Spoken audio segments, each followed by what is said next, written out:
I think. Oh, hold on, y'all.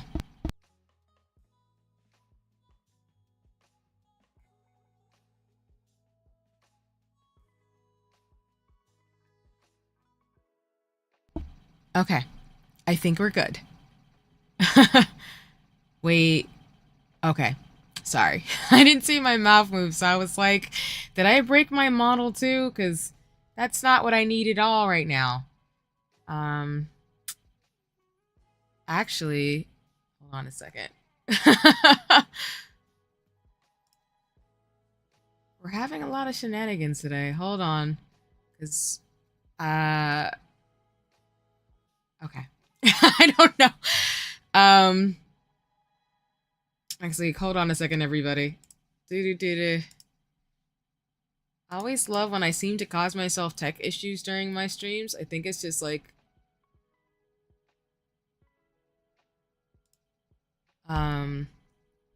what's it call it? All my lovely shenanigans that I seem to always do.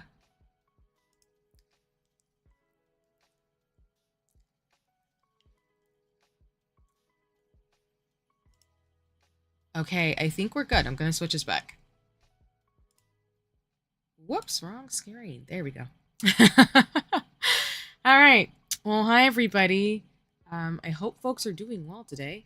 Anybody who's here live or lurking or as usual watching the VOD, I hope you're having a nice one. As I said last time, I would get my chat working again. Though there is, for those of you who use OBS, there is an OBS update available, I think. So, well, I haven't done that today. I'll probably be spending most of my day today after we do Final Fantasy 14, like working and getting ready for things, as well as trying to make sure my tech is up to date. So, thank you so much for the patience. Apologies that we ran a little bit late this morning, but I was having some mic as well as some just tech issues in general. And then I was hoping to maybe earlier this morning, if I had the time, to be able to get my OBS technology updated, but that did not happen before stream, so we're gonna do it afterwards. But I hope folks are doing well. Yeah, I do want to say this on stream as well because I think my post went slightly viral because of some of the things that I was not aware of, as well as that I occurred yesterday. So I'm just gonna say it on stream so no one is shocked, and I'm gonna probably add it to my TSOs, which I do need to just update in general. I did share on socials due to some shenanigans that did happen on the interwebs that I do not support slash I am not comfortable with Shadowcon or Lolicon content. I will post this on Blue Sky as well, but I just want folks to be aware of that I don't engage. Sorry, I'm just wiping my eye. I do not engage with that type of content. I'm not comfortable with folks who engage with that type of content. So if you are somebody who likes that content, I would encourage you not to interact with me or engage with me. That's something I'm not comfortable with. And I would like to maintain that boundary both when I'm streaming on YouTube, on Twitch, as well as on socials. I don't really want to elaborate on stream for a variety of reasons, but I just want to maintain this boundary so folks are aware of it. So if you are somebody who indulges in that content, I am not upset if you would like to unfollow, unsubscribe, or block me, I guess, if that is what you choose to do. I want people to make the best choices for themselves. I am a creative who does not like that content, and I don't really want that content around me. So I just want to say that out loud so folks recognize that and are completely okay with making the decision that they can with watching me or supporting me if I do not support that type of content. So, yeah, I appreciate folks understanding. But I just want to say that here since that post went semi-viral on the internet. A little baby. It got like 10,000 views or something. I don't know, but I just wanted to say that. I wish people well in terms of their endeavors. As always, I did have to block and to essentially cut mutuals with folks over it because I was not aware that some people were into that. It is not me wishing ill will upon folks. It's just that I'm not comfortable with that content, so I would rather not have folks in my space or be near that type of content. So, I do have mutuals who do like more not safe for work things. That doesn't bother me because, again, a lot of the streamers I interact with are adults and they have the right to do whatever they need to do. But I separate that from lolicon and shotokan content, which, again, I am not comfortable with it at all. So while I'm safe for work for the most part, I do try to keep my streams 18 plus because I do talk about some topics or play some games that can be pretty violent. But I'm genuinely pretty safe for work on my socials. I do have mutuals who do not safe for work content, so I am okay with being mutuals with friends like that because they keep their spaces safe away from younger people. They keep their spaces safe for folks. And make sure that if you're below 18, you don't interact. So Big Sis C is going to echo what other people have said, that please do not go to places that you do not belong. AKA, if you are a minor, I encourage you not to go to 18 plus spaces because it's not safe for you and there are adult things going on that I don't think you should be around.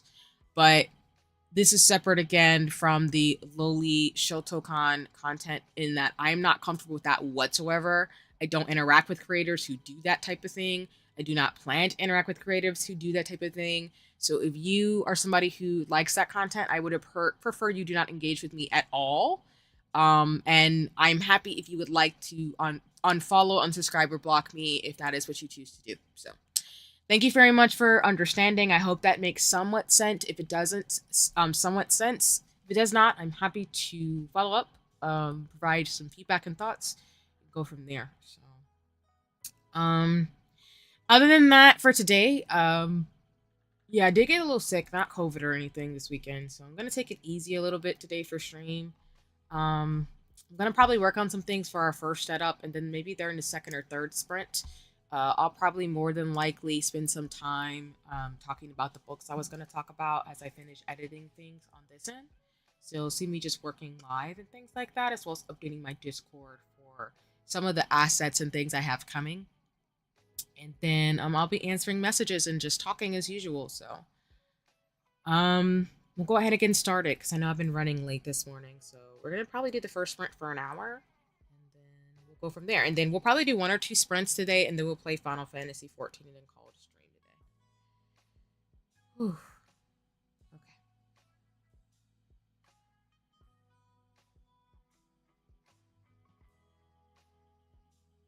All right, I got the timer on for an hour, so we're gonna go ahead and respond to messages.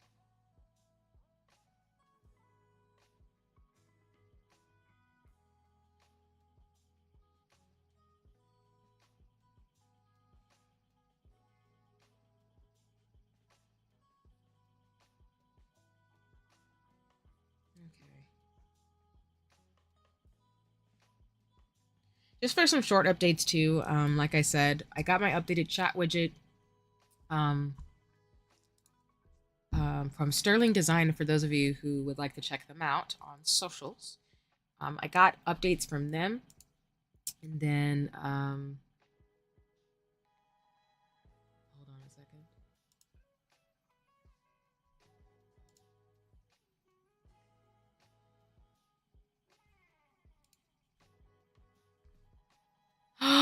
Oh my goodness. I just checked the message and I got some really awesome things in it, so I'm super freaking excited. Um yeah, I'll be responding to messages today as well as just trying to like get caught up on things. For some big news, I've got new art coming. I've got some updates for some assets that I've been working on. I've been checking in some things and I'm finalizing some of the things I'm gonna hopefully do to be able to work with my VTuber model, Mama, Peach Cream. If you don't already follow them on socials, to be able to get my model going in terms of my second outfit. Um, it won't spoil too much in terms of again what it'll look like, but I'm really excited in terms of some of the things I'll have additionally with that, and then like I said, by the end of next year, we'll do what we got to do in terms of showing y'all the magic. Um, Other than that, I don't really have too many more updates in terms of things in regards to like assets and stuff. It's mainly that I apologize, I misspoke. I already actually scheduled a stream for next Saturday. So I won't be streaming this week during the work week because I've got a lot of stuff going on. I will actually be streaming Saturday and Sunday. I will be playing Sea of Stars on Saturday and playing Final Fantasy 14 next Sunday too. We already have those two streams going, so I'm going to leave it like that. And then the following week, I think I will stream back on a regular schedule. I might have some upcoming like hiatus time in that I do think I'll be going to do some stuff closer to the holidays, so I might not be able to stream during that time, but I will let y'all know depending on the plans that I make. But I'll keep y'all posted in terms of shenanigans. So, um, yeah, I think that's about it in terms of things. But overall, I think we're Gucci and good to go.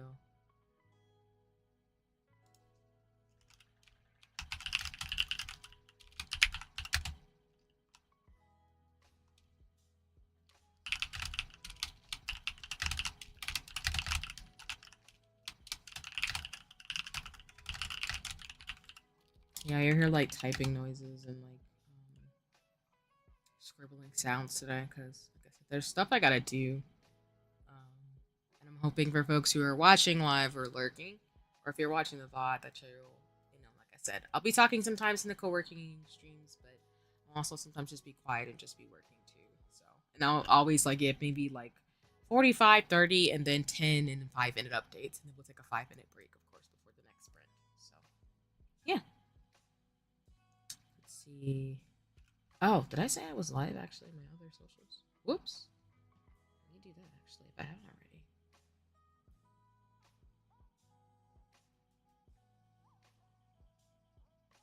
Oh yeah, I think I did already. Okay. Just wanted to make sure.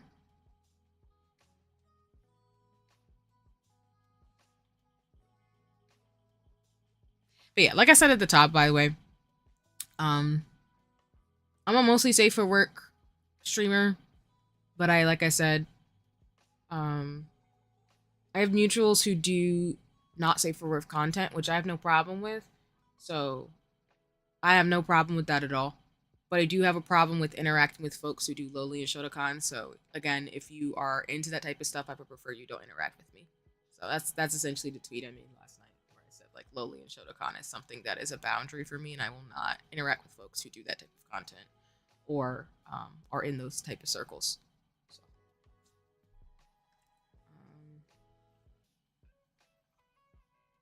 I'll probably put a tag I mentioned too on the top of the stream to mention that I said that. So yeah, just to folks to just be warned ahead of time. Okay. Okay.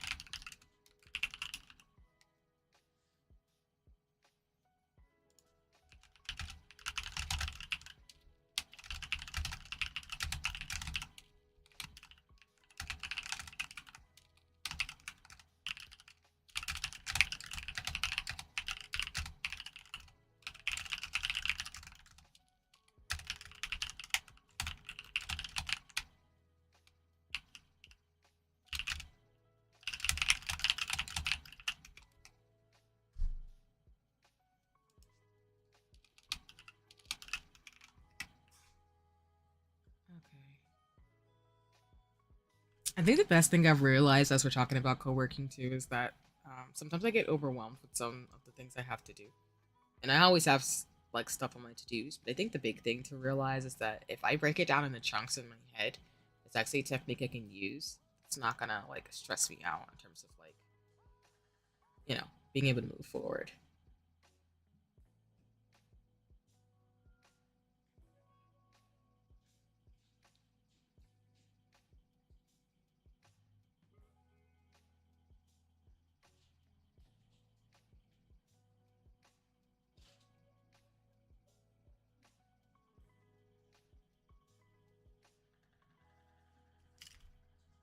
Let's see.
Okay. Do.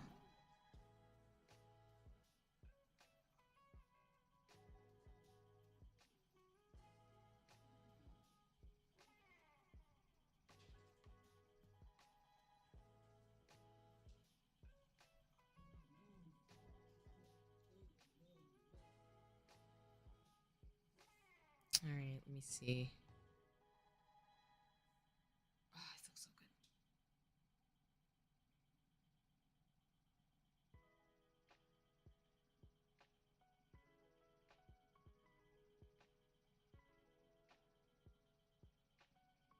good. Need my phone to update this.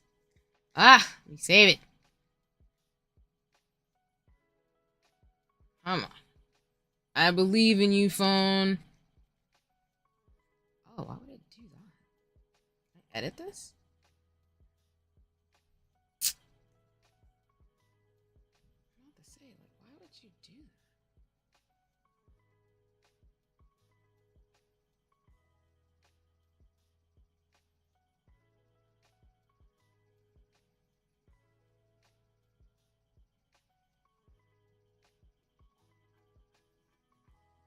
that? Yeah. This is so cute.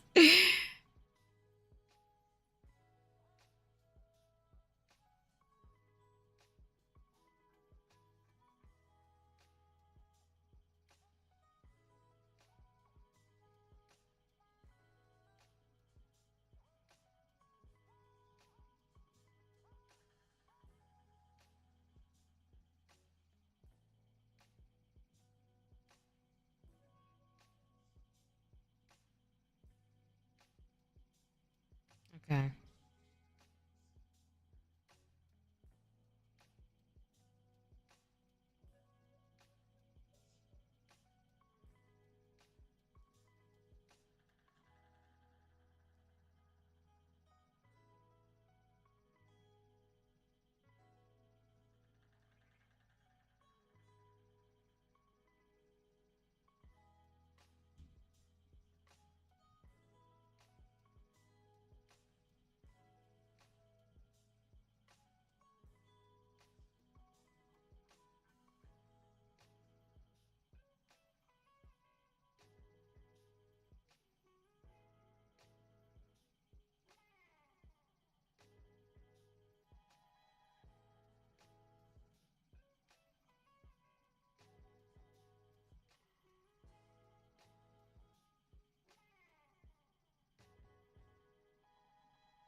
Okay. Did that. Great. What are we doing? Oh yeah, let me check. All right. Like I said, pro tip I have is that if you can break things down into parts, like if you have a big thing to do and you break it down into parts and schedule it out over a long period of time, you'll be a lot better off than trying to cram things. Because I used to do that and set myself up for failure. Ooh, set myself up for failure. Often. My bad, y'all. Hold on a second. I'm gonna fix my OBS screen. You should still be able to hear me still, but I've had this thing where I often will just accidentally mess up my camera setup because I am clumsy. That is what happens. Okay, I think I can switch it back. Okay, I think we're Gucci. Alrighty. Trying to just get my sticky notes ready. Okay.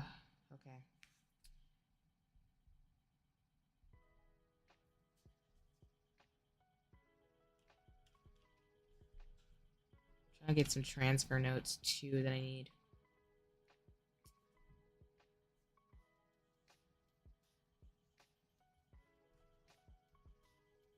Schedule.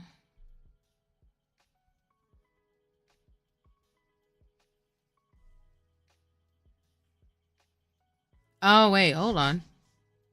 Live chat. Hi there. Hold on. Let me give my usual shout outs. Hi, Baz. It's lovely to see you, though, of course, as always. I hope you're doing well today. Um, always gotta find my, like, Streamlabs to make sure I can give you a shout out. Just give me 1 second while I post this. Okay. I think we're Gucci, goody and hoodie. There we go. So yeah, like I said, y'all should check out Paz if you aren't already following, supporting.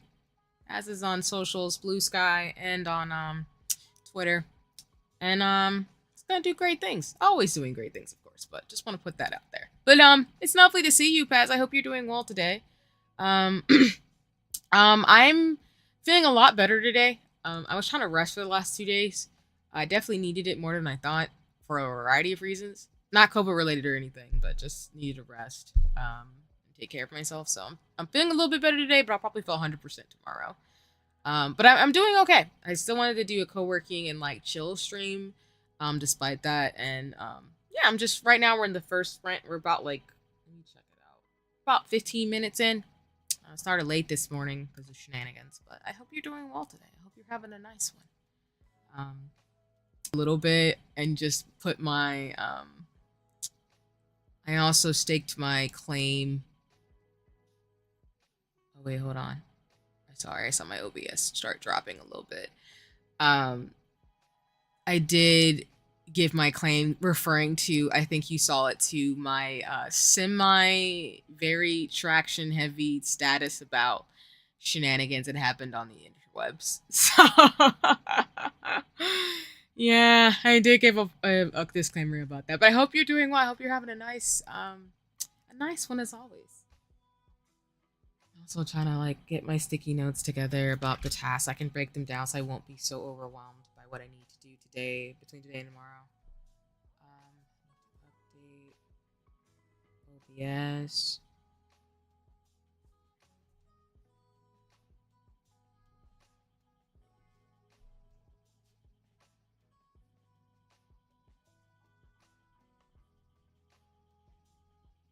Okay, Discord.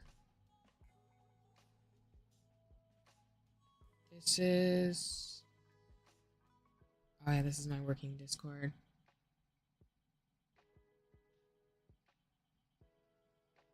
Hey, no, it's all good. Happy to hear you're doing fine. No, yeah, essays. I got you. I got you.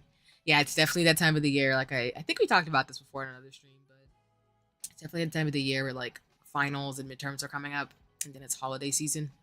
So, um, I'm happy to hear like, yeah, you have until midnight, but yeah, I'm glad to hear like the teacher gave you a few references to use. So just need to focus and then you'll be able to hit it from there. It's awesome. So you got this as always in terms of like figuring out what works for you and then doing what you got to do, of course. So yeah. Yeah, I'm just trying to like I have a lot of things I need to like get done in terms of today and tomorrow, like I'm saying, but I'm trying to break it down into parts in a sticky note so I can transfer it to my Hobonichi and then go from there. So yeah. And like I said, I'm trying not to get caught up on sometimes the shenanigans that are on socials. But I think the last few days have been particularly shenanigan filled. So I'm like, oof. Alrighty, well, shenanigans are shenanigan again.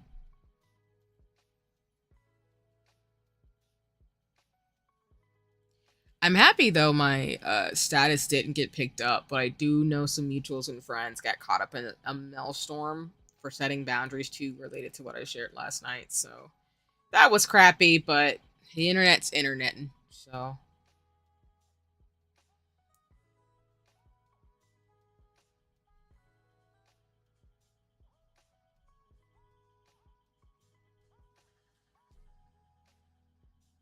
okay.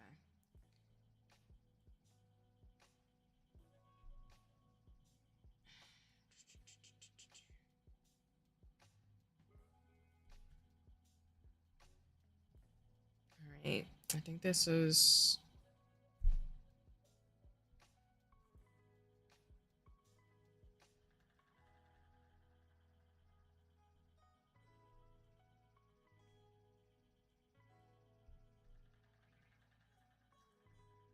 I think I have my VTubing schedule thing, so I'll move that sticky note over here.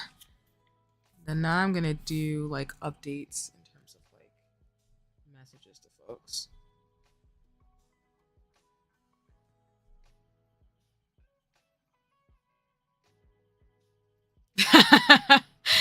Yeah, Paz, I was tempted to actually message you via DM because I know like it, like I said, and this is just for folks who aren't on socials.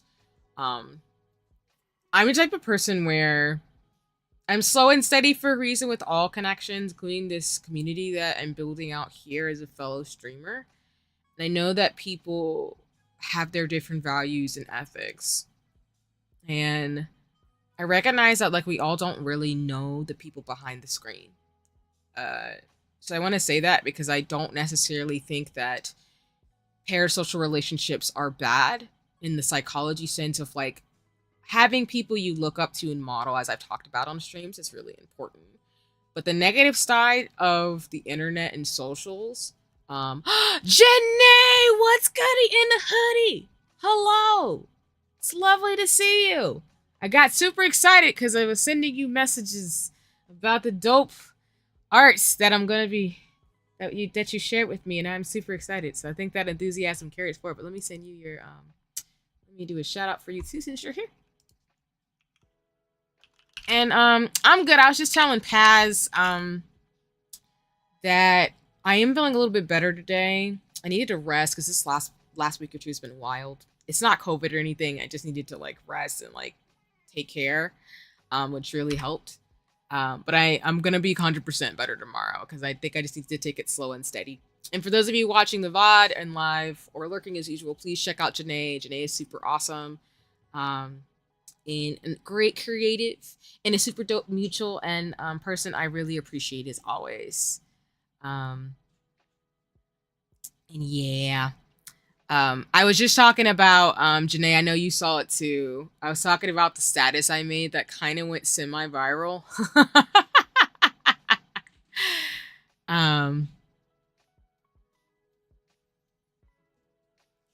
No worries. Yeah, I'll probably post them after stream. I'm happy to if you want to go ahead and post them, Janae, and to retweet yours. But I'll probably post as well just to give the artist more traction as well as to like really make sure I can shout you out too. Because it's cute. It's my phone background now. So I'm really excited. And I love you and appreciate you as always. So, oh, and another person. I gotta give another shout out. What's goody in the hoodie? It's PB. What's good? For those of you who don't know, so you should check out PB. PB is super awesome. I got the socials in the chat. What's goody though? It's lovely to see you. I hope you're doing well today. Pat, I hope you're doing well today, PB. I'm just chatting here doing our first sprint, which by the way, we're like 38 minutes in. But I hope folks are doing well. We'll probably do a sprint or two today, and then I'll play Final Fantasy after that because I've got to-dos I gotta get through, and then I'll use Final Fantasy 14 as kind of a break.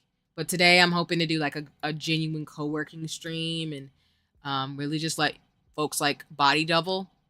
And then, like I said, I'm gonna get the hand cam shut up too, so y'all can see me actually writing and typing and stuff too. But yeah.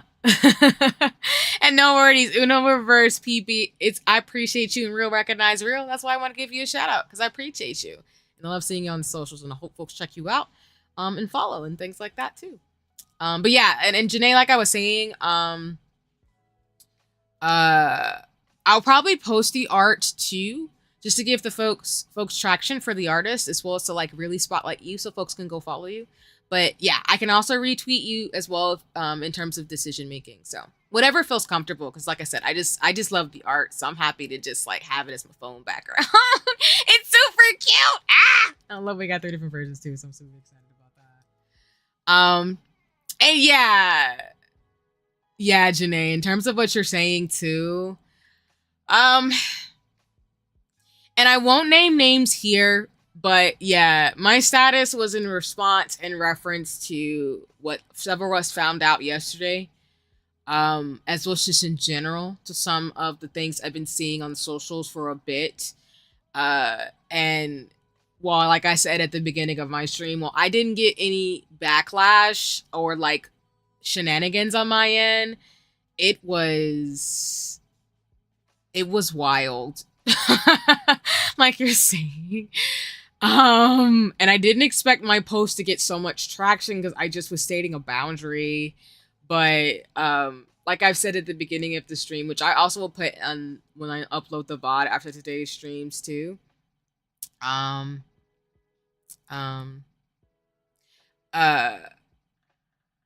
I just have a hard boundary about things, and I didn't even know I had to say something like that. But because I have to, I really see what you and other folks who've been in streaming longer have said, where you really just got to make your boundaries known ahead of time and just nip it in the bud immediately. And that's really why I made my post the way I did yesterday, because I will keep saying it throughout the stream since it's come up, and I just want to emphasize it so folks know I said it live. I do not support and I do not endorse Shotokan or lolicon content. Like, that's not for me. It's not something I want to endorse. And I really love people, but if you are into that type of content, I would prefer you don't interact with me, or you just keep that away from me. Like I said, I'm totally cool with interacting with folks who do all types of content. Like I said, I have mutuals and people on the internet who do not safe for work things, for example, but that is completely separate from Shotokan and lolicon content. I'm an adult. I do not feel comfortable around Shotokan and lolicon, so I'm just going to keep saying that so folks understand that, like, please do not engage with me if you like that type of content. If you do, you can unsubscribe, you can block me, you can unfollow. I have no problems with that. I wish you the best of luck. But like, I'm not comfortable with that whatsoever. And it's wild that I even have to say that, but I just said it because I saw so much of it, like, encroaching into spaces. And I was like, oh no, that's an immediate block. Like, just no. I love people. I love y'all, but like, I'm really, really serious about respecting boundaries, including mine and others and other content creators, creatives and things. So like, I am uncomfortable immediately with that type of content. So as soon as I saw it, I was like, oh no, ma'am. That was an immediate, like, oh no. But yeah. And Peep, I'm just catching up in the chat.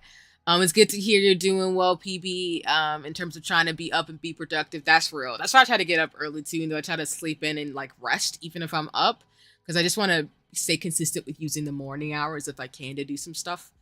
Because I usually, do that during the work weeks too. Try to get up a little early so I can get some me time before I get started for the day. But yeah.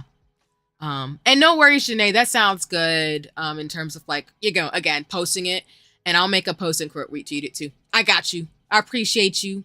Appreciate you, friend. It's all goody in the hoodie. And yeah, Janae.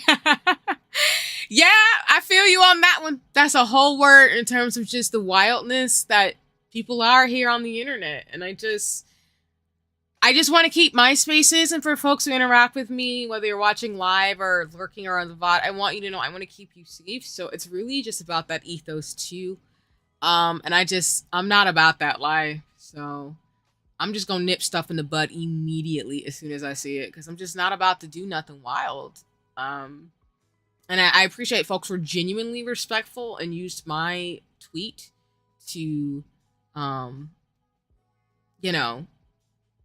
put that boundary up too. So hey, if that's what works, that works. Use whatever my words if that would be helpful too, because I'm not mad. And now I appreciate you, Janae. Yeah, stating boundaries is super important too. So I'm glad it's getting traction, because like I said, exactly. I'm glad folks, people have full permission to use my words if it would help them say something that they wanted to say. Because for me, I'm just gonna say it because I try to be respectful and thoughtful, but I also, again, try to keep my spaces, my streams, and my socials safe. So I do share like social issues and content, but I'm not going to share things in a way where I want to be problematic or do things that would put people in harm's way. And I just feel like you're saying, and I 100% agree, and I appreciate the understanding that, that type of content that I was talking about in my status is super uncomfortable for me. So that's why I made my boundary known, and it was like, hey, this is what it is. And if you don't like that, then The door is right there. I wish you the best of luck. So, and pass in terms of updates and stuff. Like I said, you got this about your essays too. And nah, Janae, that sounds, again, I feel like I appreciate the Yu Hakusho in terms of things as well. It's like, yep, beds are comfy. I totally resonate. I'm gonna be in a blanket today myself as I get this stuff done. So it's all goody in the hoodie. And then PB, that's so real now. I resonate with that. Like, I try to be better about it, but I know that some weekends I just am like, you know what, I'm just gonna sleep in. Because I think for me, like, especially on Saturdays, I've been trying to really make that my rest days. And I think it's been productive for me to just have at least 1 or 2 days a week to just rest, which I understand is somewhat of a privilege too. But as somebody who, had moments in life where I wasn't able to do that, when I do have times to rest, I take it. So I totally get you. And I'm at least glad, like I said, that you're doing what you can and like resting at least to some degree when you can and when you're able. And yeah, pass. I agree. It was really disappointing to know that like it was somebody in terms of a mutual. I wish them the best of luck in life. I appreciate them in terms of the experiences that I have with folks. But, like you're saying, I did not think people would go down that route. And so that's why it was very just surprising to me in terms of what happened. So a lot of folks, I think, feel the same way. Because I think, like I said, in this space, at least for the folks who know me, are getting to know me, and, as I continue to stream and grow and find my place in this community, like, I'm all just about supporting people and just having great fun and building out things I want to do and, having it in a way that's done respectfully and thoughtfully without, impacting people or being, a bigot or somebody who's hateful. So it's just really sad when you do have different values from people that you get to know. And to me, I'm very much about values and ethics. So there's just some things that are non-negotiables for me in the sense of I will break off friendships because I just really want to be around people who have similar values and ethos, because I think to me, if I don't have those boundaries, like I've learned at my big old age, like it's gonna set me up or others up to have expectations of what I will and will not do, and I just don't want to do that. So that's why I'm saying in this instant, like I said last night, or yesterday really, that there's certain content I'm not gonna support, I'm not gonna feel comfortable supporting, so I'm just gonna say it out loud for folks to be aware, and they can make their own judgment and decisions based on that boundary that I said. And I think that's really important because I know sometimes with people pleasing and like habits, we want to be able to be somebody who like, we want to be somebody who is nice and kind, but to be the kindest thing I can do with somebody is let them know where I stand on an issue so they can make their own decisions with no expectations of me trying to tell them how to live. I just have a really strong set of principles and ethics that I think come across often on stream or offline, and my friends and family know that. So it's just very easy for me to do it now because I've been practicing it for a while. But I understand that folks maybe don't feel as comfortable. So that's why, again, I'm happy that folks used my status to say what they said. But at the end of the day, like, I'm going to do what I'm going to do to keep my spaces safe and aligned to my values and ethics and meet the people who do align that way. And if they are not Gucci with that, that's cool. We don't have to really like be friends, or I can just be mutuals, or I could just see you on the internet. It's totally cool. I'm not upset. I would love to be friends with everybody, and it, makes me sad when things don't work out, but I don't know. That's just how the way I'm going to frame it, and I'm okay with that. So yeah, I don't know if I'm making sense, but that's just kind of where my thing is at with folks and people's. Oh, and then by the way, we're 27 minutes in. So, and no pass. Yeah, time management and sleeping schedules are always something. I definitely always need to get good about it. I think I've only gotten better because of I think because of the way my work schedule is, I've kind of made my schedule around that. But I've also been prioritizing rest as I've gotten in my 30s. Because I know in my 20s, I struggled with that a lot. I still do. I'm not saying I'm perfect, but yeah, I think those things really come in handy. And trying to, again, break down things in parts where I write things down. So that way I'm able to check off things and then know like, hey, I didn't get to this today, so I'll do it sometime this week or whatever in terms of self-compassion and grace. So, oh no, my pen, I dropped it. But yeah, we're 26 minutes in for this first sprint, y'all. So sorry about that. I'm just trying to like get my pen that I dropped on the floor. I'm writing on sticky notes. What's good? It's lovely to see you. Thank you for stopping by. I hope you're having a nice one. I meant to follow in a message, not to like, you know, but I saw your statuses on Twitter, so I've been meaning to check in on you to make sure you're all good, because I know you've been working real hard and doing as much as you can. So I appreciate you, and it's always lovely to see you. I hope you're having a nice one. Yeah, I'm just talking about not to harp too much on the topic, but I was just talking about the status that I made yesterday in regards to just the things that happened of me stating my boundary. And unfortunately, I didn't get the end of it, but some of my mutuals have gotten it back for stating their boundaries similarly to what I did. But I hope you're doing well, Charlene. I hope you're having a nice one. Right now, y'all, we're about 25 minutes into the co-working. So just updating that a little bit again. I'm just, again, writing on sticky notes so I can transfer to my Hobonichi. And then we'll take a 5-minute break and do our next sprint after that. So, ooh, Janae, you did? Oh, tell me more. I'd love to hear your thoughts too. For those of you who don't know, Janae's mentioning in the chat, there is a live action trailer out of Yu Yu Hakusho. So there's a live action Netflix series coming out. I don't remember the exact dates. Actually, let me just look that up right now. I'm talking about it. But yeah, I'd love to hear your thoughts, Janae, on it, because I watched Yu Yu Hakusho as a kid, 90s kid, and I saw it and I was like, oh, okay, I might have to check this out. I don't know how it's gonna be, but you know, it is what it is. Let me see. I just need to know the release date. Oh, okay. I guess it's coming out this year, December 14th. Wow, it's coming up quick. But yeah, I genuinely don't like watch live action, y'all. For example, I still have not watched the One Piece live action, even though I need to probably as a One Piece fan. But I don't really watch live actions of anime often. There's some good ones. I have watched a lot of dramas and shoujos and BLs that have been adapted, but I typically don't. But I was tempted to do the Yu Yu Hakusho one. But I'd love to get your thoughts, of course, Janae, and anybody else too, in terms of the chat, how you think. So, and yeah, Paz, I appreciate you checking up in the chat. Yeah, that's how I feel. Like I don't mind doing the right thing, and I know that doing the right thing is going to make people mad, because I have personally been on the opposite side of people who got really angry that I was speaking truth to power, I guess is the way I'll say it, as well as being genuinely like, I don't agree with this and I think you're wrong.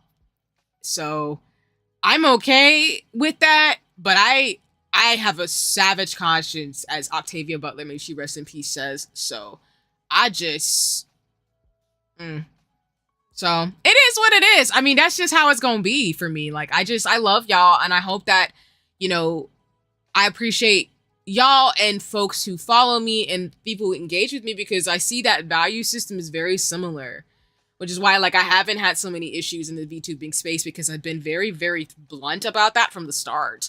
But yeah, I'm okay with people being upset about me doing the right thing and trying to do some good. So it is what it is, and I'm just gonna keep it pushing. And again, like I said, I hope you and other folks will hold me accountable if I ever do something wrong, because that's what community is for. But yeah, I agree with you, Paz. Like, my soul has to do something good in this world, and that's exactly where I'm at.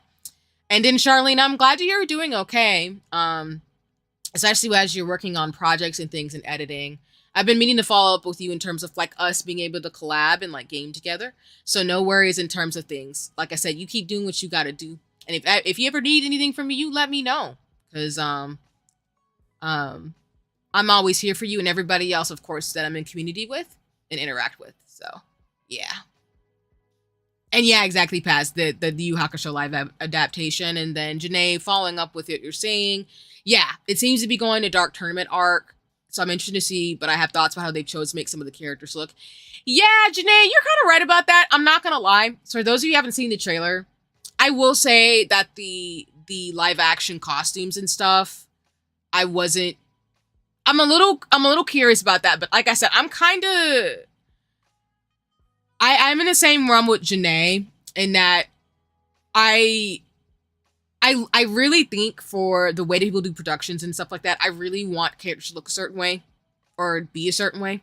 So I completely understand where you're coming from. And then PB, uh, nah, it's all good. I totally understand. And I like I said, I can resonate in the sense of like not having high hopes for live actions. It's cool that you grew up watching Yu Hakusho and DBZ too, because I resonate with that as well. I did too. Um, but yeah, I am the same way. I'm not really too. I think One Piece might be maybe an anomaly. Well, not to say it's an anomaly. There are some decent live actions, but I feel like in general, I don't really have high expectations for them, so I don't look for watching them. But yeah, and then Janae. Oh yeah, that's true. Kuwabara, I did see in the live action, he ain't got that pompadour, and that's really important. And then Hiei, yeah, and Karama, yeah, his hair. Like y'all, like the way that like they do Yu Hakusho, the characters are so gorgeous. Like I'm not gonna lie to y'all, Karama was so pretty when I was younger. Because again, like there were a lot of like I feel like 90s and 2000 animes where the main characters had long hair, like Inuyasha and stuff like that. So I totally get you, Janae, and why like the hair and stuff and things aren't really like fitting to what we would expect. Because there are shows and live actions again that have done it in a way where it's like a 1-to-1. And of course, like some shows have done it where they try to make it more realistic, but you still appreciate the way they went about it. But I see what you mean in that you're a little skeptical from the live action so far. That I'm just like, yes, I love it. So I totally understand what you mean in that, like, there's just expectations you have where they should set it up a particular way, and you don't want it to rush. You don't want it to rush the story, the arc, the way they dress up the characters and things like that too. So yeah, and then I'm catching up. Yeah, exactly. Exactly, Pass. And that's 100% an agreement in terms of, like, again, the One Piece live action, I think, was just really exceptionally well done. And then being skeptical about Yu Yu Hakusho based on the what we've heard and seen so far is completely valid. And then Charlene, exactly. I 100% agree, and that's why I'm saying what I'm saying. So I appreciate you as always, because again, we all have our limits, and I have mine too. And I appreciate you really affirming that, because like I said, I'm the same way, and Uno reverse to everybody. Like, we all have the right to set our limits and our boundaries.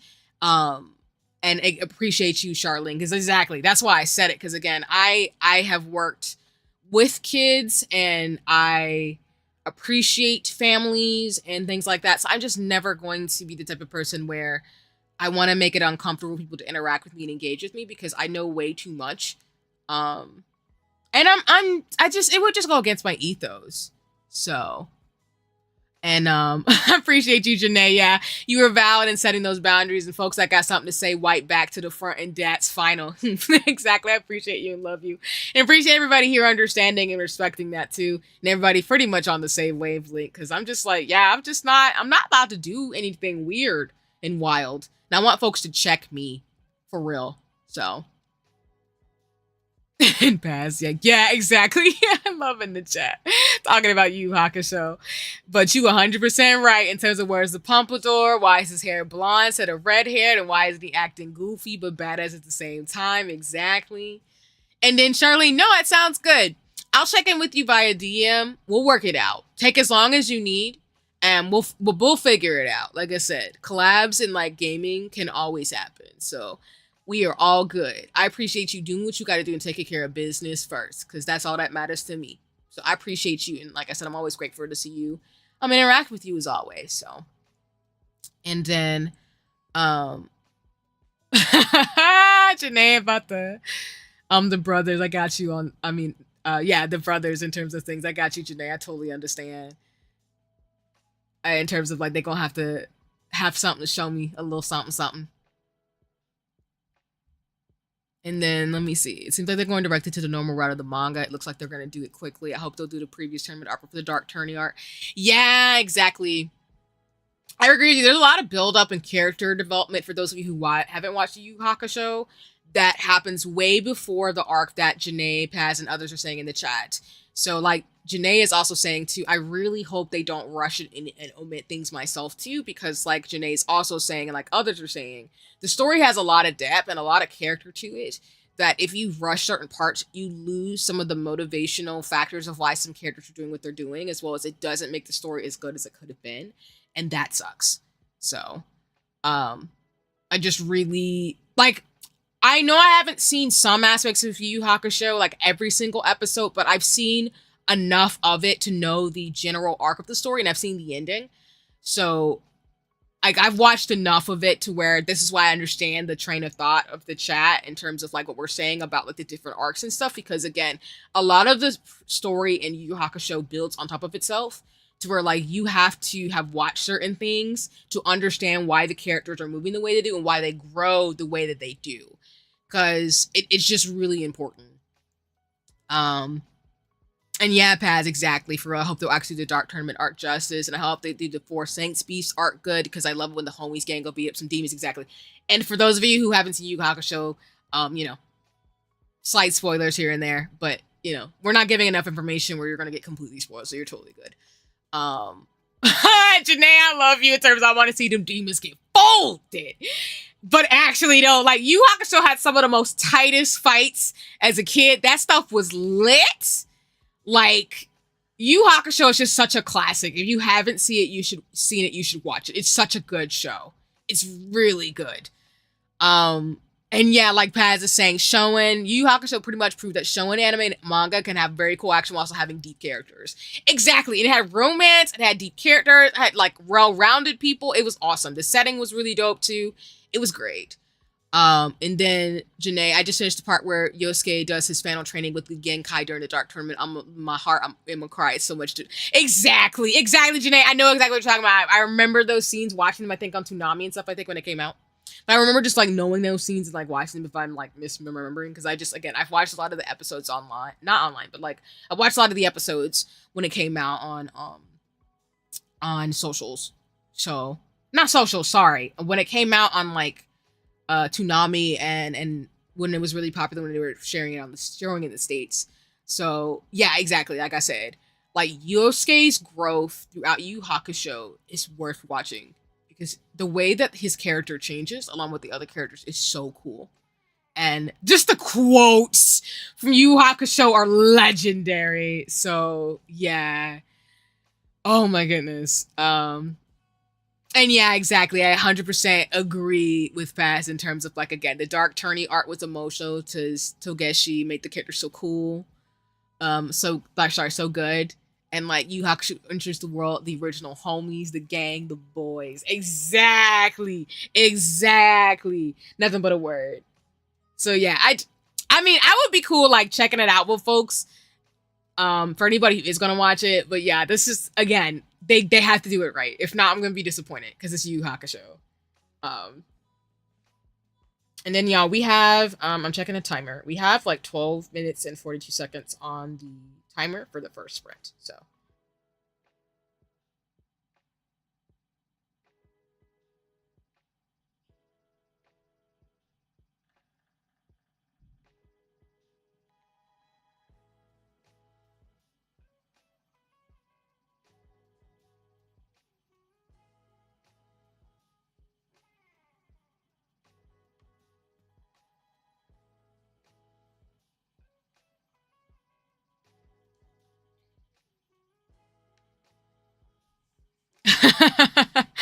yeah, this chapter black art and the Sensu just gave me a little bit more than the Dark Turn. Like, yeah, exactly.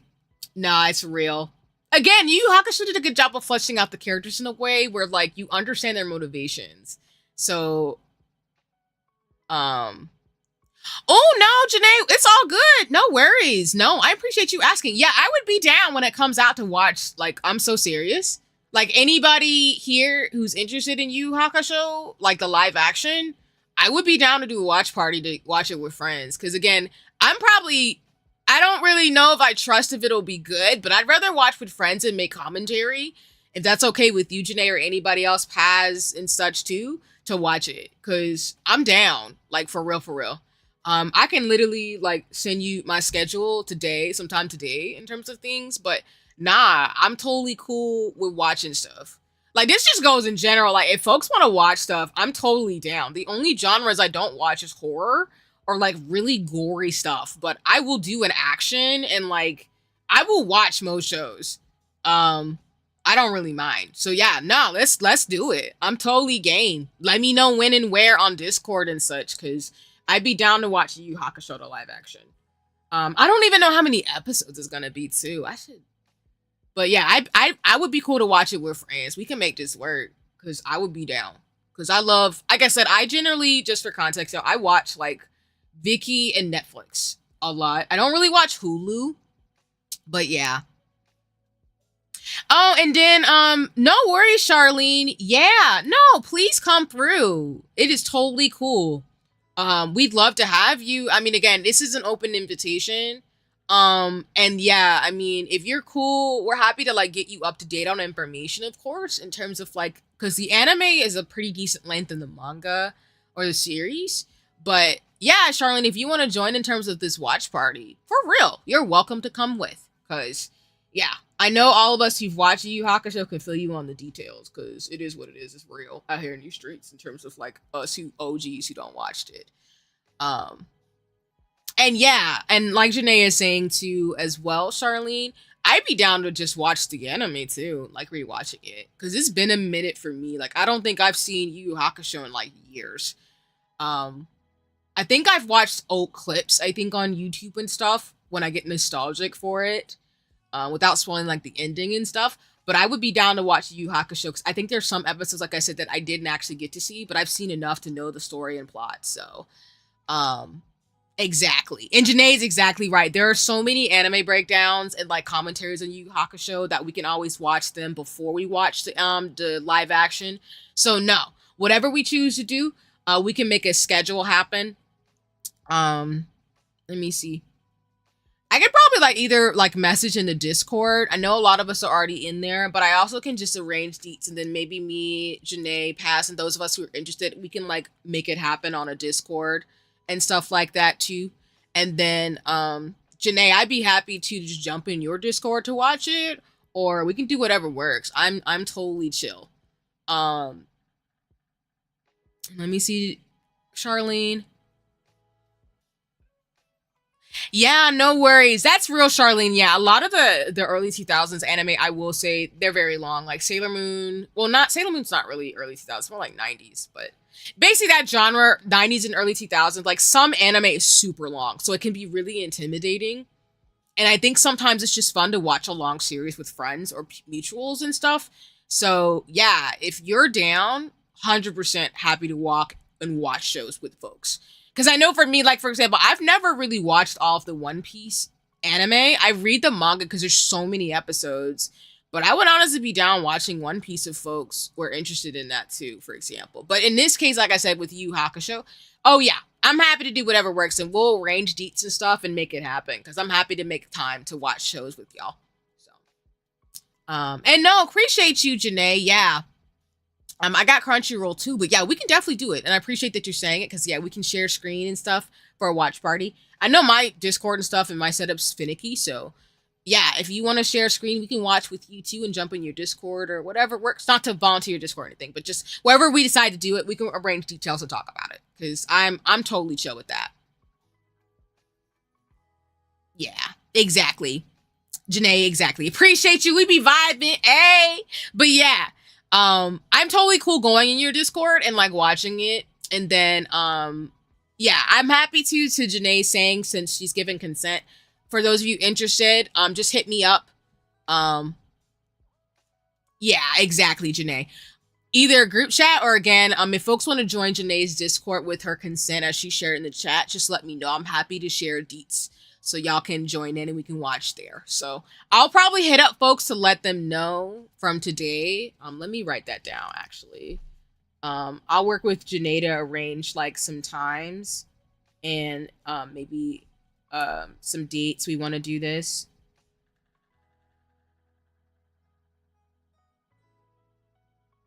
Um, and then I'll work with Janae to figure out this watch party. Because like I said, we can make this happen. No worries. I got y'all. Like I said, this helps that I always like do event planning and stuff too. So I try to be consistent, even though like sometimes I can't always do that. But really want to make sure that I can make this happen for folks who are interested. But yeah, because the live action, um, oh my goodness, y'all. Sorry, I just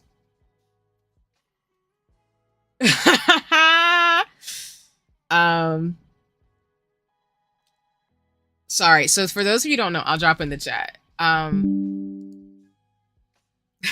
It's gonna be fun times. Exactly, Janae. It's gonna be litty. It's gonna be goody in the hoodie. I'm bringing snacks, and I will bring the juice and tea. We will all be good. And no worries, Charlene. That sounds good. Yeah, let me know what account you want to use for the watch party. And yeah, I know I wish I could magically send snacks, because I would send y'all cookies and everything that you want for our watch party.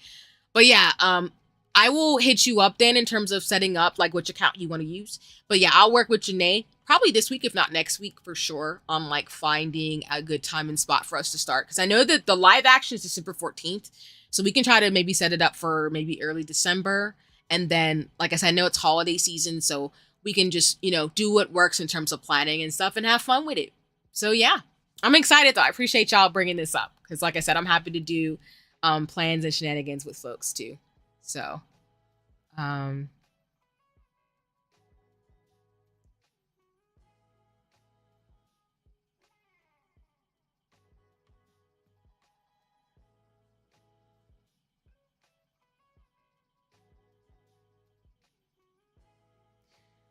man, wanting cookies, that is so real. That is so real. Um,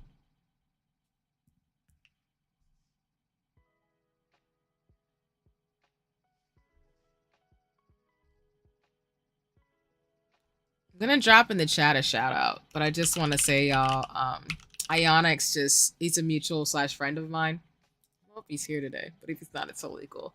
He is going to give us a sneak preview of his model. So I'm dropping in the chat for y'all to check Ionix out if you haven't already, for those who are watching the VOD or lurking and things like that. But I'm gonna like reshare his post really quick as we get closer to the finishing this first sprint. We have 3 minutes, y'all, so I'll set a 5-minute timer. But yeah, his debut is to be announced, but we're getting a sneak preview of his model, because his model I've seen, not to spoil, but I've seen a little bit of a sniff of his model. It's really, a lot of y'all got really pretty models. Let me just say that. But I'm gonna make sure I retweet his thing. And then Janae, I saw your post with the art too. I'm gonna retweet it after stream so I can like retweet it along with the post I'll make with the artist too, so I can tag you so it can get more traction. So just to give you a heads up.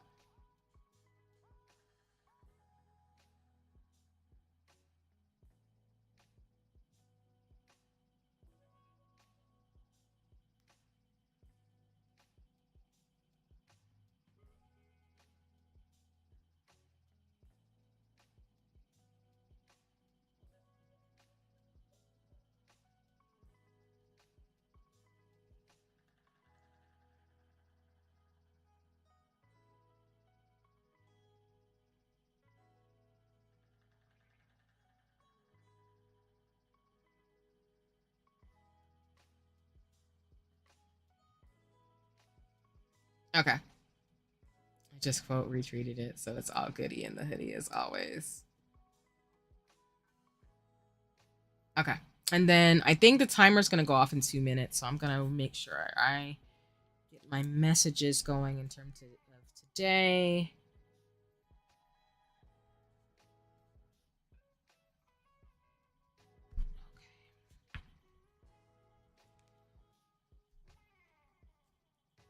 Um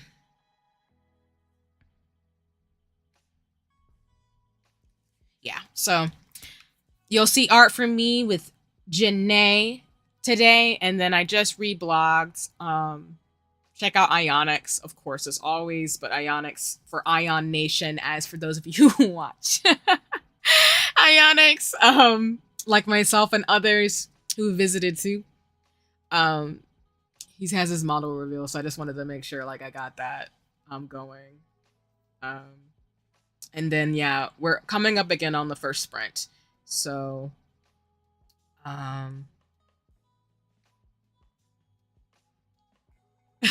know I always be like, stop playing, hit that retweet. Like, stop playing with me. Help my dang friends and mutuals stop playing with me. I'm gonna be like this for ridiculously forever, y'all. I just that's how that goes in my world.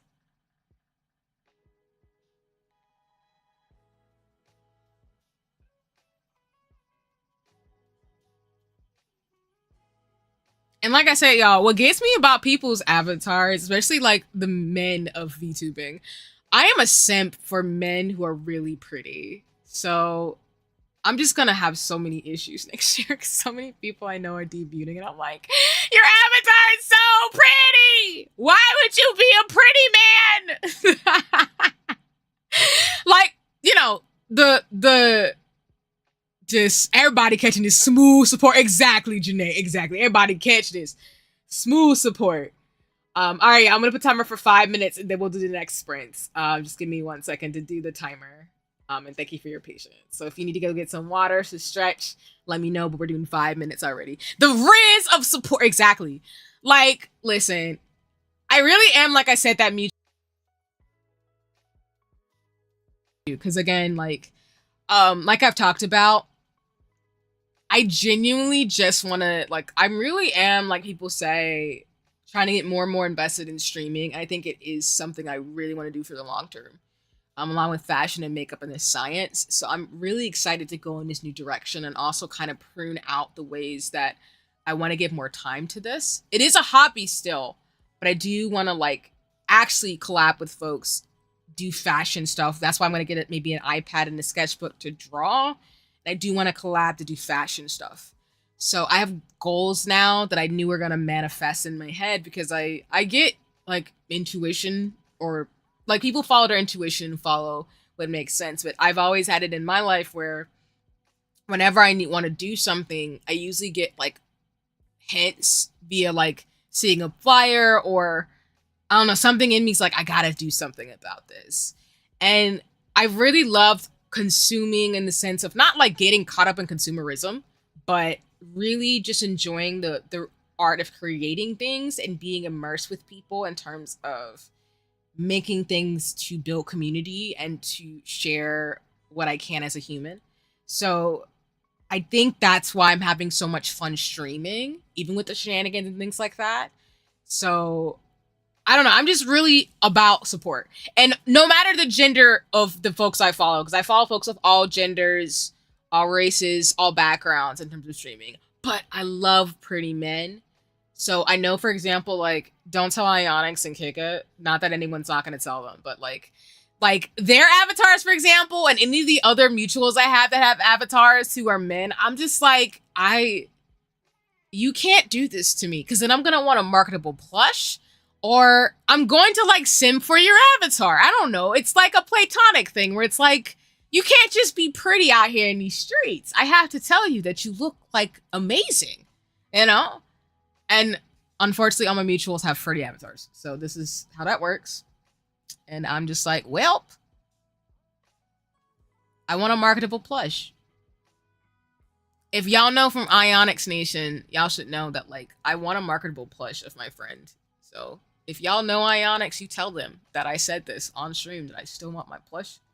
With Kika, I want a keychain, but I'm also wanting a marketable plush.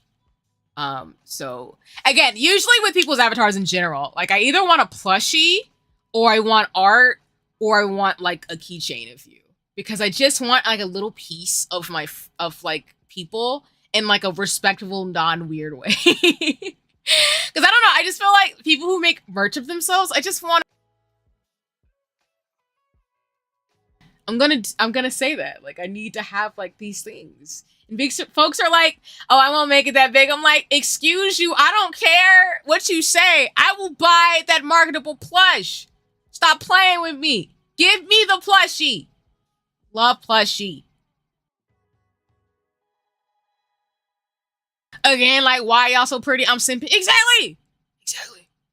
And Charlene, you're right, because like there are some seriously beautiful avatars out here that I just love, and I just love how creative everybody is.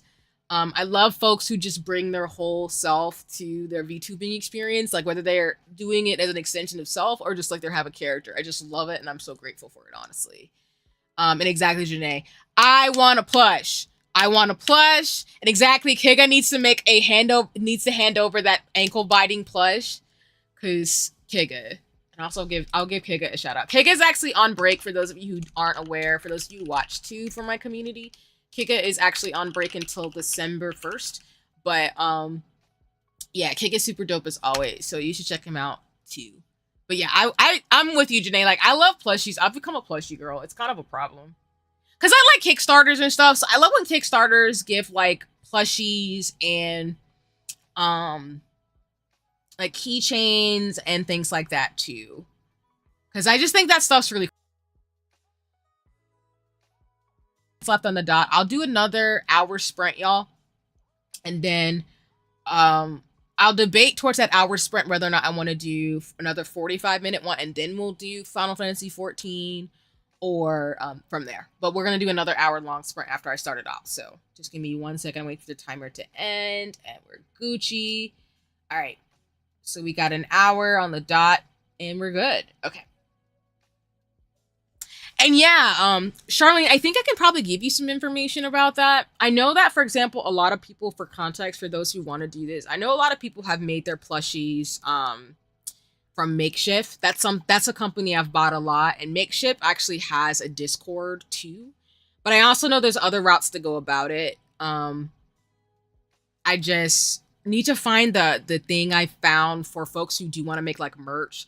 There was a really good guide about how to do it, because yeah, it's just, you know, plushies can be expensive in their investment, just like any merch and stuff. You want to have the investment. There's like a lot of like background details that need to be handled.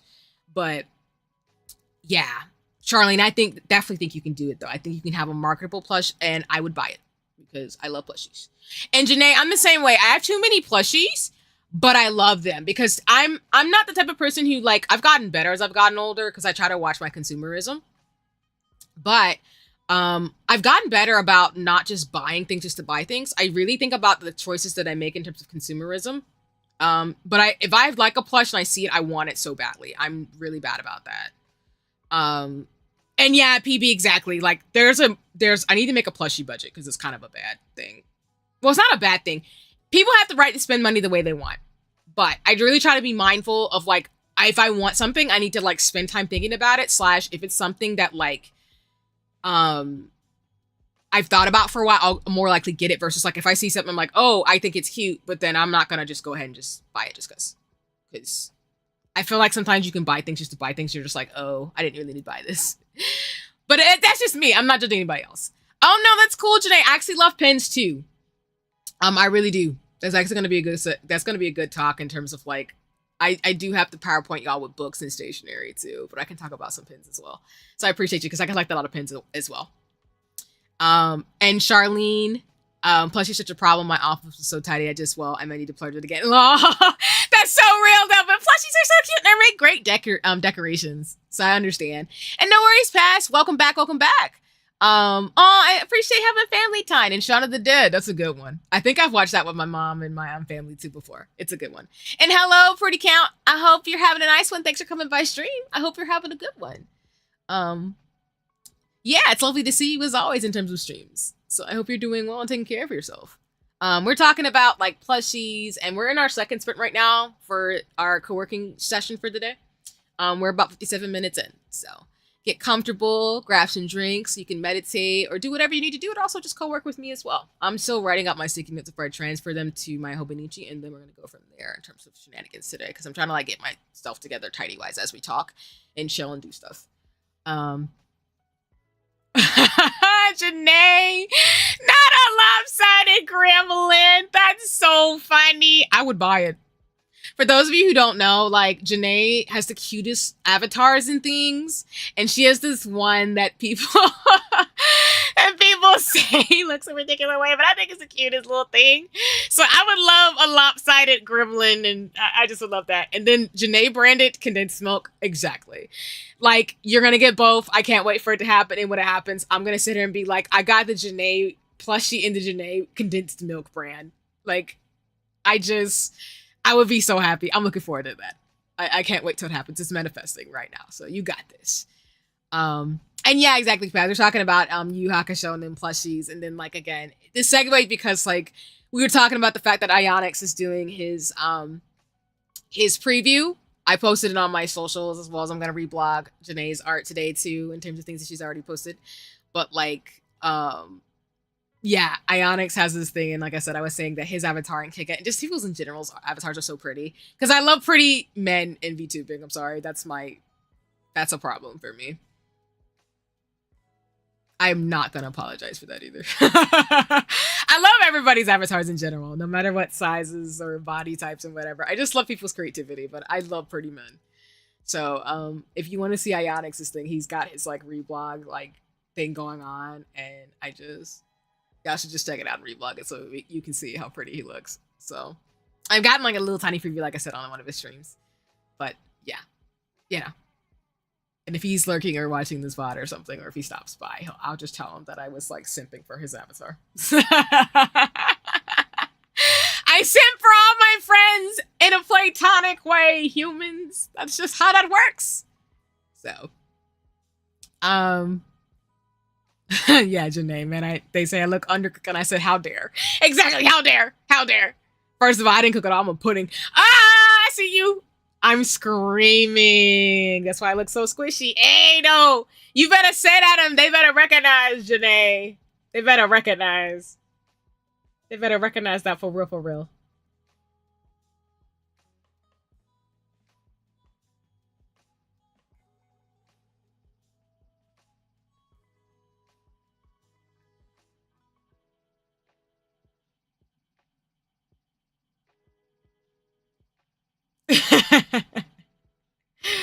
Oh my goodness. Okay, let me see.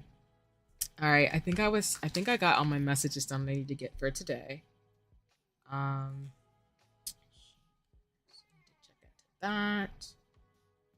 Okay, let me put the sticky note over here, and then I think I can now move on to stuff for work. Yeah, let me break down work because that's the stuff I really need to make sure I get right today.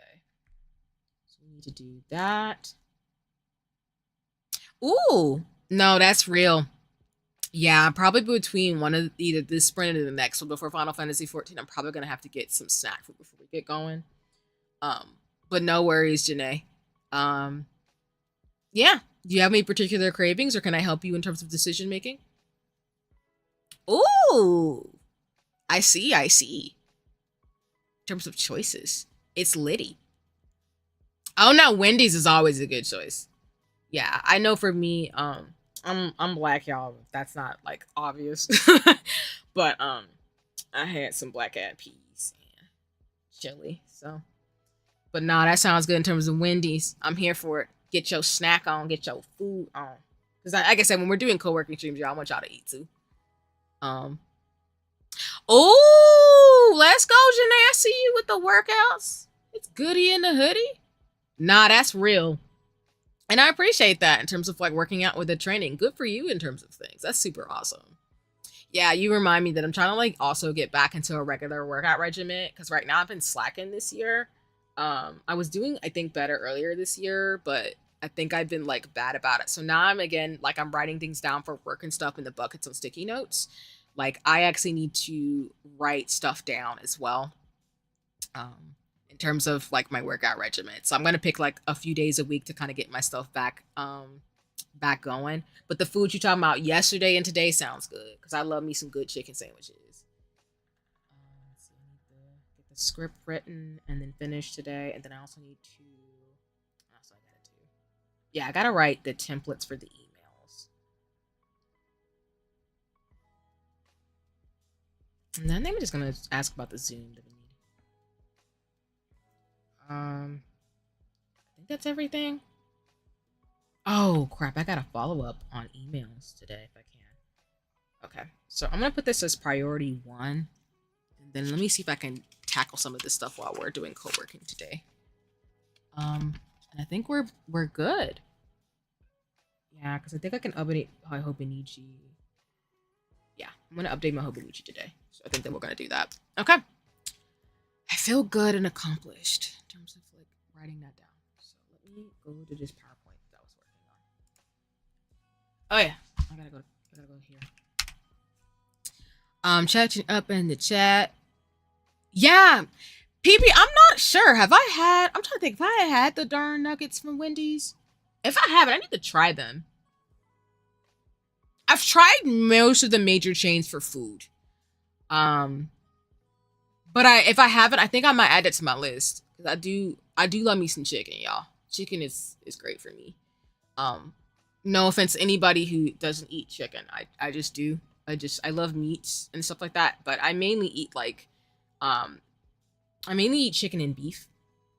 I have eaten pork. I do eat pork and stuff. So I eat all the meats and stuff, but I also eat a lot of fruits and veggies. I keep a lot of that in my diet too. Because again, since I weightlift and I'm very health conscious, I try to like balance too as well.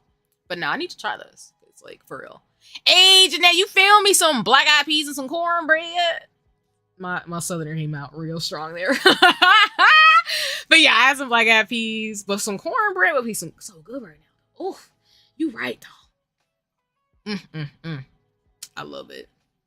But yeah, I'm probably gonna be getting some black-eyed peas during one of the sprints today because I'm just trying to like make sure I eat good today. Then I've been drinking my usual protein shakes and coconut water because I did try some tea. I've been having some fruit tea this past week too, because my Papa C, he got some tea from France, so I wanted to try it because it's fruity, but I also have some other teas that I tried this week that I'm excited about. So I need to get the tea advent calendar from Adagio that I think I've mentioned before too, but I always try to do like protein and protein shakes, coconut water, and juice. It's pretty much where I'm at. So yeah, I'm gonna get some of that sometime, either this sprint, the next one, and Final Fantasy 14 too, because I want to eat. Because yeah, I plan to do a little bit of a longer stream for y'all, even though like again I'm resting today, but it's gonna be like I said, more chill vibes and stuff too. So I hope folks are appreciating and getting some stuff done, or just, chatting and chilling with me, or just lurking and working. Whatever works for you. Just want to make sure you got the vibes. Oh, actually, let me change the music. I'm sorry, y'all. I got to be better about that. In terms of music tracks. So let me play something. I'm going to play this one. I try to change the songs during the hour sprints and 45-minute sprints so y'all can get a different music in the background if you listen to me talk and like listen to the music and ambience, but I'm gonna be better about that, y'all. So thank you. Apologies, and thank you for your patience with that in terms of habit making.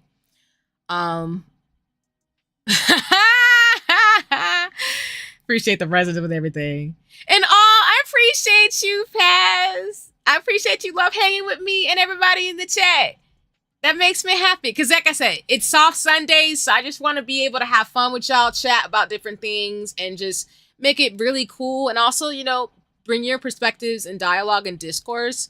Because yeah, I think we have some really great conversations, and a lot of folks are pretty regular in terms of my streams now. So I'm really grateful for folks who just lurk and chat and stuff. So it's really cool to see how things are coming together. So I really do appreciate that, for real, that y'all are enjoying everything on Sundays in terms of the cadence of things. And I think I will keep my streams, by the way, too, on Sundays early in the morning, so I can do like early morning, like prepare for the day, and then go into the early afternoon with some gaming and then calling it from there. I think that works best for me. Because I also do want to watch folks on Sundays too, during when I'm like getting ready for bed / like getting ready for the work week. And I appreciate you in terms of things, for real. Janae too. I appreciate you, Paz, and everybody who resonates and vibes with just, being here and enjoying the chat and chill. That makes me happy. Because I really wanted a co-working like stream set. So that really does make me happy, because I do. And then on that same note, by the way, too, I will say this as now I'm looking into getting like a chat bot with OBS. not chatbot, but like to program OBS to do check-ins, like wellness check-ins, to tell folks to like stretch, you know, get some water, take a break and that type of thing. Because I really want to make sure that folks can like take care of themselves while you're watching me, and you know, really get some work done, or just like vibe and listen to me too, talk about different topics, so that way you can have fun and still get what you get, and have some, you know, appreciate the what I'm bringing to the spaces too, because I think that's just super important. I just want y'all to take care of yourselves while you watch me, whatever modality you choose to. Even if you're just listening, I just want to emphasize to do those check-ins. Because, for example, we're 46 minutes in, y'all, in terms of this sprint. So just want to give time checks. But yeah, I'm going to look into that. I think OBS has some integration, but I'm going to look at the Streamlabs and stuff. Well, sorry, it was Streamlabs. Streamlabs is integrations for that. But I'm going to look into like building that out. So that way there'll be occasional check-ins in the chat as well as on stream. So that way we can do co-working. Because, for example, one streamer I really love, I haven't talked about her yet on streams, but her name is Color Brews. I met her actually through Ionix's streams, and they do this thing where they do prodomos. And I wanted to do something like that. So I got inspired by that, as well as other streamers who do similar things too as well. Let me check up to the chat. Yeah, exactly. Sounds good about now. Pat's responding to Janae. Yeah. And then, yeah, I need to eat some foods. Also say I love chilling in here. Yeah, again, appreciate y'all a lot. And then chicken is young, hot wings of my soul. Exactly, Janae. We vibing. That's why we friends. Because I love me some chicken wings. And I love hot wings, because they the best. Oh, and then to answer your question about the coconut water. Let me see what brand I actually buy. And y'all, I'm in the States, so I usually have to buy brands that I can get here. But I also buy foods from different countries because I'm trying to learn how to cook and stuff too. So let me see what brand. Yeah, Janae, the brand of coconut water I get is Vita Coco. I'll drop in the chat for you. I usually get the flavor. I usually get the regular one, and I usually get the pineapple flavor one.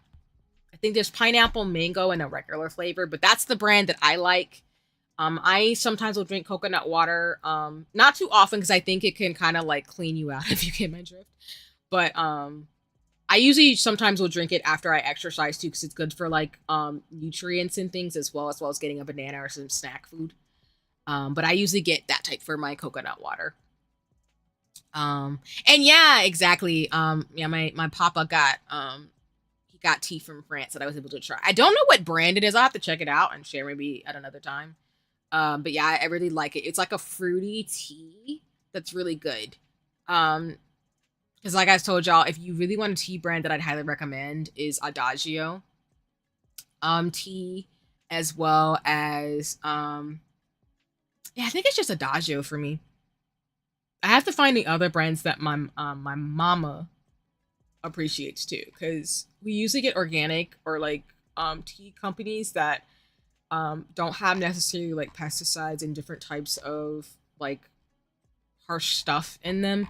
So and I also get like I try to get from tea brands that are like similar to like some of the brands are, sorry, the companies that I get from like my honey, which I need to stock up on my honey this year because I haven't had it in a while, is I usually try to get it from locally grown places or farms to support some of the like folks who are in agriculture. But yeah. That I gotta get back to you in terms of like the brand of it, but it's super good. But I highly recommend Adagio. They have this Robos almond tea that I've mentioned on streams before that I really, really love. That I can't gatekeep it, y'all. It's super cute and nice. I get it in the tea bags. I usually put a little bit of the raspberry honey that I get and some sugar. Gets me right every time. And no, Janae, I totally feel you on that too. Yeah, I actually do as well. I actually prefer morning streams as well as like I said, I appreciate your style streams, Color Brews, and other streamers who have co-working streams. I've said that on my socials, but I just like that type of vibe because I just like to get to know folks and chat and chill and also get some stuff done, and also like encourage folks to get stuff done too, to kind of make it a safe space, and a space to like chat and talk about stuff and have fun and get to know people too. So I really do like the comfy morning vibes, because you know I might be a little tired and still waking up for the day, but I just like being able to share my space with folks on in this platform. So I've really enjoyed that, and I'm really grateful that you all are here, as well as folks enjoy the co-working spaces and the morning streams in space in terms of things.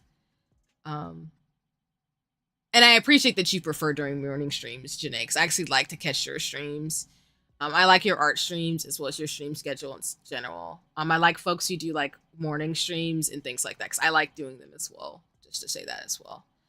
Um, and exactly, Janae, I totally understand and resonate in that, like, because of the way my work schedule is set up, I can't do streams in the morning unless I'm off or take time off. But I think the weekends work for me to do streams like this early. But I totally understand too. So, and yeah, Janae, like you're saying, I do want to do little chat timers as well.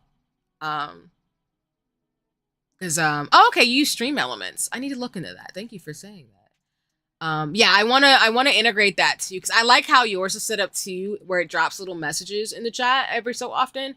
So I want to do that because I got inspired by you and other folks. Which, by the way, I hope folks realize, like, when I say that I want to do something, I usually get inspired by people who are already doing it. It's not to me like the co-op and like to like take someone's thing. I get inspired by streamers all the time, so it's not a secret, and I'll tell you who I get the inspiration from, because I don't gatekeep, and I also just don't. I don't know.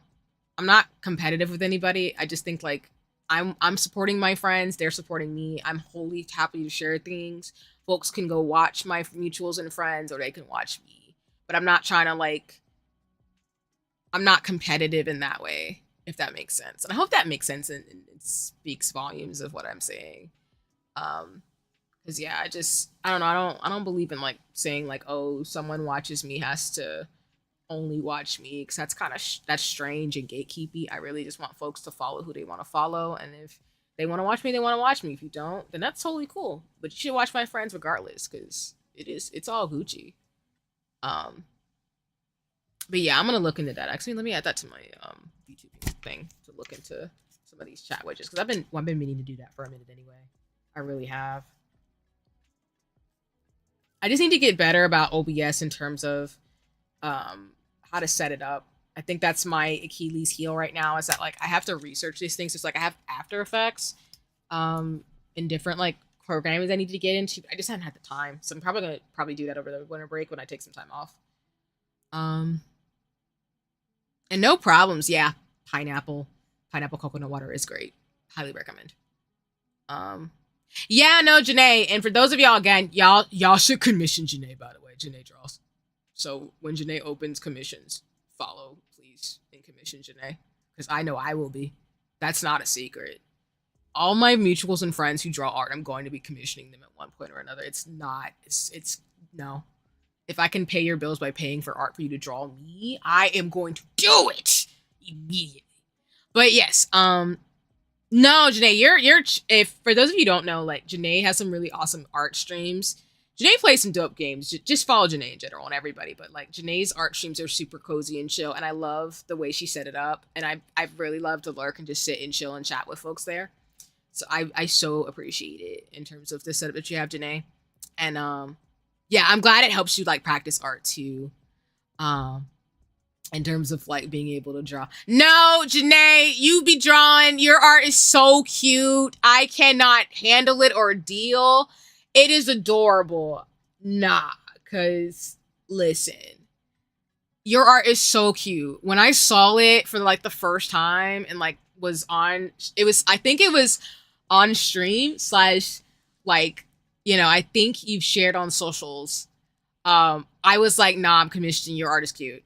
No way. There's no way it's happening.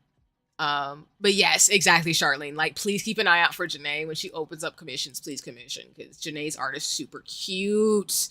Oh, it's so cute. I love it, and she's really good. So I just support. I'm supportive of my friends.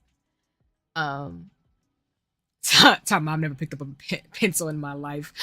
Okay, all right, Janae. It must be opposite day, because I know that ain't real, but I love you anyway. uh,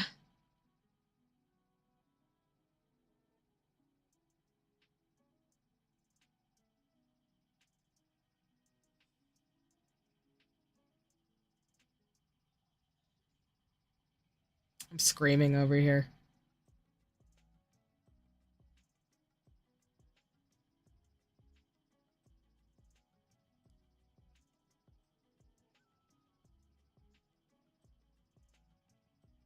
Okay. All the shenanigans as always. Um, okay, let me see. I was going here. And like I said, yeah, I haven't forgot about book and stationery talk. I'm just trying to make sure I edit it before I show it on one of the co-workings. Ha! Who needs a pencil when you can use telepathy? I see you. Got the magic powers. I can dig it. I mean, it's just because you're a dope human.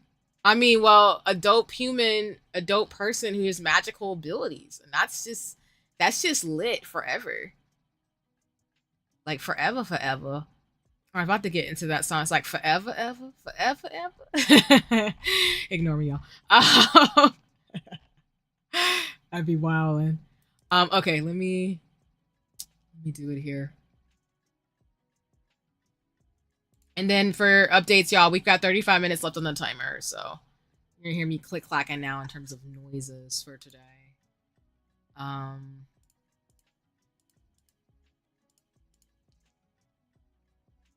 Trying to like make sure I can do this one here. Oh, that's not the one I want though. Oh, I want to take from here. That's what I wanted. There we go. Yeah, for Sea of Stars on the same note too. Forever ever, forever ever. I was singing the lovely song by Space Jam because there's a character in there, I forget their name off the top of my head, that does a slam dunk move. And so I was just cracking up for at least 5 to 10 minutes. Along with the table. I didn't do the table song in City of Stars. I need to do it one more time before we officially finish that game. But I was doing the Space Jam, where it's like, everybody get up, it's time to slam now. What's the lyrics? Hold on, I want to make sure I get the lyrics right so I don't butcher the song. Cause this is my childhood, like for real, for real. Like I love Space Jam, Looney Tunes. I grew up on that type of stuff. Um, let's see. Yeah, I sung by Quad City DJs. Yeah, that one part's like, everybody get up, it's time to slam now. We got a real jam going on. Welcome to the Space Jam. Here's your chance, do your dance at the Space Jam. All right, like I just was doing that because one of the characters was just slam dunking, and I was like, I should have just kept going. It's like, throw your hands in the air if you feel like. Oh my goodness. I forgot what the lyric is. I just want to make sure. Yeah. Yeah, wave your hands in the air if you feel fine. We're gonna take it into overtime. Welcome to the Space Jam. Here's your chance, do your dance at the Space Jam. All right, but yeah, I just that made me laugh. Or I was laughing in like 15 minutes when I was doing that on the stream. But nah, I will be more sing songy because I feel like now that I've like gotten used to some of the games that I play and like my brain is getting better about stitching songs to games that I play, it's not gonna be a trap for me. So just to put that out there. And then what I'll do for today's like book stationery talk is I'm going to probably go through some of the previous things I've talked about. Hey, get started with it. Me and my shenanigans, y'all. Like I said, I can't sing another. I just be like fine in terms of like, you know, appreciating music and song and stuff. Um, but yeah, what I'll do today for the book stationery talk, which will be pretty quick, is that I will probably reshare some of the original slides that I made. Um, oh wait, wrong thing. Where am I going? Okay, I'm doing this.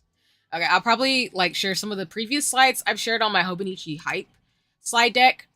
And then I will go into some of the new stationery recommendations I have along with the books. Because I just want to rehash some of the ones that I recommend that y'all can check out. Some of the places, and then also some of the books that I was going to talk about the last 2 streams. So like I said, I did not forget. I just wanted to make sure I had like a little PowerPoint slide, but I'm going to go through some of the Hobonichi hype slides again. So y'all can have those. And then go from there. So let me make sure that I, you know, do a little bit of edits here and there. Because I'm happy to share I have updates in regards to some of the books I've been reading. Because, for example, one I'll talk about, Legendborn. It's actually going to be 4 novels. So I found out Tracy Deonn, for those of you who don't know, who made the Legendborn series I was talking about on the last stream. She just announced, I think, I want to say this past week, that we're in the Legendborn cycle. So there's actually 4 books coming out. So I'm just like, oh, girl, she going to be in my wallet for a minute. I'm not mad, though, but I wanted to make sure I shared that on stream so folks who are interested in buying that series can. No pressure, of course, because I don't pressure people to do things they don't want to do. But yeah. Where's that going? Oh, I need to change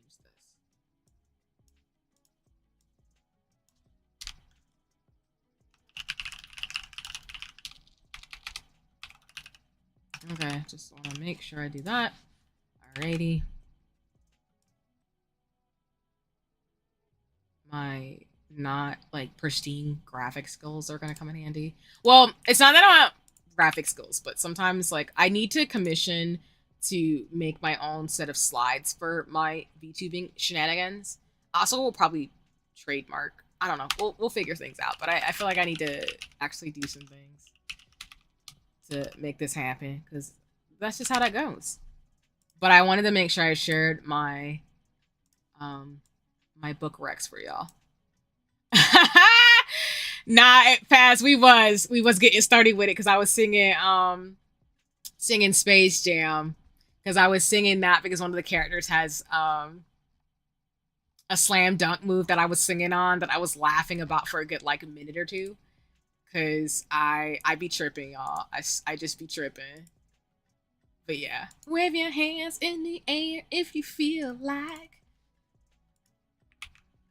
Welcome to the Space Jam. Like I said, I love that. I loved all the ones back in the day. For the 90s kids especially, like I feel like a lot of 90s movies back in the day had like some of the best music. Like for example, Pokemon, the first movie, that had the most fire opening. Ooh, especially the dance remix for the commercials. That was my jam. Oh man, that was my whole life. I still listen to that occasionally. Let's see.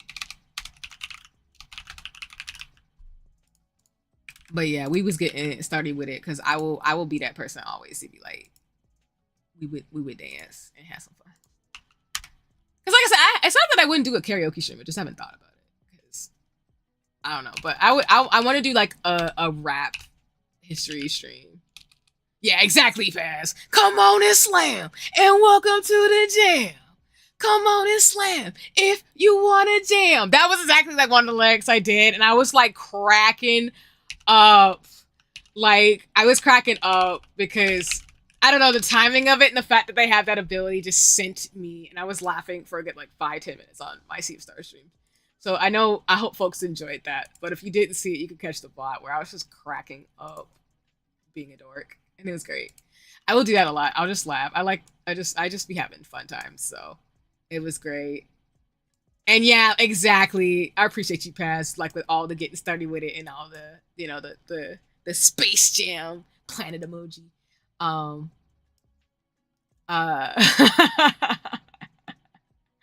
Yeah. Yes, Janae, exactly.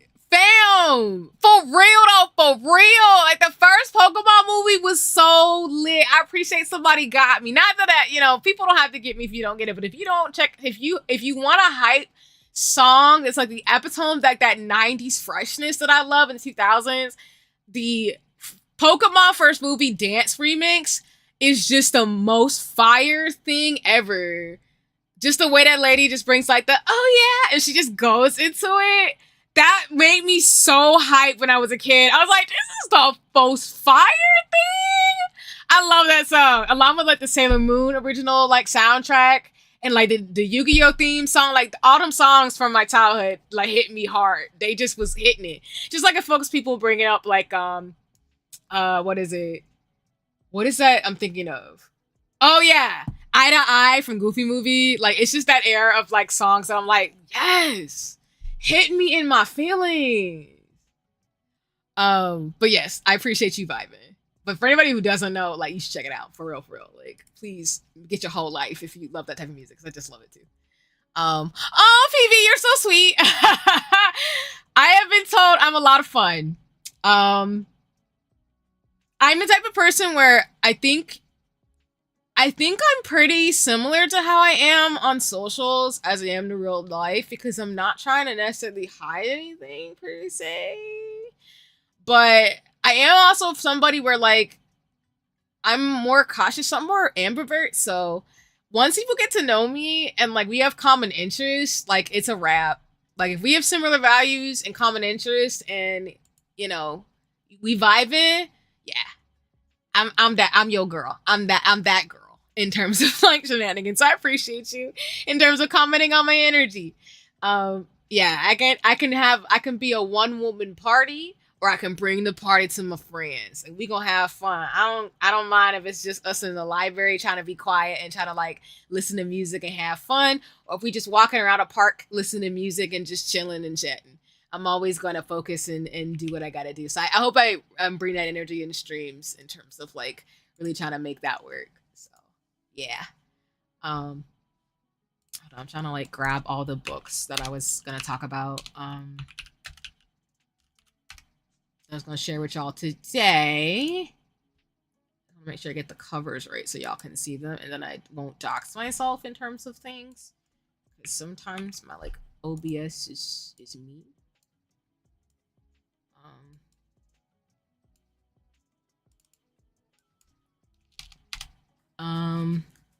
And then I will refer to some of the book recs in their original titles. Like I did talk about Mahudoshi. For those who know that series, it's called The Grandmaster of Demonic Cultivation in English, but I'm going to refer to it as it's, I'll interchange between both. So I just don't want to confuse people.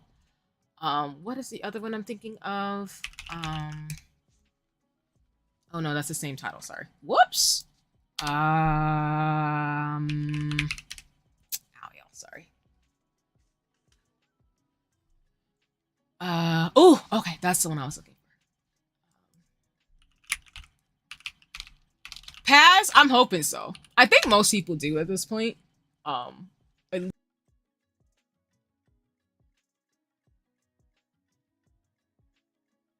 Like 90s and 2000 things are now retro, so it kind of came back and revitalized itself.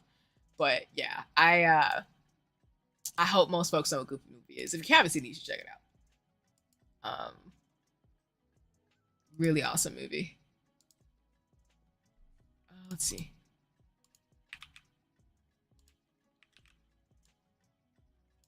I will say this too. I do support boycotts and strikes.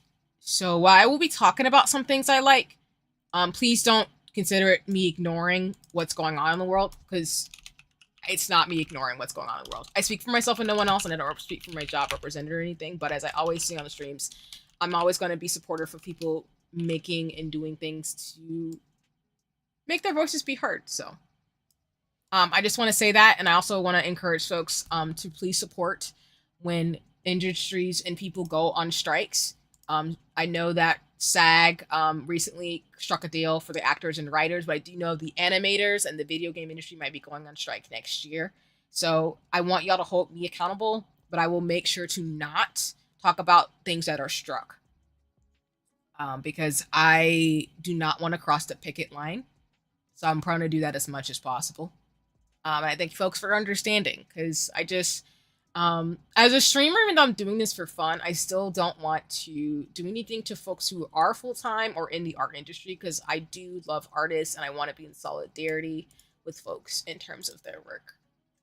center folks who are most directly impacted. So I do want to say that if I haven't said that on stream too. So and then we have 21 minutes, y'all, on the clock. So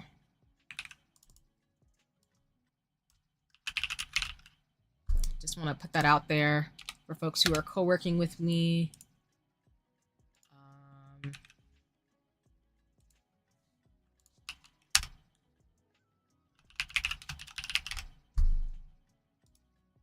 Okay.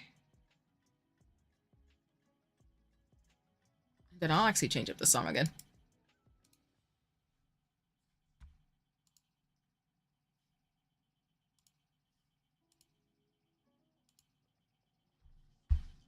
Okay.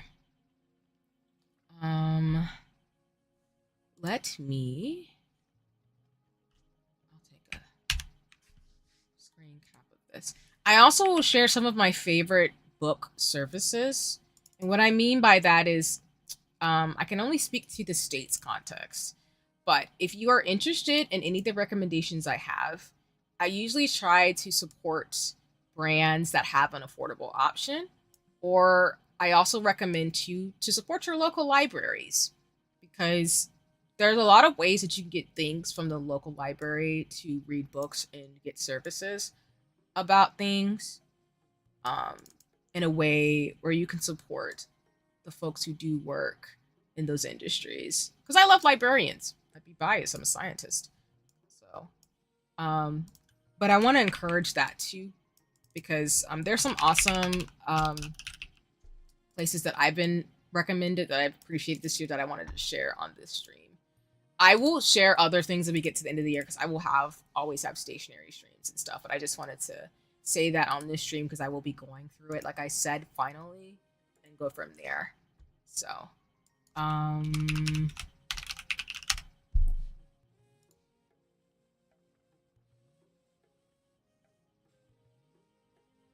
like I told you, y'all, the only thing I won't do on streams is I'm not going to talk about politics or civic engagement. I'm not that type of streamer. And I've made myself I've said that. And I know folks appreciate that I've said that and know. So I just appreciate community. Y'all are really awesome. Because I comparatively, I feel like, there's been some things that have happened. I haven't had too many issues in the streaming world, but I think I've been very good, which I'm proud of myself about, saying what I will and won't do from the get-go. So folks just have expectations of what I will and will not do. But like I said, y'all, I'm not going to talk about politics in the sense of civic engagement. I will talk about social issues to the degree that I feel comfortable, but I would prefer, if folks want to have those more nuanced conversations, to do them in a Discord, or in the Discord I have, or in other spaces, because I feel like I just don't, at least for me, I feel like I don't want to be, I want to use my platform for good in the way that I can do it, and spread social awareness and social causes in the way that I feel like I can. I just think some of the ways that people do it are just not the ways I'm going to do it. But please be aware that I do pay attention to social issues and what's going on in the broader world. And I do want folks to do what they need to do and take care of themselves. And, again, make the world a better place in the ways that you can. And I will always emphasize that and talk through that. But again, I'm in the terms of civic engagement and candidates and things like that, particularly in the U.S. context, I'm not going to talk about on streams. Because that, to me, is something that I would prefer to do more in a conversation, and when space is dedicated to that. And I kind of want to leave my streams to be about hobbies and social issues, and talking about how we can make the world a better place, and talking about science and sociology and those different topics in a way that is productive. Because I don't want us to also get into a conversation where there's a debate of people's humanity in the chat, because then I would be disappointed in myself. But I would be disappointed in terms of the community I've cultivated to even go that direction. So I just staying away from that, because I know people will get problematic. But that's why I always say, for you all to know, that I am pro civil and human rights. I'm pro science. I care about Black, Brown, Indigenous, BIPOC folk, queer folk, disabled folks, just people of all walks of life are welcome in my space. I am not a safe space for Nazis, bigots, hatred, all that type of stuff. No go. But yeah, on that, circling back. I'm probably that I like said that and then like circle back. But pretty much like, yeah, librarians are awesome sauce. Exactly. And libraries are 100%. Like, please support your local libraries, particularly if you live in the US. There are book services and things that you can order. You can order books from different places, but I actually like to order books from independent bookstores or to support just going to the library. I'm actually gonna I'm hoping by the end of the year, it's on my bucket list. I do want to get my library card renewed. I used to have one and go to the library with my friends more, my bestie more, but I don't. So I want to get my library card renewed so I can just go to the library. So there's a lot of services and things that you can use in the library, and I just want to emphasize that during my stream. So I just want to talk about books and stationery. And yeah, exactly, Charlene. Like, it's not to say I don't think people should use their platform to speak out on things that are important in that matter. And that's why I set the boundary that I said last night. But I also think it's really important, again, to know that some spaces are not conducive for the dialogues that people want to have. Because I've seen people do problematic things on their streams that I'm just not going to do. And I don't think I have the bandwidth or space on a stream to navigate some of the nuances you'd have to by being a streamer talking to an audience. And I don't think that's the most productive thing. I think the most productive thing that I'm going to encourage folks to do is read and research from the most directly impacted folks on a certain issue. And if we want to have a conversation about that, we can. I'm happy to talk some nuances and things, especially in Discords or private messages or just in another space. But I would like to keep my space here focused on hobbies and things I enjoy and to kind of take a break from that, but also not dismiss in a way what's going on in the broader world, if that makes sense. So we can talk about what's going on in the world right now in the context of like just the shenanigans, as we've done that before. But I want folks to feel safe to know that I'm never going to let this conversation divulge in a way where if you're a Black person or you're queer or you're disabled or whatever in terms of your social identities or positionalities in the world, that you just feel unsafe here. Because I'm not going to do that, and that's going to stop immediately. So yeah, that's just, I hope that comes across as genuine, because it's not me saying like if I have a platform, so I'm going to use it to do social good, because I don't think, to me, or at least in my ethos for myself, if I'm going to have a platform and actually have an audience, I'm going to use that in a way to make an impact for people, whether it's mutual aid and building solidarity and talk about social issues. But I also don't want it to be a space where people are arguing about who deserves innate human rights when everybody deserves their civil and human rights. I'm not going to have that conversation on my streams ever. And if anybody ever does that, I will ban them immediately, because I don't play about that type of stuff. Like, you're not going to debate somebody's humanity on my stream, especially folks who come from communities that have been directly impacted by history and marginalization and things like that. I'm never doing that. So I just want to say that. In terms of expectations, especially with the world's going on right now, and that folks need to take care of themselves. But I'm hoping my streams will be a safe haven to talk about those issues if you would like to talk about them. But also just know, like, if we want to have like some real deep dive, we can do that on Discord or something like that. Because that's why I said, for those of you in my Discord who know, like, I made that space for that reason. Because I want folks to feel safe and not feel like they have to say something they're not necessarily comfortable with in a larger audience or in a space like this, so they can say it somewhere else. And I'll, keep whatever we say in there versus other places. So I hope that makes sense. And again, comes across as genuine, because like I said, there's a lot of people who are talking about the issues that matter right now on their platforms, and I appreciate them. And I try to share and bookmark and share those resources too. I got to be better about sharing some of them in the Discord as well. But yeah, some people will do things for performance, and I'm not trying to be performative, y'all. I'm trying to keep y'all safe, us safe, and also talk about these things and do what we got to do. So, but yeah, for sure, Charlene. Exactly. That's what I try to do. I try to order from small presses and small indie bookstores, because one way, on the same note, that I try to support communities around me is really supporting local businesses and artists, and small businesses and small bookstores, because I think those are really important and key. Because then they'll support independent artists who are maybe like smaller, who don't have like the bigger publishers like Penguin House and things behind them and stuff like that. So I really try to support zines and things like that. I think those are really important, and I appreciate you naming that, because that's what I'm gonna emphasize is like, if you can support an artist that way and folks behind like that, please do. Um, and then we have 11 minutes and 55 seconds left. I'm just trying to look at my shelf to make sure I get all the books I want to share with y'all. Oh yeah, Amazon shenanigans. Yeah. Yeah. Ugh. I imagine, Charlene, with the work that you have a lot of stories about Amazon in terms of their shenanigans. And again, yeah, I will not shame people too for doing what they can in terms of the resources they have access to, because y'all, sometimes people don't have access to bookstores or to non other options besides Amazon. So you're not going to see me talk crap about people either. People have to do what they have to do. I'm from the South, where there's a lot of food deserts in certain places. So not everybody has a grocery store, for example, that they can go get food. So their food resource is literally just a local not grocery store, but the local gas station. And that's all they have access to food. So I'm not going to shame folks for that. Nor in general, I'm not going to shame people. But I just want to be honest and say, like, people do some interesting, very cartoon villain stuff that sometimes I'm like, I cannot believe people think this way. But that's just me. I didn't want to grow up to be a cartoon villain. I just wanted to grow up to be an artsy scientist, which ended up happening. Yeah, I'm sorry. I'm looking at my bookshelf, trying to make sure I get the books I want to share with you all today.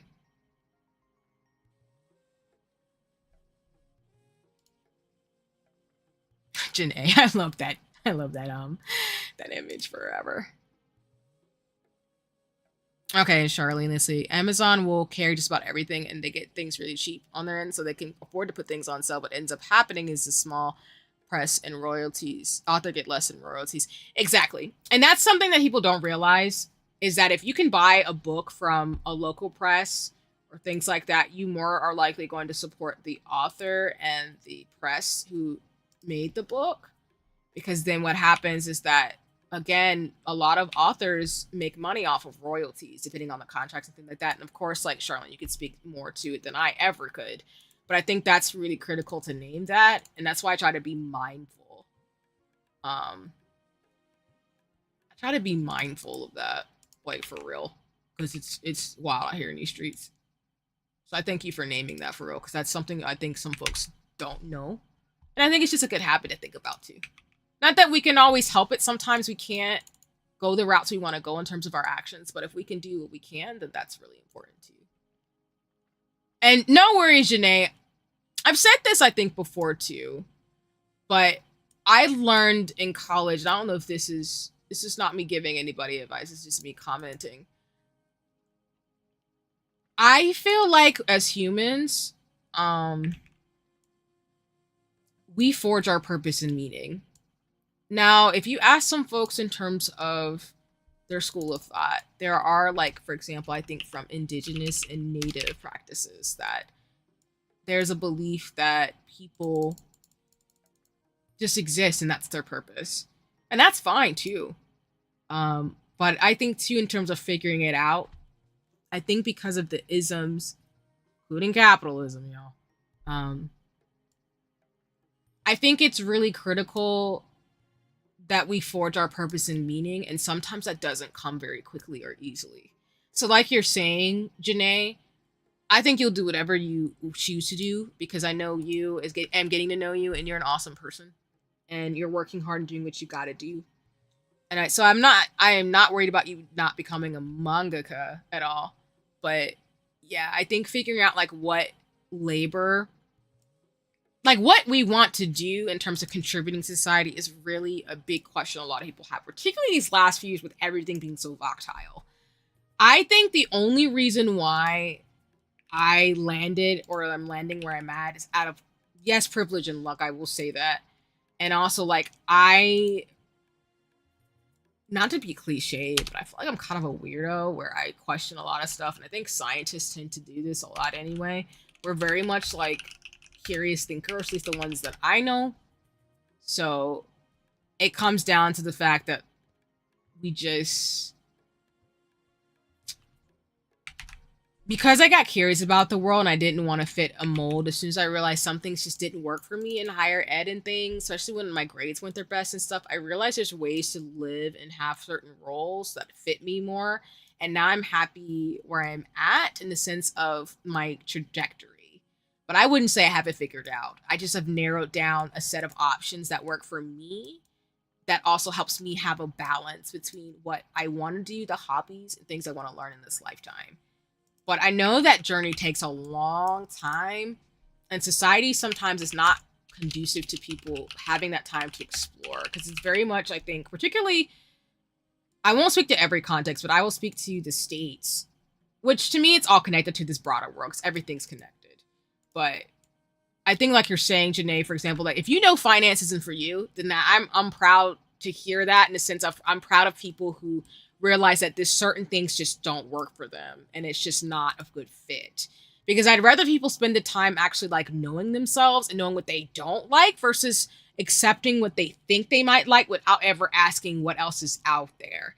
And that's hard to do, because some people will tell you like, oh, you should do the comfortable thing. And I'm like, not really, because sometimes if you do what's comfortable, you don't realize you might be settling. And settling is dangerous in its own way, because you get complacent and you get unfulfilled because you're not happy. Versus, I would tell people like, has my life been, great and perfect? No, it's been really challenging actually.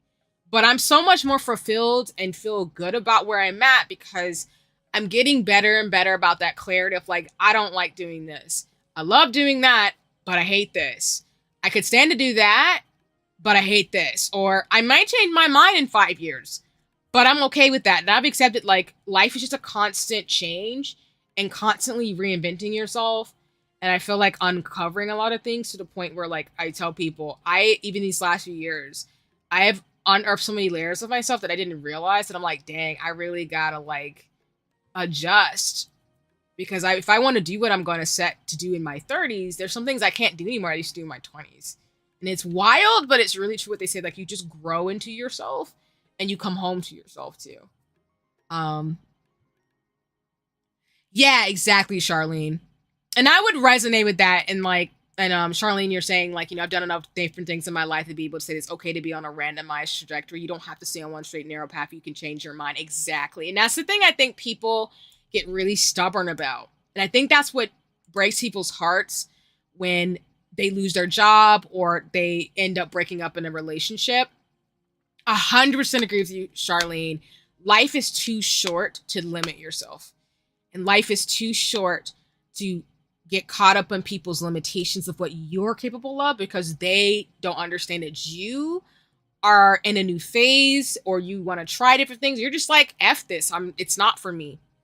And I think that's so important. I say that on my streams. I really think a lot of social good can come from people doing that work of seeing where they are as a person, even though that's hard, and it's a privilege to some degree, because again, some of us don't have the privilege to go to like therapy or be around decent people who are going to help us move where we want to go. But I think if you have those opportunities, take them, because life is way too short, like Charlene is saying, to stay on a straight, narrow path based on other people's perceptions of what it means to be an adult. Because there is no one way to be an adult, y'all. There are so many different people on so many different paths that like there's no one way to do this. And anybody who tells you that is lying. They are lying to you. The world is too big for you to be lying to yourself and limiting what you're capable of. So that's why for me, I'm always going to help and gatekeep, because I'm like, I'm grateful for the folks who told me to break the mold and do what I'm doing. I wouldn't be here talking to you right now if they hadn't encouraged me when I was younger. Even though some folks were jerks about it and were like, oh, well, see, you're not making any sense. But now they're like, dang, she actually did this. I'm like, yeah, I did. It took a while. I'm still not where I want to be. But it's not about where I want to be. It's more like my life is a constant unfolding tapestry. It's a story that I won't know until I live it. And that's the story that I want to be able to unfold for myself. And that's what I want to emphasize too. And exactly, Janae, I ain't trying to settle or be complacent anyway. Exactly. I'm the same way. Like, I'm not trying to be. Like, there's some things like that I have to accept and do, at least for right now, like paying taxes and stuff. But like, I'm not trying to be complacent or stuck or settle. I'm going to get what I want and what I deserve. And however that looks, it's going to look how the way it is. And even if I don't know what that looks like in the end, it just happens the way it will, then okay. That's all that matters at the end of the a day.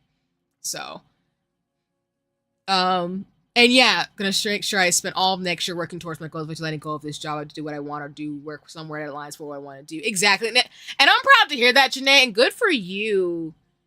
Because I'm honestly, if there's anything I can do to help or support, let me know. But like, good for you, for real, for real. And I'm really grateful to know you're doing that for yourself, because that's so important. And again, that's something I really want to tell people. Like, it doesn't have to be a particular thing or a particular like job or role. It's like, as long as you feel like you're in alignment to your journey, that's all that matters to me. If you feel like something is wrong, then actually ask yourself, like, maybe something is wrong. It could be a temporary thing where maybe you're just really stressed or there's a lot of stuff going on in life where you can't focus, or maybe right now it's not possible to shift. But if you can shift, do it. Like, please. Because I know, like, again, being able to shift and do things is a privilege, but if you have that privilege, take it. Like, I really mean that. And like you're saying, exactly, Janae, like, they're limiting yourself or cheating yourself for sure, because the world is so vast. Exactly. And there's no blueprint to being an adult, because there's so many different directions. And exactly, it's about the journey. It really is. And yeah, Paz, you're right. Definitely should stick to people who only want to see you be yourself and make changes for your own benefit, because the ones that love you will not allow you to see yourself hurt and stay in the same place. Exactly. People who genuinely love you will always be helping you. They might not understand. They might not agree. But they're going to be like, as long as you make the choice and you're not putting yourself in harm's way and you're not doing anything dangerous, I 100% support what direction you're going in. And that's how I always am with my friends. Like, I'm going to keep it real with my friends and be like, I might not agree with you, and here's why. But I love them and I want them to still succeed and prosper and be safe, because that's just what I do. I care about them. And I'm not the type of person to be like, oh, well, you know, you're not being great and da-da-da-da. I'm like, it's not my life to live. And if my friend wants to do this and they're not hurting themselves or anybody else, I'm going to encourage them to go for the gold. And I'll be here. And if it doesn't work out, I'll be here too. Because at least they thought about it. But 9 out of 10 times, it generally works out. I will say, like, when my friends do stuff, it genuinely works out for them. Like, they're happier and they're a lot more joyous. And even though it's hard, they're proud of themselves for the work that they've done. So, whoops. Okay. We're going to take a 5-minute break. And then I'll actually pull up my slides to talk through some of the stuff I mentioned. And exactly, you want positive energy and vibes around surroundings and environment really do matter, because people and places can affect you. Yes, exactly. I 100% agree. I'm the same way, and I've been that type of person that I realized when I've gotten older. I cannot be around people. Like, I have friends of all walks of life, which means I also have friends who have mental health issues, disabilities, and things like that. So it's not me saying that I don't want to hear about problems and issues, because life is not always good and cushy and roses and rainbows. It's not. So I want to be there for the hard times, but I cannot be around people who are negative and very much of like, you'll never succeed in life because boom, boom, boom, boom, or whatever. I don't like those type of people. And I don't say that out loud, that I will never be that type of person, because I've had people talk to me that way and limit me. And then when I get where I got to go, they're like, oh, I'm so shocked. I'm like, why are you shocked though? You didn't believe in me, which means you never really liked me in the first place. You're just here to, like you're saying today, exactly, living through me or putting pressure on me to be you when I'm not you. And that's not the type of friend that I am. My friends will tell you I'm the type of person where, like, baby, I'll keep it 100 with you. I'll love you. I'll tell you the truth, because, you know, I'm very, like, cautious and thoughtful, but I'm also not negative where I'm going to be like, hey, you won't make it. I'll be like, nah, here's what we got to do. Here's what's happening. Here's a set of conditions, and here's how we'll go about it. But as long as I'm in your corner, and no matter how long it takes, you will get where you got to go, because you have a system in place and you've thought about it. And that's all that matters to me. And that's what I'm going to do as a friend. But I get some people are not like that. They want, and I saw like a status on Twitter. I talked about this too. They were like, people want groupies and not friends. And I don't want groupies. I'm not trying to be a celebrity, y'all.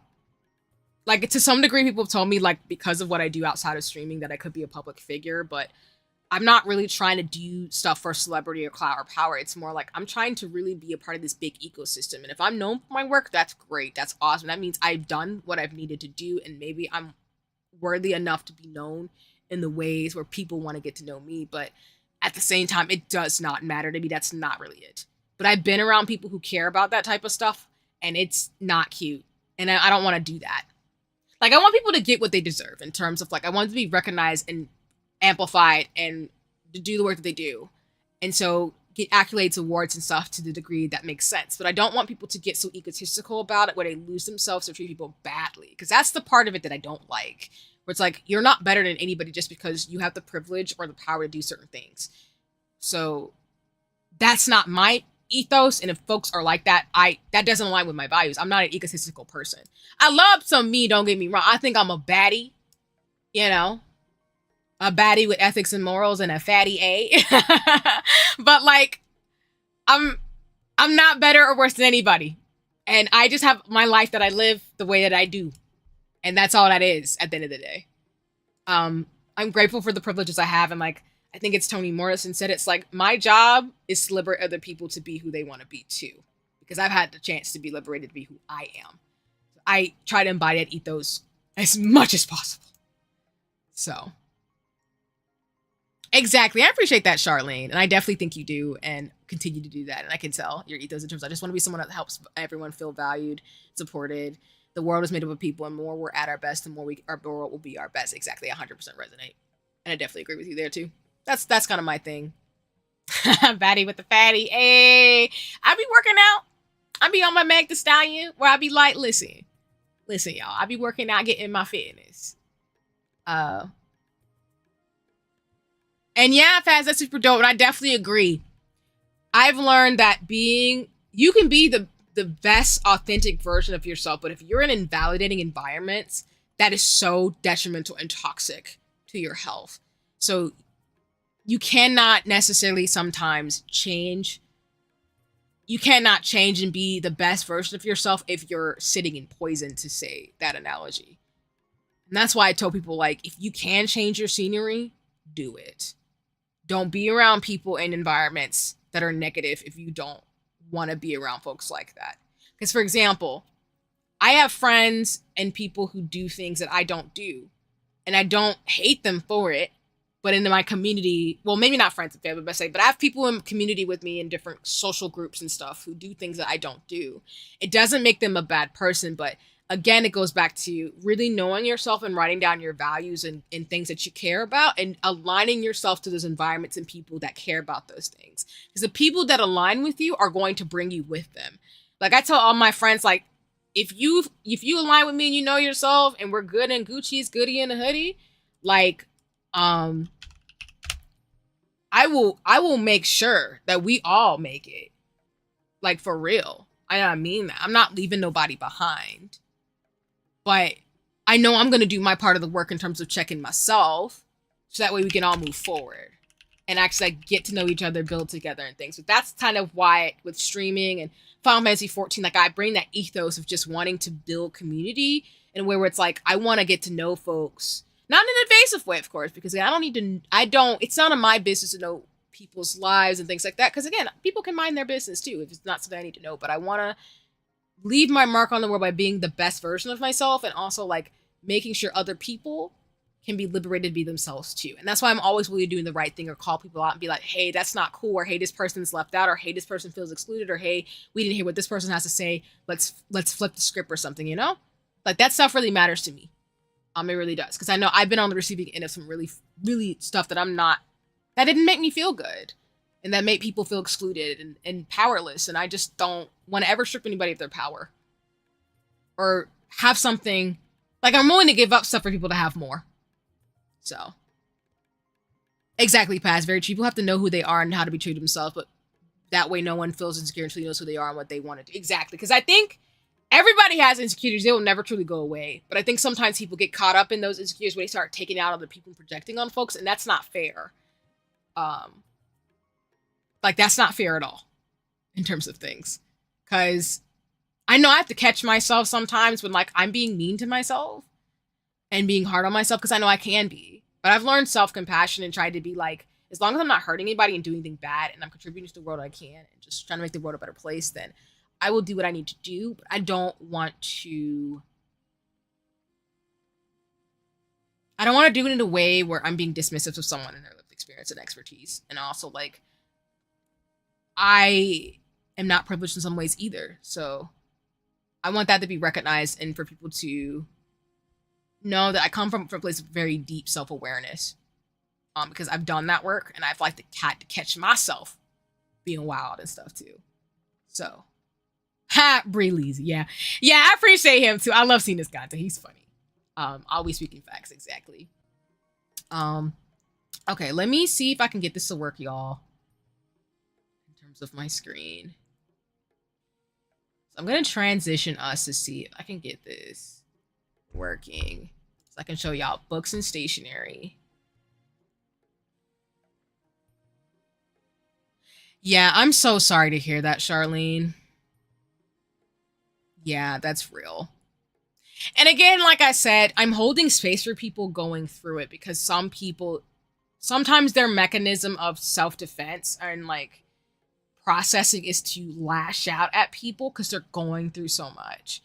And it's not to justify those actions. It's more to recognize that when we have those moments of being self-aware that we are lashing out, and like you're saying, Charlene, picking fights with people and sabotaging folks, we need to check in with ourselves and go, what are we doing that's telling me to hurt somebody else when they have done nothing to me in terms of my circumstances and situations?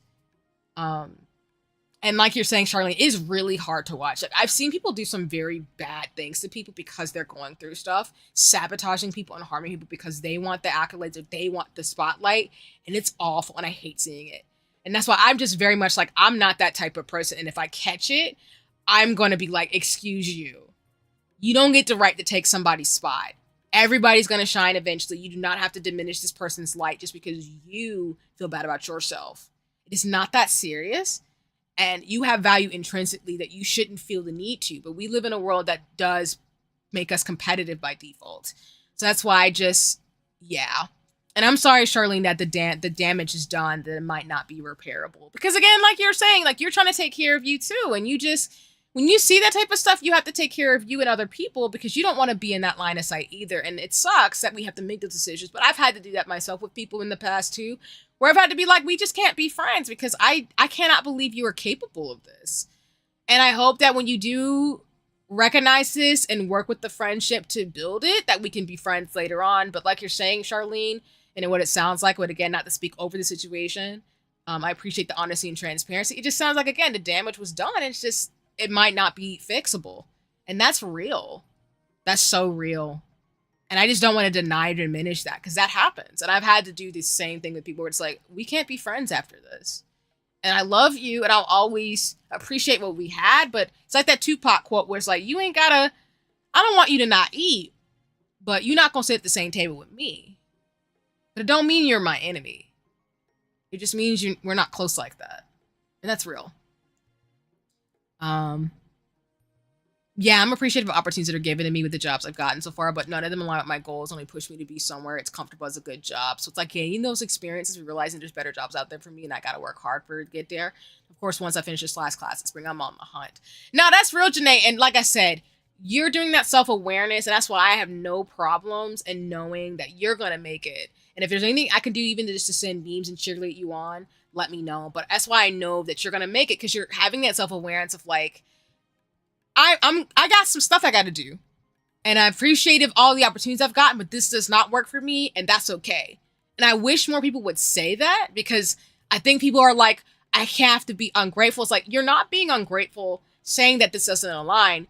I know people are grateful for the things that they have, but it doesn't mean that there isn't enough out here for all of us. There's so much in the world, so much abundance and stuff that I just think people need to align themselves to what works. And all of us in the community can help each other out to get there. So yeah, it's litty for real. And I appreciate that. And echoing, Janae, Charlene, like I've already said, like I appreciate what you're saying. And I'm so sorry again, because I think that's real and that sucks. It really sucks when people act out in a way that we're just get disappointed by. So yeah. And exactly, we ain't enemies, so we just can't be friends, and that's okay. Exactly. And those moments are never easy, but wishing everyone involved best for sure. Definitely agree. Yeah. And I had a situation like that recently where I was getting cool and close with someone, but they did something I was very much uncomfy with. When now we're cool, but at a distance. And exactly, Janae. And that's the thing too. Like when people cross boundaries, and that's why I said what I said yesterday and other things and stuff like that. Like we have to take care of ourselves, and it's not to be mean to anybody. It's just like we can't compromise ourselves and be the best versions of ourselves and be friends with someone if they just do something that crosses a line that we don't appreciate. And if we're not able to have that conversation with them, or they're not willing to be open to that to build with us in terms of friendship and relationship, then it's just not going to work. Because I'm the same way. Like, if I see something somebody does, I will distance myself. If I can broach the friendship and say, hey, that's not cool, I would rather do that. But if I can't be straightforward and confront the situation, then sometimes I'm just like, I can't, and we'll just be friends, acquaintances from a distance. But that's something that you usually can pick up too. I'm not saying like you can't pick up everything that's going to happen, because people will do things that you're not. People are people. You can't predict how people are going to act. But I definitely agree with that. If you have to, sometimes you do need to put that distance if you can't have a conversation to broach what happened, because it sucks that happens. But I agree with you, Janae, and that like sometimes the best option is to put people at distance and just like move along. Yeah, mostly I just want her to be okay. I know I'll probably have set firmer boundaries in the future with her if she wants to engage again, but I just want her to be well. And exactly, Charlene. And that's why I can tell through this that you genuinely care about your friend. And it's like, you care about her, but you're also caring about yourself, which I love and appreciate that, because I really want to emphasize, y'all, please take care of yourself along with caring for other people. We have to balance that, because we can't take care of ourselves and what's going on in the world, especially with everything happening, if we don't take care of ourselves. And we also can't take care of other people if we don't know where their stuff begins and ours ends, because then we get into these codependent relationships and they can be toxic, which can be like really bad.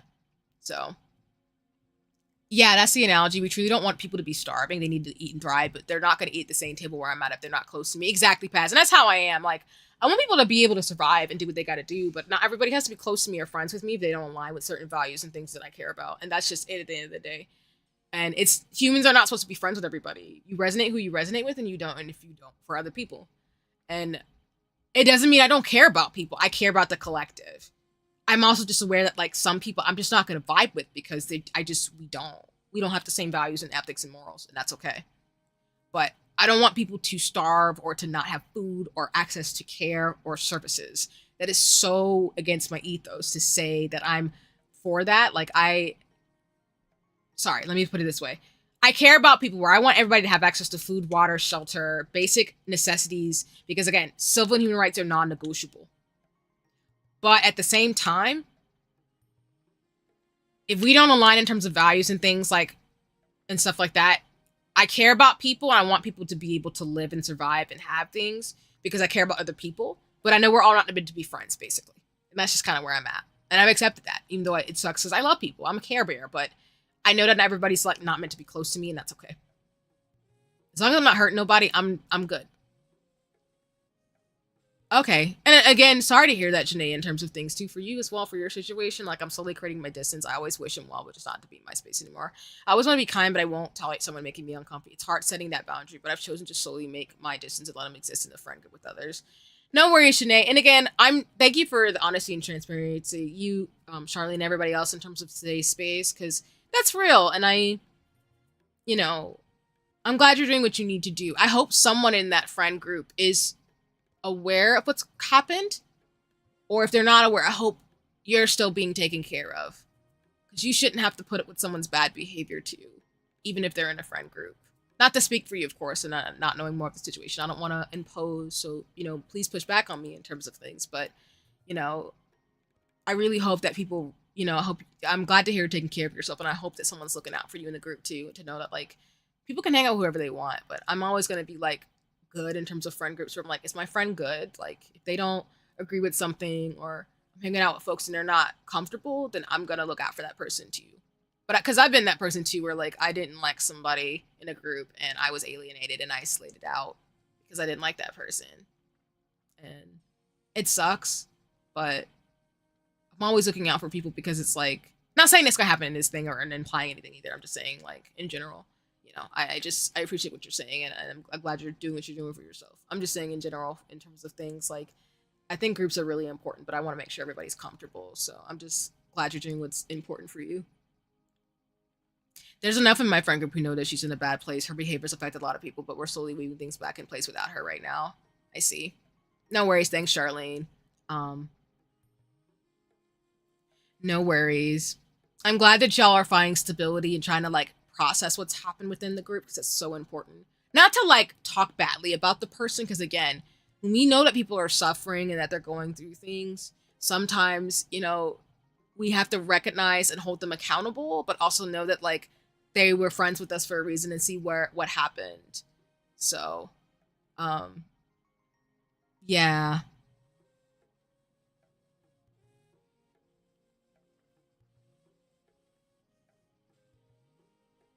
And then Janae, yeah, I totally understand what you're saying. I'm considered someone one of my close friends, but I'm giving it a bit of time since emotions are still kind of high on it. Always important to be calm and stuff like that. Yeah. And I wish you the best luck and abundance, Janae, too.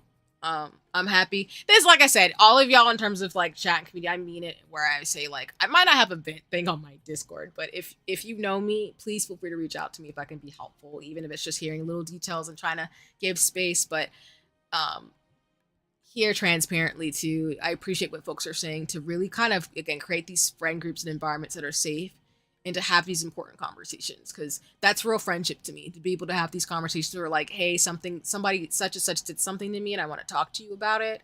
So I'm glad, Janita, you're going to have that conversation with one of your closer friends to kind of figure it out and, you know, really kind of weigh out your options, because you deserve that. You deserve to be safe and to be able to air out like what happened to you and how you feel about it. And friends who really care are going to be like, you know what, we can talk about it. If this friend hurts you, I wanted to hear about it. Not in a gossipy way, but in more like, can we fix the situation type of way? If not, you know, sometimes, like I said, things happen where it's like, I'm going to choose my friend because they don't deserve this. And if stuff happens and there's fallouts, then I'm going to, you know, always be there for my friends and things like that too. Oh, exactly. I will always admire and appreciate her and be thankful for all the good things she's brought me. I will never hate her. I'm just not going to be supportive of her harmful behavior. Exactly. And Charlene, that's where I'm at. Where like, I love people. I will always love people. Like breaking mutuals like I did or doing things that I do to take care of folks. I will always care about people. But if you harm me or somebody else and I call you in and we can have a conversation to be accountable, then I will not and will never be supportive of anybody doing something wrong. I'm going to call out my friends because it's like, bruh, we're friends. I should be able to hold you accountable when you do bad things, because I want people to hold me accountable when I do something wrong. And if we can't do that, then we might not be friends as I thought we were. And that's the thing that some people don't understand. And actually, I will say being a decent friend is a skill. It's a life skill that takes time to build out.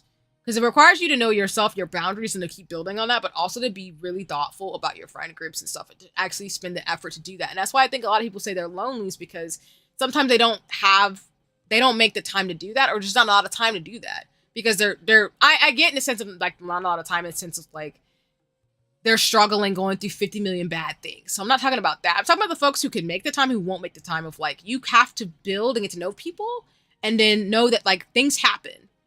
And you're building a relationship to be able to navigate the terrains when things get bad, versus like being, oh, well, I don't want to talk about bad things, or you have to be always approving of my behavior. I'm like, I'm not a groupie, boo. I'm your friend. And if I wouldn't do that, I don't want you to do it necessarily either. But some people get it twisted and it's wild. Because they do. And I'd be like, dang. Okay, let me start the last sprint, y'all. I'm gonna do book talk, and then we'll do Final Fantasy for like an hour or two, and then I'll call it stream for the day. So, I started the timer. I'm gonna switch to see if I can get the. We can keep this line of conversation too. I'm just letting y'all know I'm switching to the PowerPoint presentation I have for y'all. So just give me 1 second as I try to finagle this. But no, again, I think it's so important for folks to hold space for people. So that's why, again, I appreciate y'all's honesty and transparency, because I do not mind topics like this at all.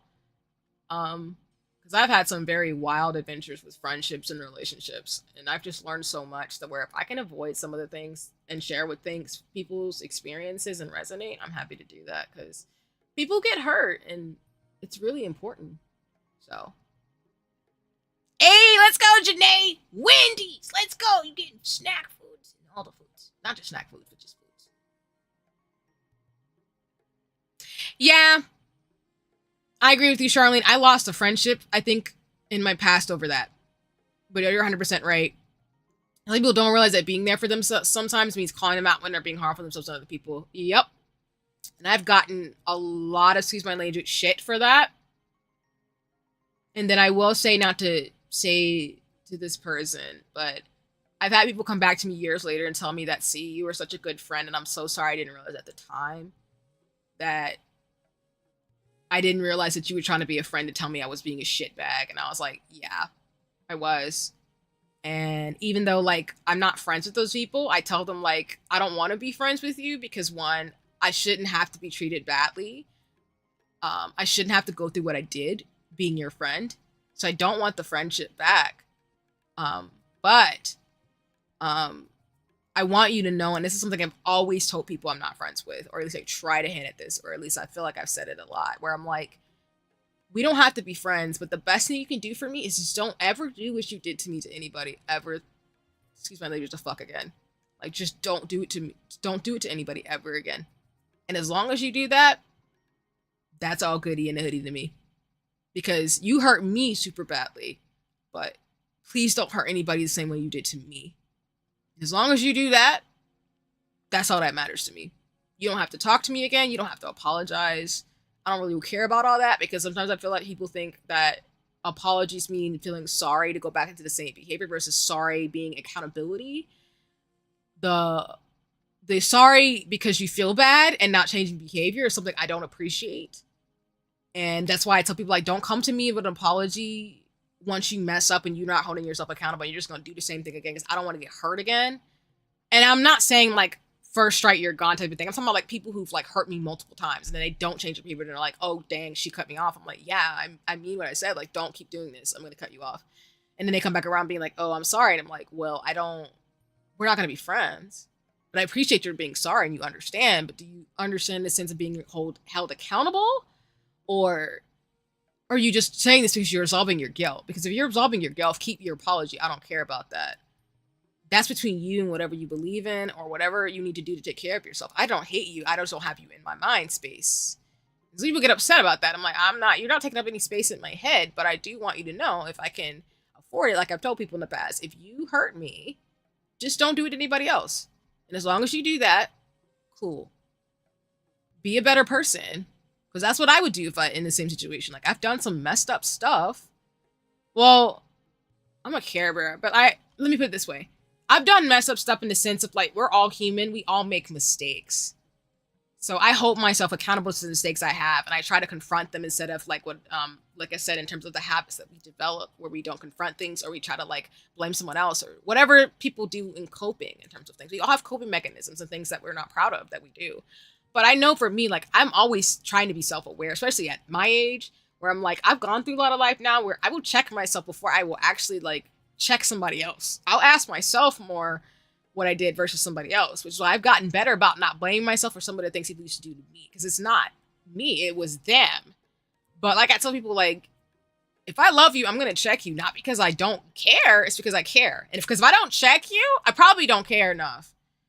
And it's not to say, like, again, I don't care in the sense I don't want you to do something bad, but it's more like we're not close then, because I don't feel comfortable talking to you about what you're doing. So I don't have no qualms about that, saying that, but I know some people get uncomfortable saying that's mean. I'm like, I'm not nice, I'm kind. So, yeah, I always try to be kind about how I call friends out, but no matter how you choose to call someone out, you'll never know how they'll react. Exactly, Charlene. Like, I've had some people do some very nasty things to me. I've had some situations go well, but I've had some situations go south for the winter. So I understand, like, it's hard and scary because confrontation can be difficult, but it's worth it, because you're sitting on feelings and things that are bubbling up, and you don't want to do that because you're gonna build resentment or things like that too, and it's hard. Unless, of course, like in some situations you can't talk to the person, then safely distancing and just being an acquaintance makes more sense. But yeah.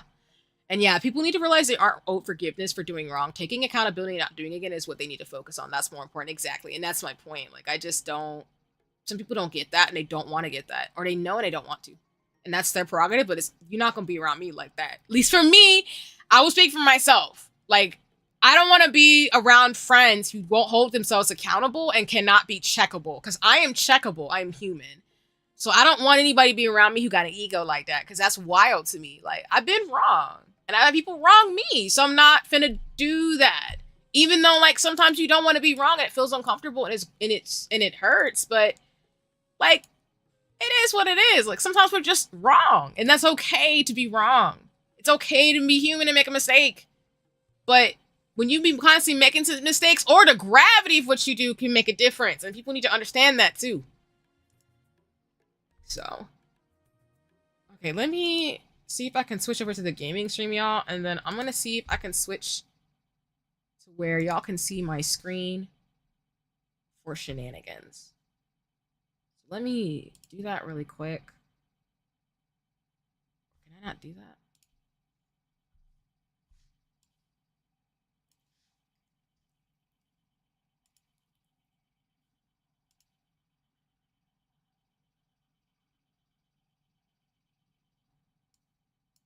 If anybody saw that, please don't share that. I would really appreciate it for safety reasons. Thank you so much. I'm definitely gonna have to clip that out. Oh God. Me and my clumsy. Okay. I knew I was eventually gonna mess that up, y'all. I'm so sorry, but we're gonna have to clip that out. So thank you for those of you. It was super fast, all good. All right, cool. Y'all didn't see it. All right, I'm gonna go back on the bottom and make sure I can clip that out. But if y'all didn't see nothing, it's all good. Thank you so much. I don't want to dox myself. So yeah, I'm gonna watch the VOD and probably like clip out a little bit. But if you all didn't see anything, it's great too, because I know I switched it out really quickly. All right, awesome. I appreciate you. Okay, so we'll keep talking in terms of this topic. I appreciate today's conversations, and I have the timer for an hour for those of you who are doing stuff. Appreciate y'all. Thank you so much for being respectful. Y'all are so respectful. I appreciate the community for real. Y'all are really awesome. We're 50 minutes, and so for those of you who still want to work while I'm talking to you, this is totally cool. I'll just go through the slides and things too. I do want to say that I did not make this slide deck. I did make, this is my official logo for those of you who don't know, for Project C in terms of me. But this deck is from Slide Carnival. It's a free deck that you can use, so I'm not gatekeeping nothing. But again, like I said, I'm going to try to make some slides for myself and go from there. Okay. So just as a reminder in general, in terms of things, y'all, I do keep the Maui Mutual Aid efforts in my description box for my streams at all times. So please check that out if you haven't already. I still do care about what's going on in Hawaii, as well as just all the things going all over the world that have been brought up in the social stratosphere. So please check out those resources. And again, please, I encourage you to check out folks who are most directly impacted by issues and support them and raise some noise and like do whatever you need to do, whether that's reading about it, supporting, retweeting, things like that. I really just want to encourage that as much as possible. Auntie! Oh my goodness! Hello! Wait, let me see. Let me drop in the chat. And hello! It's lovely to see you. I think I see it as Botch Addict. But please let me know if you have a way you would prefer to be called. But it's lovely to see you. Thank you for coming by stream. I hope you and Ate are doing well. For those of you who don't know, you should check out Ate. Ate and I don't want to say, well, I could say this, but I feel like Ate and myself and Janae and anybody else is in this unofficial official shoujo manga club, shoujo club. So, but you should follow Ate. Ate Honey Milk. On socials, super dope. But Ate is really great. It's lovely to see you, as well as again, Botch Addict. Let me know what you prefer to be called, but it's lovely to see you, and thank you for coming by stream. Botch. Okay, thank you so much. And again, apologies y'all if I say things wrong and stuff in terms of my English and things like that. And then Ate, you should not be surprised. Like I'm actually like highlighting you. I'm gonna do it every stream until you come back. Because I love you, friend. You're great, and we appreciate you. You are appreciated here. But thank you for coming by. I hope you're doing well. Botch, I hope you're doing well too. It's lovely to see you. And I appreciate you coming by. Thank you. And then Charlene, thank you so much for the honesty and transparency. I did not know that. I'm happy that, you know, they're not on Maui, so they're not like they get caught up in the fires, but I know it's not easy for everybody in Hawaii. I know I have friends and colleagues who are over in Hawaii who have been supporting the efforts. So that's why I still want to like bring it up. But also, please, there's other things going on too that I'm not ignoring as well. I just wanted to name that too. I wanted to keep this in here in terms of things. But no, y'all came at a good time. I'm going to talk about books and stationery as we go through the third sprint, which is 48 minutes in. So you came at a good time. Also, I just want to share the art that I got from Shin a while ago, but just so y'all know, I'm on Twitter, Blue Sky, and Discord, so just a reminder. But the Flash is up again.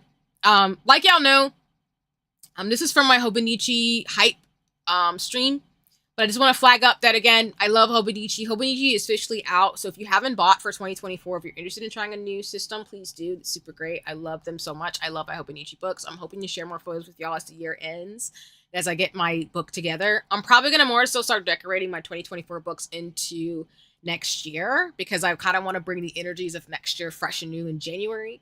But, I've gotten my stickers and I'm ready to go, so I'm excited. So, just a general reminder in terms of Hobonichi, there's multiple different books and stuff that you can buy. I typically have actually the cousin. This 2023, I typically use the original cousin in the Japanese version. But next year I'm using the cousin and the weeks version. So again, check it out if you like. There's lots of tutorials and things up. I'll actually mention 2 streamers or 2 video vloggers. They also, I think, have YouTube, which is hard. They have like YouTube and Twitter presences. But yeah, really highly recommend you check them out. I love the cousin a lot because of the space. I typically get the original cousin. I get the cousin. The original, I think, is, I don't know if it's bigger or smaller, but I get the cousin, like I said, on my Hobonichi stream. So, hype stream. But I used the cousin in Japanese, and then I have the weeks for 2024. And yeah, oh no, Janae, like, I still need to send you Hobonichi things. I gotta send you pictures, and like, I got stickers coming, because I'm a mess. But I really do I gotta get you in this Hobonichi hold lemon. And the cases. I did buy a green leather bound case for my weeks and my Hobonichi. So I have the 2 AVEC. I don't know how to say that.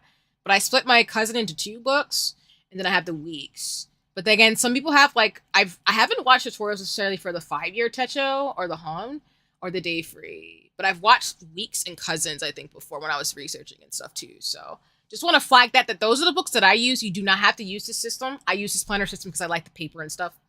And I just wanted to give a promo for jet pens. One day, y'all, if I ever make it in terms of streaming, if I don't get like canceled or something for being socially just or something, I love jet pens. So I just wanted to fight. If you go on their website, I went through this in my Hobonichi hype stream, but please support jet pens. They're a super awesome company and stuff. They are not sponsoring me or anything, but I'd love to work with them one day because they have just great stationery and stuff, and I love their ethos and just the updates they do. They also have a YouTube channel that I also check out for any like stationery updates and things. But I love them. I love them so much. Because like I said, I will flash this up every time. Look at how much stuff you can get from jet pens, y'all. Stuff is ridiculous. This is how I'm probably going to buy some people's stuff because I'm in a stationery Discord. We're doing Secret Santa, so I'm probably going to get... I hope my Secret Santa isn't watching this. But like, I'm gonna get my Secret Santa something probably from Jet Pens or probably something from Etsy too. One of the small businesses in terms of like stationery stuff. Because there's so much stuff on Jet Pens I love that I'm like, I can't. So again, like they have so many gift things, y'all. Like gifts for everybody and everything. Because it's so real. So I just wanted to flash that up. We're talking about stationery today. And then as a reminder, again, for the 2023, I used the Hobonichi cousin. I decided to get the cousin in the weeks, and then my pen choice is still Tispy. I use Dynamine ink. Specifically, I use a Royal Cobalt Jazz ink. I will probably getting a bright pink ink because I feel like doing a Barbie color for my books. But I have a red ink, a blue, and I want to get a pink. So I usually like once every other year get a new pen or inks. Because yeah, I don't really want to spend like super amount of money, but I do want to like I do want to like buy myself something like stationary, like in terms of pens. I do want a pen collection as I get older. So we're working on it. Give myself a decade or two. Probably the rest of my life is here having pens. So all right. So First recommendation. I follow Citron Note on Twitter, and they do have an Etsy page. But Citron Note is the artist. Yes, Janae. If you like pens, I highly recommend Tispy. I can shoot you. I totally forgot y'all to put this on the slide, but I do have recommendations for pens. I do like Tispy a lot. There's a couple of brands I do appreciate in terms of pen writing because I actually like wide nib pens. And for those of you who don't know what that is that there's different types of pens with different nibs in terms of like the amount of ink that comes out of the end of the ink, if that makes any sense. I'm probably not explaining it right. But I typically like pens that have like wide nibs and stuff. Because I just like that because I write kind of big.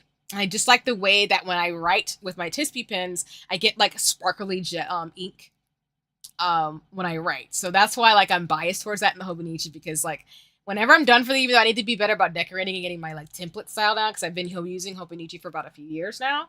I love that I can get like the inks to be like glittery and sparkly and things like that. So yeah, highly recommend, but I can also send other gift brands. And if folks are interested, I'm happy to, again, I'll do other stationery streams. I can talk about specifically just pens. Because I can specifically just talk about stickers and pens. I'm doing like a very like basic B thing right now. Because I'm going to go nosedive into this over multiple streams. Because I want to be, I'm not going to lie, I want to be kind of a stationery streamer. A little bit. Like I want to incorporate stationery books and things into my streams. Because that's what I do for hobbies as well as science and things. So I meant what I said when I was going to do it. It's going to take me a little bit, but we're making it. We're doing it. But going back, Citron Note is someone I really love. I've thought about her on my Hobonichi Heights stream, but her art is super cute. If you love Sanrio and anime and things like that, you cannot go wrong. Citron Note also has a Patreon too that I am subscribed to. They're like most Patreons, there's tier systems. Some people just have sticker clubs. Some people have like stationery clubs and things like that, but I actually love Citron Note because I've been buying from them for I think a few years now, and usually I put I think it's her, but I'll use they them to be respectful pronouns.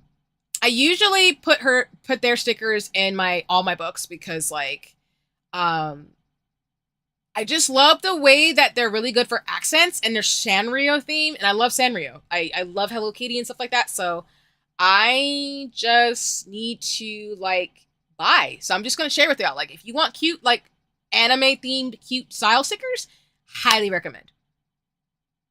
And yes, to answer your question, Charlene, yeah. So with the Hobonichi, you do not have to buy a cover, but you do have to buy the book.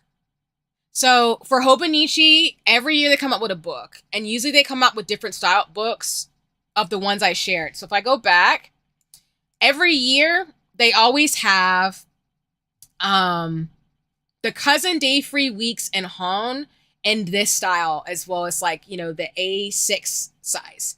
Now the Techo 5-year they have every year, but it'll start 5 years from that point. So if you buy a book, for example, for 2024, you would have a book until 2029.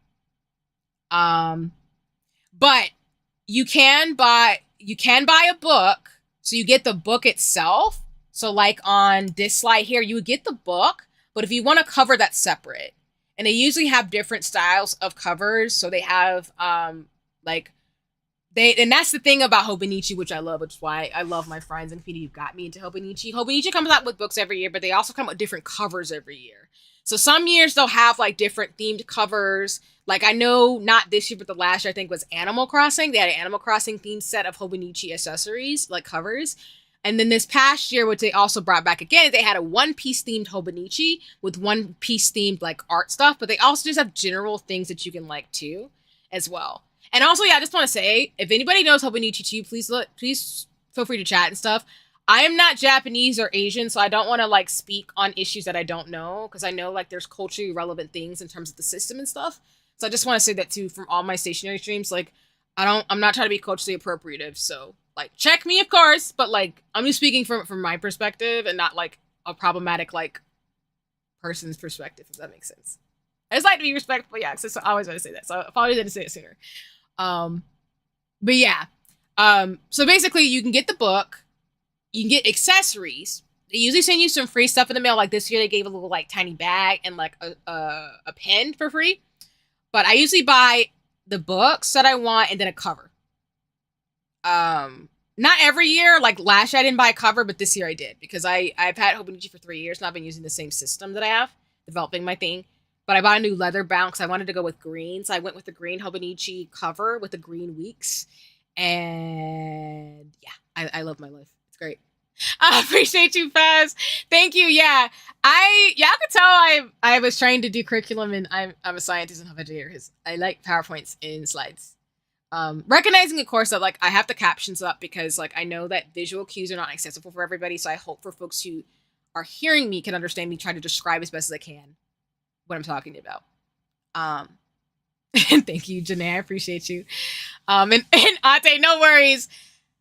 I sometimes have gotten the habit where I collect stationery and I don't use it. So I'm trying to be better. And I know I'm in the Bujo, it's called like Stationery Bujo Discord, where I'm trying to do like a detox where I use all my stationery so that way I don't have it up or I give it to friends who could use it instead of me. So it's kind of like recycling and reusing things because I don't like, yeah, stationery it's a trap. But I appreciate you that you like cute stationery. But yeah, Citra Note is super dope. Highly recommend you check Citra Note out. They're on socials. They're on Twitter, and I do believe they're on Instagram, and they have a store. But I love them in one of my hotspots. I'm obsessed with their work. All right. Another person I've already mentioned before, but I wanted to bring up again, is the letter G. G is super dope. I follow G on socials. G is a mutual of mine, so I am very biased. But G has some really dope stickers. And if you are a streamer, G is also open to working with streamers and folks in terms of like fashion. But the reason why I love G is G's not only a data scientist at Ubisoft, so shout out to G for being dope, but G also makes like fashion stickers and stationery and like basically fashion stationery, and it's like doing some really awesome things in terms of like art prints and stuff. And G is super kind and sweet. I have told G that I'm gonna do some shenanigans with G, so don't be surprised. But if wink wink hint hint that some things happen because of G, but I do plan to want to work with G because G really does a good job of like making fashion stickers and dope designs and being like super cool as a person. They have all types of social. They have a Patreon as well. I just have a screenshot of their Ko-fi, excuse me, where they sell their stickers. And I have all of them. G stickers are in my Hobonichi. I share G's posts all over my Twitter. And I am like, I just appreciate G. They're super sweet. And I wish they would get more followers. You're so dope as a person. But yes, please, please, please. I cannot recommend enough. G stickers are dope. If you're looking for some assets, some fashion stickers, G pretty much has witch theme stickers, fashion ones. They're all fashion based, but they're Wicked Witch of the West, the South Ajixi, the Sugar Plum Fairy, Snack Pack, and then Celestial stickers. And like, yeah, exactly, Ate. Like the way that G's drawn Neopet characters, G's art is so dope. I cannot stress that enough. I just wanted to flag G again on another stream. And I will tag these folks again like I did the last time. Because I do want y'all to find them if you can find them on socials. No worries and no pressure if you're not interested either. It's totally cool, but I just want to share it because I don't gatekeep. But yes, G is awesome. Highly recommend. Wanted to flag them up again for Stationery Talk today again too. Another artist that I would be remiss to say because they've been in my Hobonichi for years is GDB. GDB is an artist based in the American South. Amazing black artist that I super adore. They sell art print, stationery, apparel, and just really dope original art. One thing I've been trying to do with my Hobonichi, specifically my weeks, is to have more black fantasy stickers, specifically, because I do want to kind of reflect the reality in terms of like, I try to have stickers of all types of artists and ethos and like fantasy and things. I'll take screen caps, of course, as best I can, because I know some things in my Hobonichi I don't want to share publicly, but like, the way I really appreciate like artists in terms of all cultural backgrounds and things is that I try to buy stickers, you know, that support causes and as well as like represent those things. And G2B does art that's like black fantasy that is super gorgeous. And I just really recommend their stationery if you're looking for someone who has been really awesome and dope and is a really kind person. I actually have, I think, bought from GDB when I used to go to cons a few years ago, but their art is super pretty. They're on Twitter and all the socials. They also, I think, have a web comic coming out, and they have like a book they've done or illustrated. So I love GDB. I buy her stickers a lot, and they're usually in my books every year. But she's one of my favorites because she does a lot of really awesome black and fantasy and just in general art styles that I just love. And as you can see from the screen cap here from her website, she just is super dope as a person. So I just wanted to flag her again for anybody who's interested.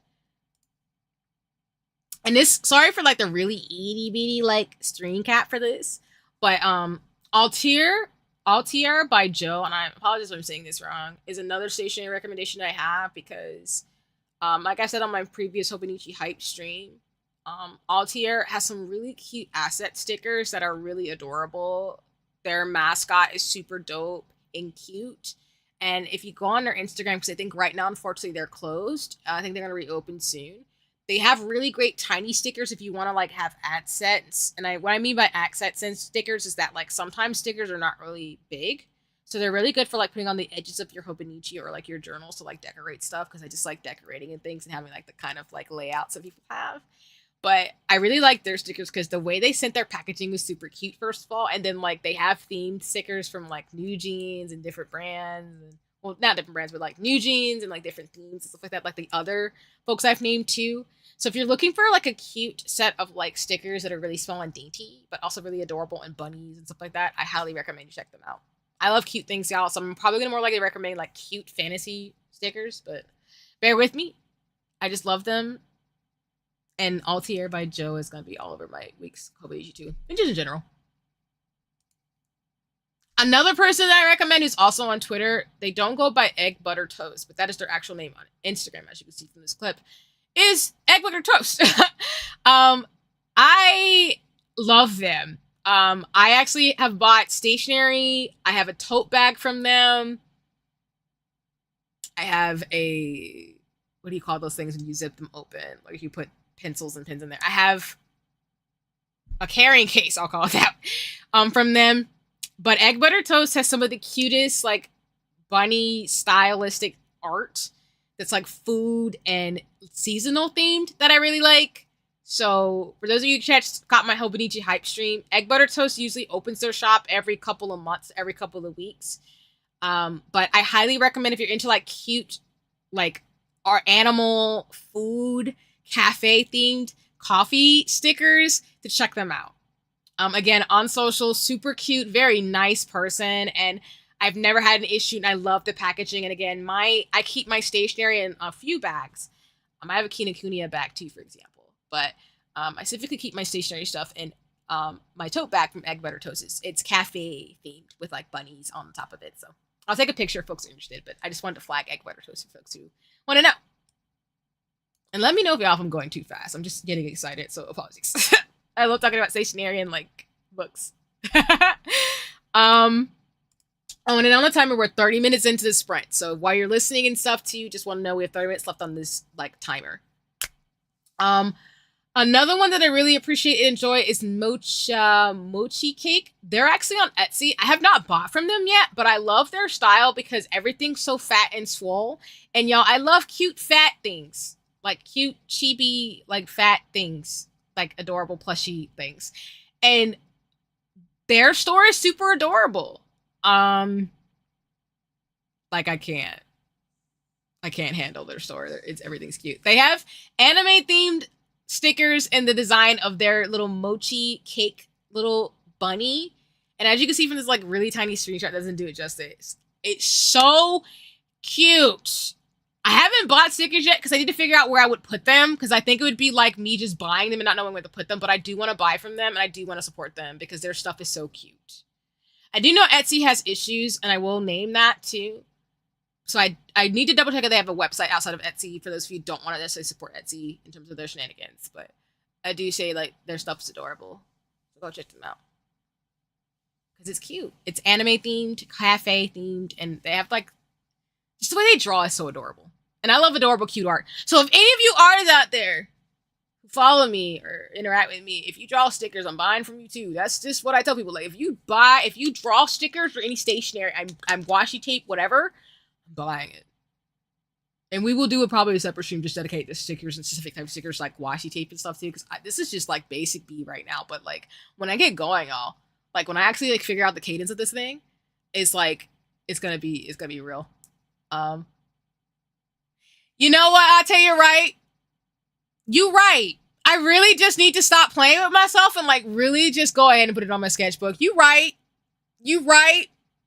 I appreciate you. Just while we friends, be looking out, because that's exactly what's gonna happen. Because I need to put, like, I have like books, y'all, and like, hey, Hobonichi, but now I actually need to like, I'm getting a sketchbook because I want to draw. So I'm thinking about getting an iPad to do fashion illustration and stuff too, because it's time. You know, it's gonna take me a while, but it's okay. I'm gonna spend some years learning, and then I'm gonna be like, hey, what's good? Let's get you in a hoodie and stuff. But like, yeah, it's real. The struggle is real. Stares at file. I think I keep stick. Yeah, Charlene, it's real. I got a whole dresser drawer of stickers. It's a problem. Like, I have stationery where my family knows me as a stationery person, where I have pens and highlighters and not Copic markers. Sister has Copic markers. But like markers and rulers, and it's litty. Like, I'm stationary girl in my house because of friends and community who've got me this way. So it's real. And thank you, Pass. Yeah. This is all the stickers I have for now. I will recommend some people who stream if you want more recommendations, but I'm going to move into books because we have to. For real, I put stickers on my sketchboard and I still have a bin of struggles. Exactly. I'll tell you, it's real out here in these streets. For real. It's real out here in these streets. So books. And then I'll give y'all websites for stickers. And exactly, Janae, I have too many stickers too. It's real. The ones I've named are the ones I primarily have in my Hobonichi and my books. There are other people I buy from. One is Ansaris. I'm probably saying that wrong. But I am happy to share these folks too. And if you follow me on socials, because I also post my streaming stuff, of course. But if you follow me on socials and social media, you know, I will always share stickers and stuff from other people I buy from. Because all the stuff that I buy, I literally will share somewhere. Because I do not gatekeep, y'all. Just ask me and I will tell you. But books. So I'm in front of the sequel. But I talked about this last time. I wanted to show the covers. I am a huge fan of the Legendborn series by Tracy Deonn. For those of you who don't know, it is a young adult story. And by the way, I'll tell you now, I mainly read fiction and young adult novels. Adult and young adult series. And I subscribe to 2 book crates, and then I plan to get a library card because one of the things I told myself, which I'm behind on, is I wanted to read more fiction books, because one of the things that keeps me sane in life is reading manga, but also reading fiction books. So because I know I read a lot of manga, I was like, let me actually read some fiction books, because I loved doing that when I was a kid. And I specifically wanted to read more books by Black and Indigenous and queer authors. So I've been really trying to be good about that, because that's just my ethos of like, I really want to support communities I'm a part of, as well as support communities in general in terms of indie and upcoming artists. But one person who I really love is Tracy Deonn, Legendborn. If you're into King Arthur, Southern ancestry, and just magic and love triangles, highly recommend, like I said on my last stream with books, because the Legendborn series has all of it. The main character, Bree, is super dope. Bree Matthews, who gets wrapped up in this journey to figure out what happened to her mom without spoiling too much. She gets wrapped up in this love triangle with folks who have magical powers and figure out what's going on. But the plot twist and the shenanigans are dope. It's not a perfect series, but I still love it. And I literally got the book, read through it in like a couple days, and then got the second book, waiting for it, and then read through that in a couple days. And that was my mess in January, but I'd have no regrets. It was worth it.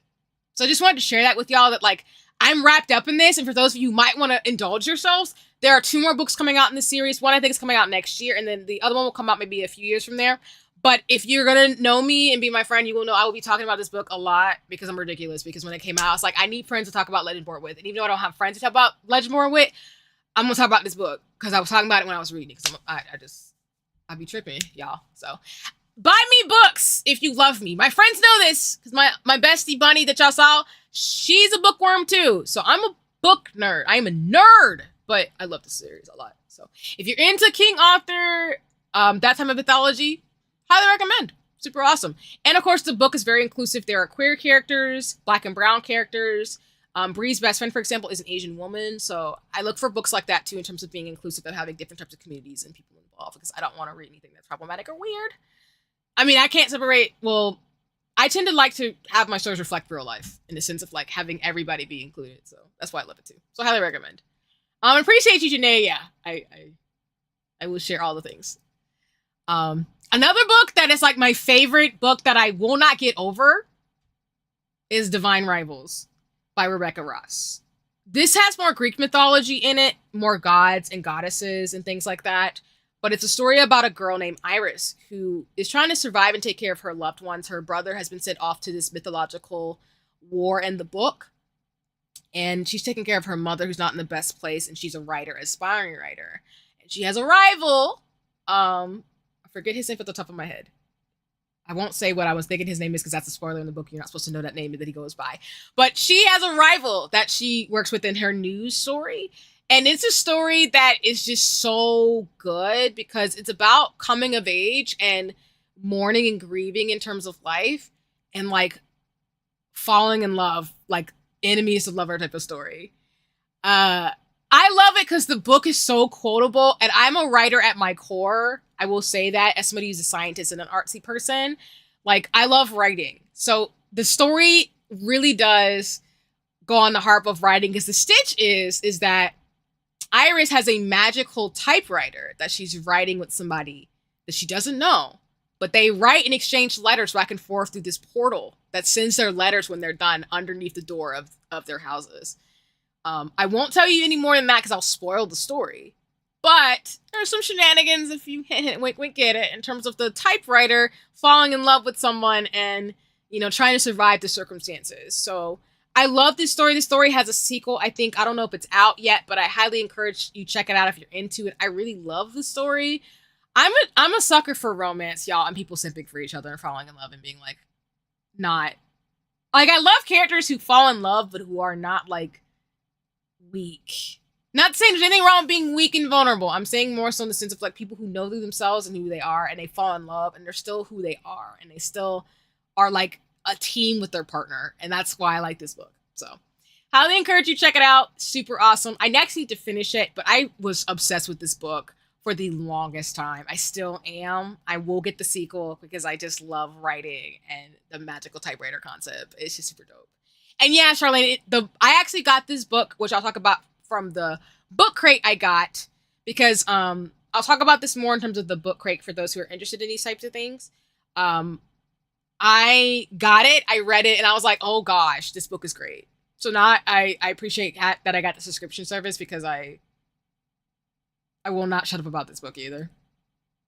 Now, Legendborn, I think, was a recommendation I got from socials. Just like Sea of Stars was a recommendation from socials. But I specifically read Divine Rivals from my book crate service, and I have no regrets. So. The next book I have is Mahudoshi. For those of you who don't know, is the Chinese title for the Grand Master of the Demonic Cultivation. For those of you maybe who've watched the drama, it's called The Untamed. I love this freaking series. One of my friends that I've been friends with for a few years now, almost like, not even a few years, a lot of years, has been talking about this series. I've said to y'all on streams, I read series no matter what. I don't mind if they're BL, GL. Heck, I've even read webtoons that are polyamorous. I have no issue with that. While myself am a monogamous person, because I'm a one man type of woman. I read all types of stories, so I don't really mind. And I think, to me, people should read all types of stories because the world has lots of different people in it, and it's totally cool. But I love Mahudoshi in this series. Oh, thank you, Paz. I appreciate you always like quote retweeting and things like that in terms of stationery and things. I appreciate that. And just general for my streams. And yeah, Janine, yeah, this one is good. And oh, nice. You have Charlene. That's super dope. Yeah. The Untamed for this is actually on Netflix for those of you who are interested. I love this series because along with this one and the next book I'll talk about, which you could probably guess what I'm going to talk about next. The Grandmaster of Demonic Cultivation did a really good job, I really like the author of these books because the romance is a part of it, but I also think the books give me Sherlock Holmes vibes in the sense of I love the mystery and the dialogue and the way that the characters, you get to know them and their backgrounds and history. I always love those types of stories where you are solving things, figuring things out, getting to know folks and their motivations, and also seeing characters do things based on the consequences or not of what's in the story. And so I love the main characters in the Grandmaster of Demonic Cultivation because I think they just do a good job of showing their motivations, even though like the person with the red ponytails, names are escaping me right now because I'm so excited. I'm so sorry, y'all. I should know this. Wei Wuxian. Dang, Wei Wuxian. Yeah, Wei Wuxian is this person. He goes through so much in the story and you hate seeing what he has to do, but you understand why he does it. And his friend, not really friend, is his husband, watches him go through it. And they go through so many life experiences over so much time. And so while I'm still reading the series, I actually have the book I'm staring at and I'm still need to get through. I've watched a lot of the Untamed and I have read some of the comic, I think, in the cartoon. But I still need to go through everything. But the fandom for this is very big. So if you look into Mahou-doshi, you will run right into this fandom. It's super big.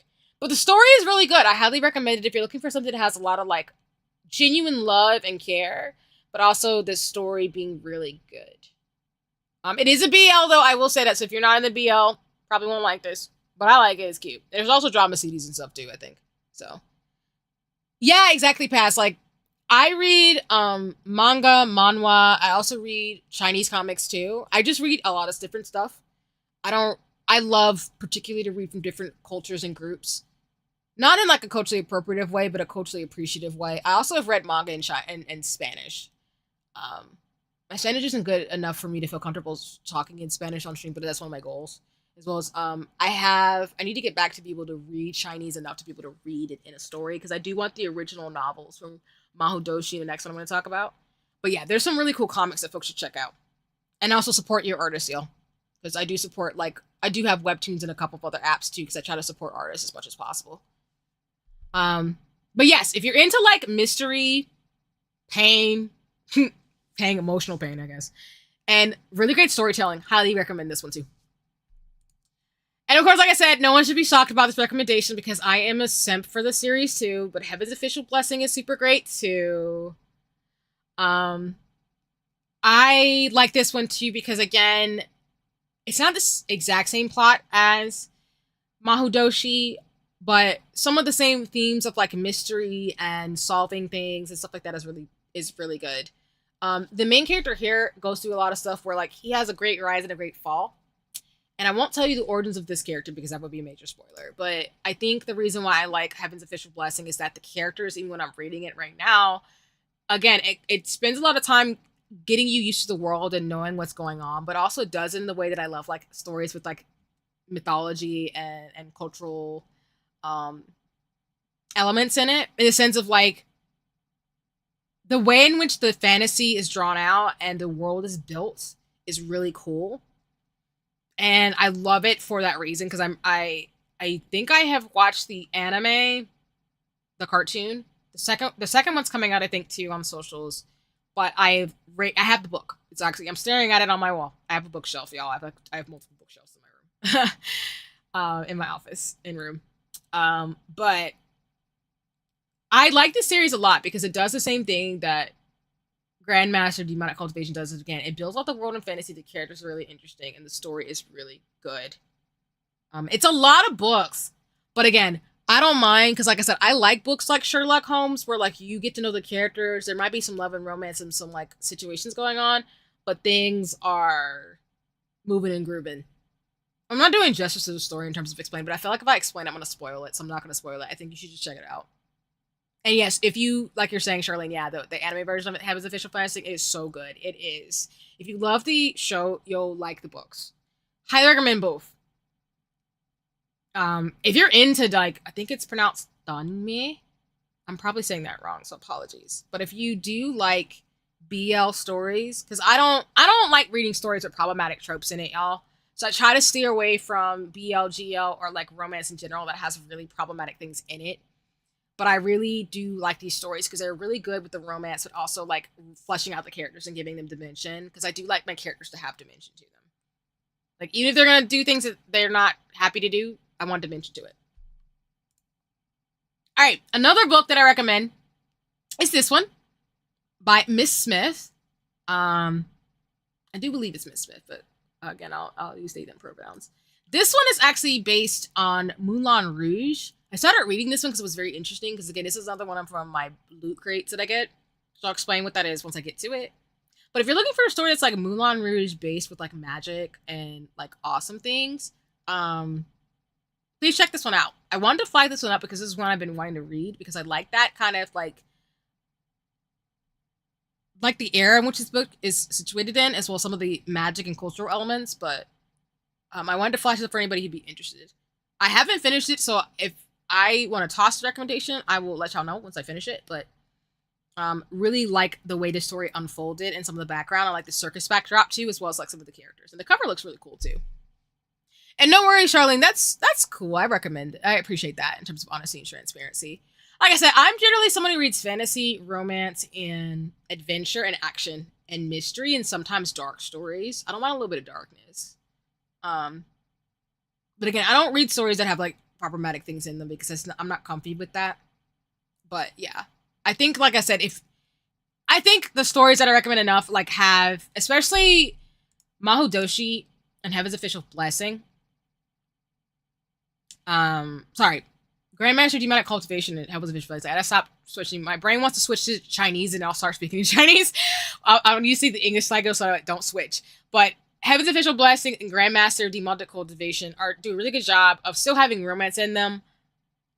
But there's still enough story where I don't think it's overwhelming in the way that some stories can be, where it's like maybe not some folk style.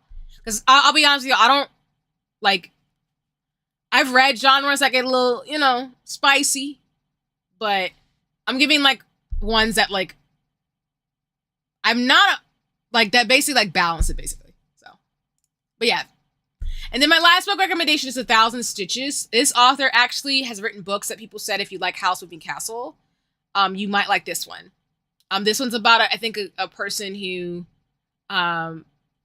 it's sewing and like awesome romance, y'all, and I just had to recommend this one. I love House Moving Castle. It's one of my favorite Ghibli movies of all time. So when I saw this author was recommended in terms of if you like the original House Moving Castle's book, which I need to finish that actually. I was reading it for a book club, the original House Moving Castle, along with the other books in that genre. I got this author as a recommendation because she wrote a book that folks recommended, but 10,000 Stitches is about like a maid who needs help from a high society gentleman in a historical fantasy with romance charm and stuff.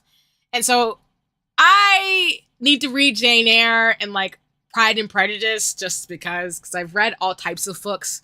I wouldn't be the library nerd person if I didn't, but I wanted to read this because of again, fantasy, romance, and like just the story and purposes. So if you're into that, highly recommend this book in terms of things. Because again, I'll recommend stories with like straight couples, queer couples, and things like that too, as well as I don't unfortunately know too many books with polyamorous couples. I do know a web comic that has a polyamorous couple in it that I can recommend if anybody was interested in that. But yeah, I try to recommend books that are just to me good stories with just the elements that they do. So yeah. All right. Now we're moving on to services and channels, and then we'll wrap up for this portion of stream before I switch to Final Fantasy XIV finally, for those who have been waiting on me to play that and are listening in terms of co-working. And then for the timer, we have 9 minutes left. So, one thing I'll recommend along with, please, if you're in the States or based in the States or have access to a library, please check out your local library. There are great ways to get books to, get them and support and use their services because libraries are dope. One subscription service that I got from a friend, shout out to them, is Fairy Loot. And what I meant by Loot Crates is that there's subscription services for books where basically there's lots of different ones where you can subscribe for a certain amount of money a month, and you can either get a book with a bunch of themed items in it. I know some people have like food crates with like kawaii box and things like that, but I actually have a subscription to Fairy Loot where I get a hardcover book every month along with booked themed things. They have a young adult book, I think an adult book, and a crate with only the book in it. This is how I've gotten and found out about Divine Rivals, as well as the other book, which I don't know if I got it from Fairy Loot or the other one I'll talk about in a second. But if you're interested in these types of things I've talked about, I highly encourage you to check out like some of these book crate services. They're really super dope and awesome. And there's different ones based off different genres of things. I've been pretty satisfied with Fairy Loot because it forces me not only not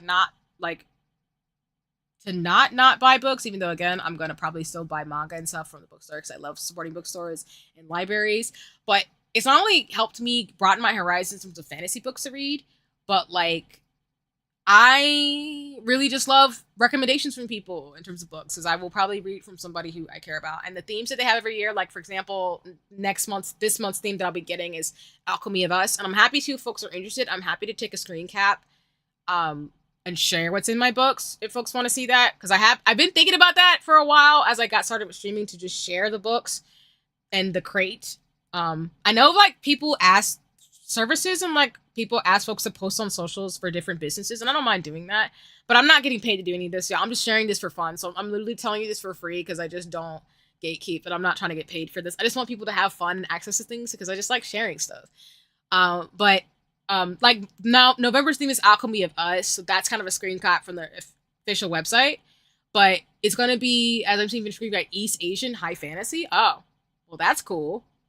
But every month there's a book theme, and everything in the book crate is that theme. So if you're interested in that, especially if you want young adult novels and books, check it out. I know Fairy Loot is hard to get because the subscription is limited. Because, let me see, Charlene in the chat, we're thinking of doing something like this for my press, but we don't have enough of backlog to do one because we're running out of books we could set up. That is fair. If you do it, Charlene, with y'all's book press, let me know, because I will subscribe. I'm not even kidding. If I have the funds, I will budget it. But thank you for naming that. That's real. Because, yeah, for those of you who don't know, like, there are businesses and folks who do this type of thing because, again, people do have, like, books and things they want to share out, or, like, merch for folks. It's a great way for people to, like, subscribe and support, but also like to have fun, because Fairy Loot has a community of folks who read the books and like chat about it. But yes, I'm happy to share too on socials if it would be interesting to folks. Don't have to, it's totally cool, but I just want to share it. And again, I'm doing this for free. I'm not trying to like make money off this. I'm just sharing because I'm excited about books, y'all. Next is Owl Crate. Owl Crate is really similar in the sense of Fairy Loot, where you get a book a month, and I think they have, unlike Fairy Loot, which is, I think, young adult based, Our Crate has a young adult book box, and then there's a adult book box, and then I think there's a kid book box, and they also have an app and a community where folks get together every month and read the books. They talk about it, and then they have like people come up on webinars and lives to talk about like the authors and stuff, because with everything going on in the world, people have found ways to be integrated to not only do stuff online on socials, but also make it integrated for folks to attend no matter where they are in the world.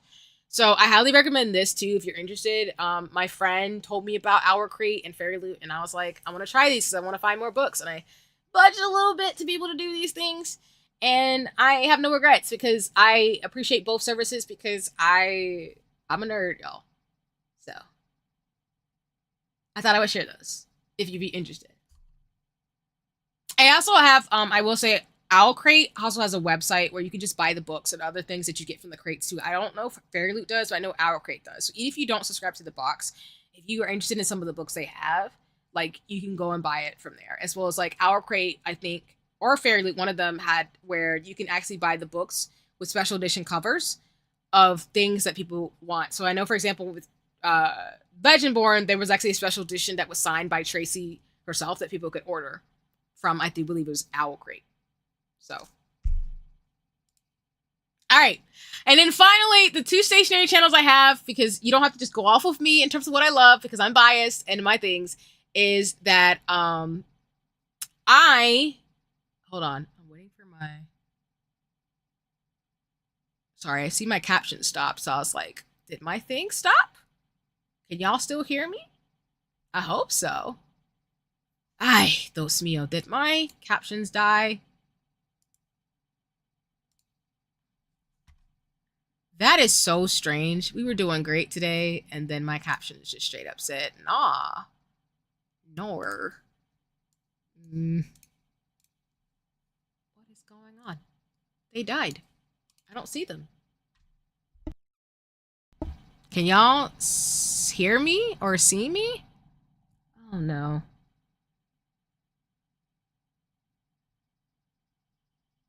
Let me see something. Because if I can't... It says my mic is working, but the captions might be busted. I don't know why that happens sometimes.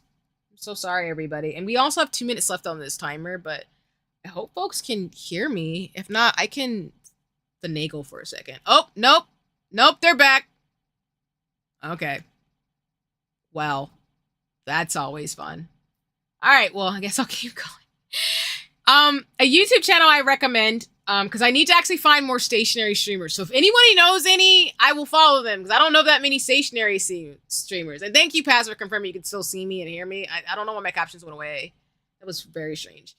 But Rainbow Holic, I actually follow on socials on Twitter as well as on YouTube. But Rainbow Holic is a Japanese-based stationary streamer. They actually have their own stationary shop in Japan that I actually would like to go to. And their channel is just so cute. They talk about the stationery they love, and they also have a subscription service as well. I don't subscribe to it, but it looks super cute. So if you're interested in learning more about like stationery, and I know people call it kawaii journaling. I actually have some friends who do that too as well. Please check her out. She's super nice and really awesome in terms of like, I don't know her, but like I love her channel and her ethos, and it's just super cute and fluffy and things as well. And then finally, the Coffee Monster Zoe company is another person who makes stationery and has a really awesome like stationery Hobonichi channel. So if you want to start with someone who really does awesome in terms of their like, you know, stationery and things like that, check them out. Super awesome channel. They actually have a Facebook community too if anybody's still on that app. But if not, you know, check them out in terms of the community. They're super dope, and their little avatar is super cute. And like I said, their stationery and the layouts in their books are super, super cute. So highly recommend and encourage folks to check the Monster Zoe out. We got 45 seconds on the clock. Hey. And then let me see. Otherwise, again, credits. This template is free to use, so if you ever need free slides for school or something like that, please check out Slide Carnival. I don't claim to own this, and it's not mine to say that it's mine, so I just wanted to share that for those of you who want free fancy slides on Slide Carnival. I've been using them since, like, I think grad school to make templates for different things as well as just general and live stuff, so highly encourage you to check them out. And then I'll also, again, share that, you know, Slide Carnival, free templates for like professional use, customizable for PowerPoint, Google Slides, and Canva, as well as free for professional commercial use in terms of whatever you need. So I just wanted to flash that. And then we're done! Yay! I did it, y'all. I did it within the hour. That's kind of wild. I wasn't anticipating that. But we did it! I was going to sing Dora the Explorer, but I stopped myself. I hope that wasn't too fast. I hope that was informative and fun. Again, I will probably figure out a way to do this in a way that makes sense in terms of books and stationery. I wanted to combine them both because I've been putting off having like a stationery book talk because I needed to like be able to do both and like not keep saying I was going to do it. But I did it. And I will probably have, I think what I've decided to do is have like a stationery, probably a stationery chat at least once or twice a month, and then have like a book talk from there too, once a month, and then those will probably be on Wednesdays/Thursdays or the weekend. So this is me sharing to you that I will have shenanigans. But yeah, I hope folks enjoy that and like the recommendations. But no worries if not, and apologies for the slight like information share on my page. I will cut that out. But now what we're gonna do is I'm gonna post on socials that we're gonna close out the co-working stream portion of the stream. So for those of you who are here for that or stayed, thank you so much. I really appreciate you. I'm gonna take like a 5-ish to 10-minute break. I promise I'll be back. But we're gonna switch over to Final Fantasy 14 for about an hour or so. Like I always say, I always want to do like an hour or two of Final Fantasy 14, and then we'll call it a stream after that. So for those of you who don't want to stay for the game portion, you may leave. I appreciate you. I hope you got some good work done as we did a few hours of co-working. And then what I'm gonna do now is let folks know that I will be doing Final Fantasy 14 on socials, and then I'll take a 5 to 10 minute break to go get some food so I can get ready in terms of things. And then we'll go from there. So if you're interested in staying, please just go ahead and take a little bit of a break for maybe 5 to 10 minutes. I'm going to start my timer too. If not, if you're ready to dip out or you got other stuff going on today on this lovely Sunday, no worries, no pressure. You do not obligated to stay the whole time. I appreciate you if you stopped by or lurked or did whatever you had to do. But if you're going to be sticking around, I'll see you in about 10 minutes. You get to stare at my little cute phone screen for a little bit. And then we'll get it going. But alrighty, y'all. I'll see you in about 5 to 10 minutes. So I'm gonna post on social, get some food, and I'll be right back, and we'll play Final Fantasy for about an hour or two. All right? Take care for now. I'll see you in a little bit.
Okay. Well, hi everybody. Just give me 1 second as I get Final Fantasy 14 up. And yeah, we'll probably play more like an hour, 30 minutes. And then we'll probably call it stream because I think I've been going for almost 4 hours now. Yeah. Just give me 1 second, everybody, to like get this up and going, and then we'll go from there.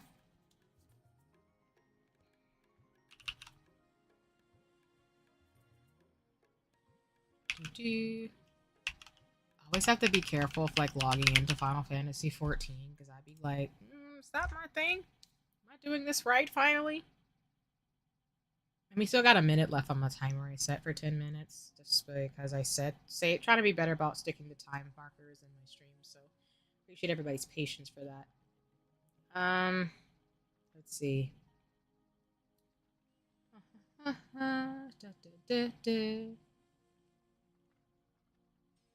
Sorry, I always have to look for the authenticator app.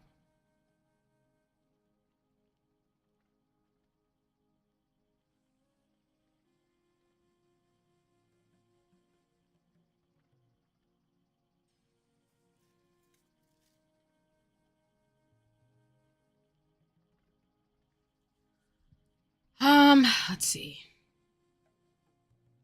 Yeah, I think an hour and 30 minutes for Final Fantasy 14 will probably be it for today for me. I'll probably go longer next week, but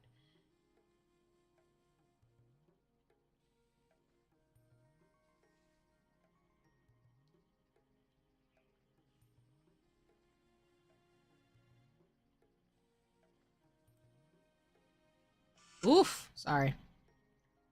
I appreciate y'all in terms of my flexibility for those of you who are still watching and lurking. But yeah, I'll probably do a longer Final Fantasy stream to give like a celebratory victory this week. I was actually I had on my original YouTube schedule to have Saturday be Sea of Stars and Sunday be Final Fantasy, but I kind of want to do Final Fantasy weekend next week. So bear with me, y'all.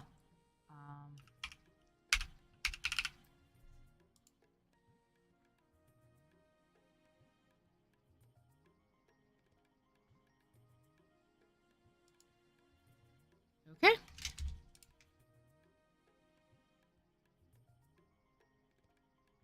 And I will switch over in just a second, everybody who's still with me. Those who have the scamper, of course, I always have VOD, so can't say the whole time. You can just watch the VOD at your leisure. Of course, I will be editing the VOD with that little snafu. If not, I hope I don't have to archive this, but if I do, I'm so sorry. Just one of those things. So let's switch over to the gaming stream now. Oh, nope. Wait a minute.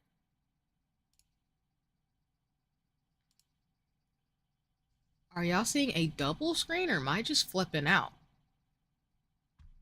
Wait a minute. Let me see something.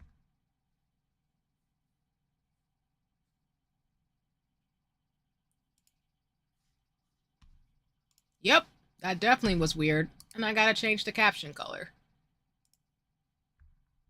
Sorry about that, y'all. Yeah, I think I had the browser screen up too, so that's why I was freaking out for a second. Okay. All right, I think we are all set and jamming now. You all should see the captions at the...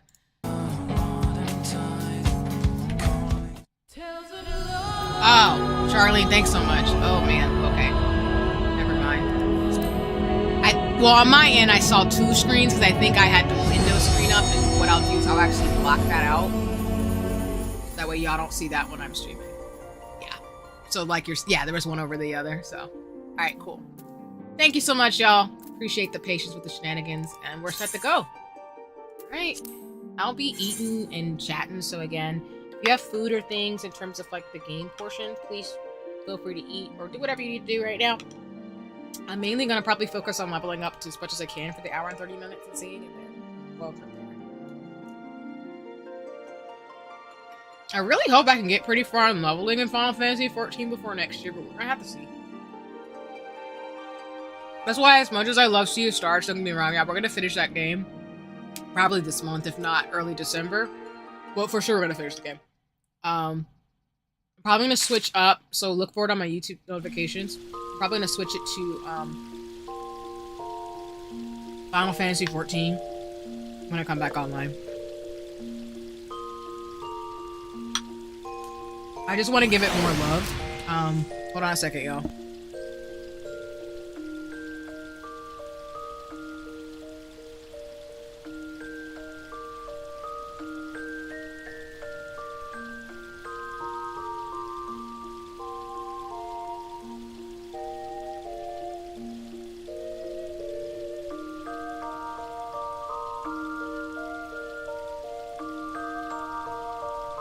Hold on, yeah. And thank you, Ate, for the compliment in terms of me in Final Fantasy 14 form.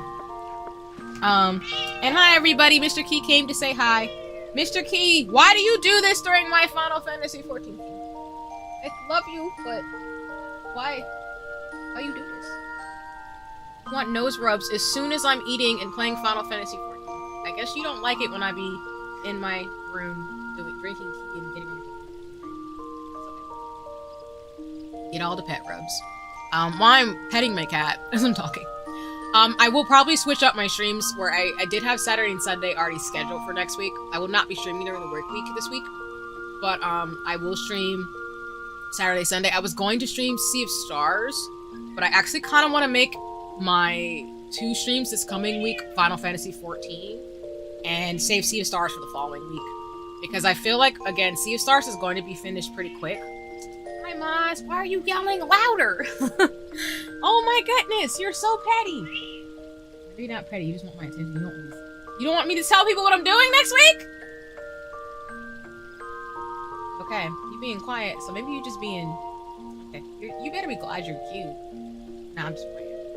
That's ridiculous. Okay, alright.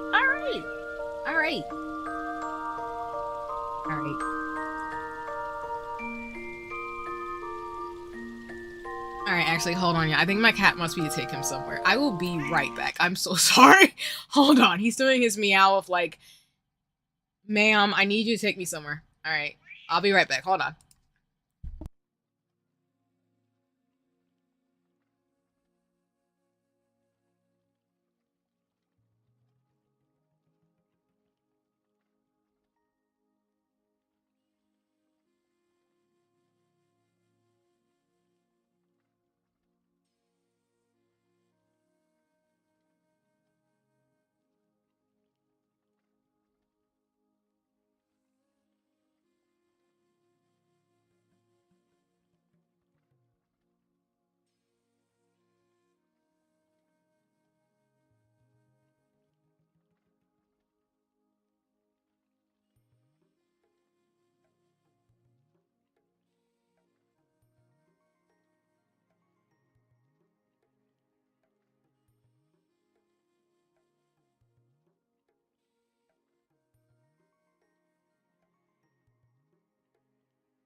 Okay. Thanks everybody for waiting. My cat has this tendency where Mr. Key wants pet rubs, but what he'll actually also mean is he'll, you know, if you have a cat, you know, cats have different like signals and things. So my cat will be like, hey, I want you to open this door for me, even though I told my family when he was a baby, not get him trained this way, because then he'll expect me to open doors for him, and that's exactly what he was last week. He was like, I need you to go open the door for me. Oh, you know how to open the door. Man is spoiled. Wrong cat, just spoiled. But anyway, thanks for your patience.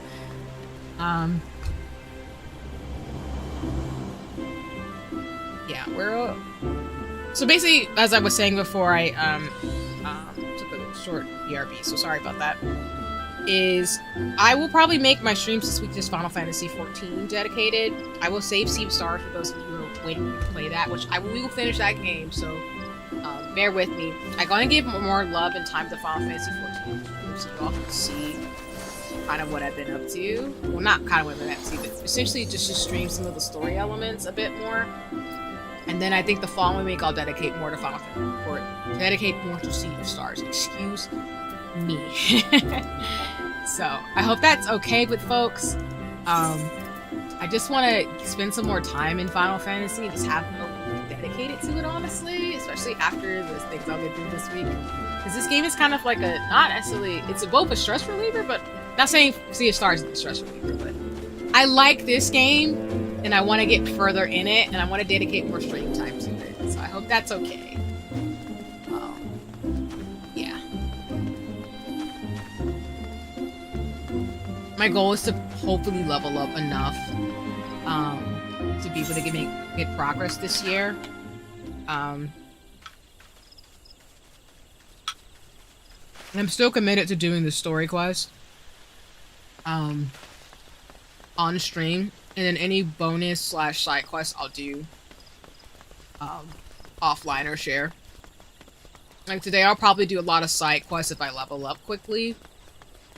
Sorry, if I don't level up quickly. But yeah, I might change it up once I reach the levels I want to get to. But right now, I'm still like level 21, so I'm still very much in the beginning. So to give a heads up. But I think it'll allow me to talk to y'all when I stream a little bit. How to decompress from co-working before hitting it really hard after the hour and 30-minute break of pretty much me gaming and then, you know, going from there. But yeah. Oh. Sorry, I was pressing the spacebar. I'm like, why did I go up here? My bad. I was like, I saw a pair of stairs, let me climb. And I'm like, that's not what I should have done.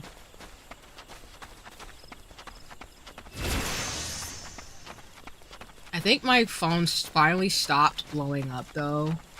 No, it didn't. I love how I said that! I thought my phone... Y'all, I got so many notifications for that boundary post, and my phone has been going off all the last 24 hours. It's really wild. I didn't know how many people needed to say that, / would have been worried about that particular thing. So I learned something new.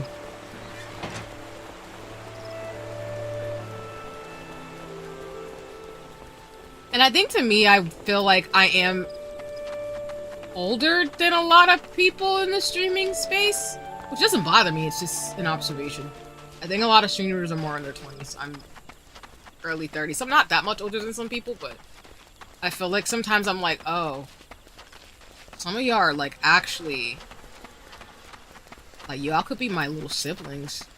My youngest brother is like only a few years younger than me, but like I forget that sometimes, so sometimes it throws me off when I'm like, why is this happening? And I'm like, oh, but I've said this a lot, y'all, on socials, not in an ageist type of way, but I'm just more like, I just get generally shocked sometimes where I'm like, oh, I'm like, you were born in the 2000s. I was not aware of this.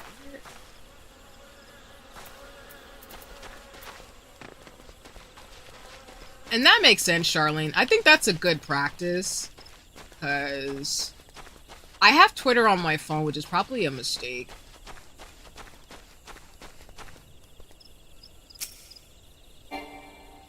far away. Okay.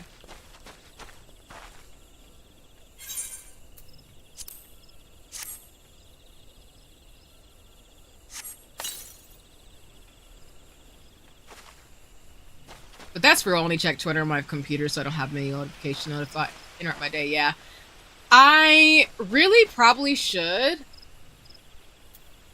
How dare they be born after millennium? Yeah. And again, I'm not ageist here, y'all. I don't think age has anything to do with anything, because there's a lot of people who are my age or older who are very immature, and I'm just gonna say that. There are younger people who have more emotional maturity than people my age, so I'm not trying to say it in that type of way, because that's not the type of person I am. I just think sometimes, like, I forget that I'm older than some people, and I just want to be mindful that, like, sometimes that does shock people. Or they get surprised I'm really hot, like the way I am. And I'm like, I know there's also older streamers who do wild stuff too, which is bonkers. Ah, don't attack me. I didn't even leave. I don't want to even be near you. No. I'm not going to kill you. You're like sugar lovers. Are you going to follow me? You're going to follow me. Exactly. Stay over there. Don't do it. I will murk you, sir. Okay, that's fine. That's fine. Just bring it. I'm gonna kill you anyway. Come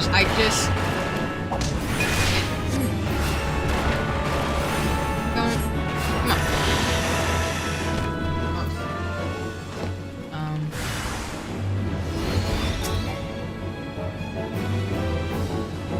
What? Oh.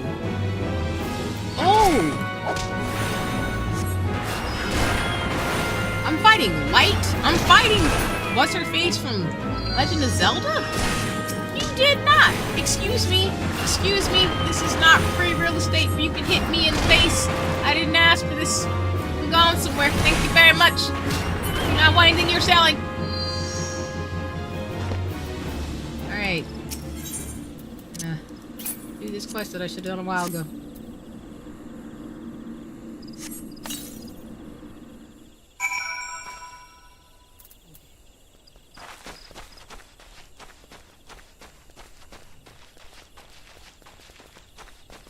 I mean, anybody who would tell you sociology or, like, science will tell you these age demarcations are pretty meaningless, especially if you come from, like, certain communities.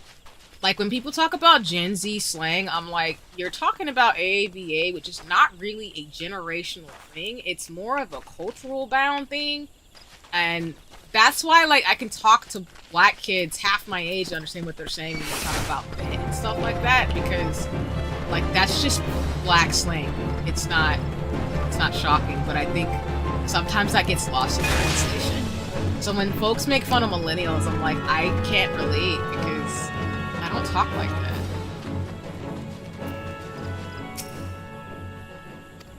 But I think that's just one of the things as to why, like, it's important to talk to people and get to know them in terms of things, because it's just so funny to me. But that's why, like, the last time I tried to talk about AAVA, it was not worth it, because it was really bad. This is not to say you can't use slang or things like that, but I think that when people say that millennials are cringe, I'm like, okay, to some degree, maybe that might be the case, and that some of us act the way we do because we're just us, but,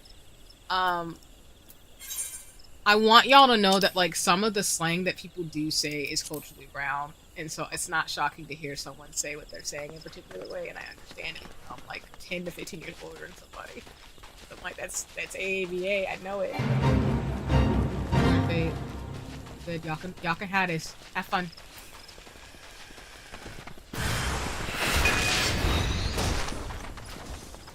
Oh gosh. Wait. This was a mistake. Oh, I need to go back up here. Ah! I don't want to be in the fate, though.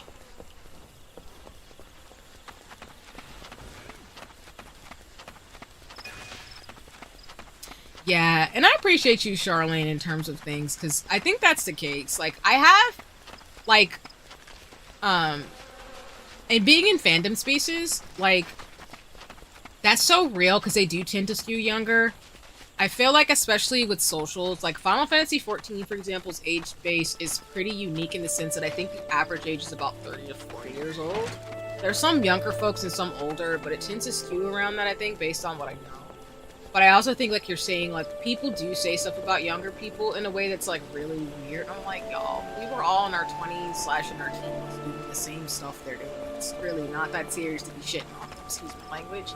People do it anyway, because they act like, well, when I was your age, I'm like, okay, this is what they're talking about. This is why they slander us. Y'all be doing this. I don't know why you be doing this. You don't need to slander. Because it's a tale as old as time. I mean, a lot of the stuff people get on Gen Z about is the same stuff they got on millennials back years ago, and it's just frustrating. And I just be like, excuse me? Like, who are you to talk like this when everybody, when you're young, you were supposed to do stuff? And this is not to say either, like, I am not young, but I'm just 30, but I just think it's so interesting what people do and say what they do. Hi Dee, it's lovely to see you. I hope you're having a nice one.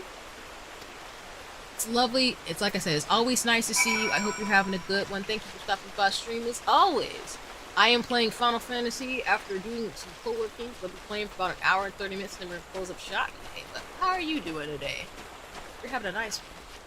I've said about 3-4 times, but I really do mean I want you to have a hope you're having a nice one. Or if it's not nice, I hope you're getting better.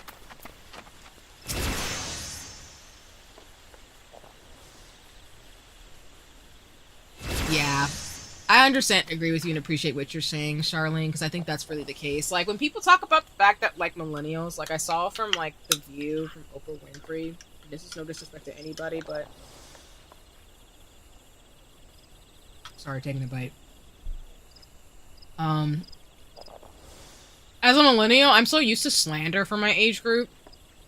Because people talk about how, like, we're just so ungrateful, or we spend money on wild stuff, or we like anime and manga too much, and yada yada yada, whatever the usual things.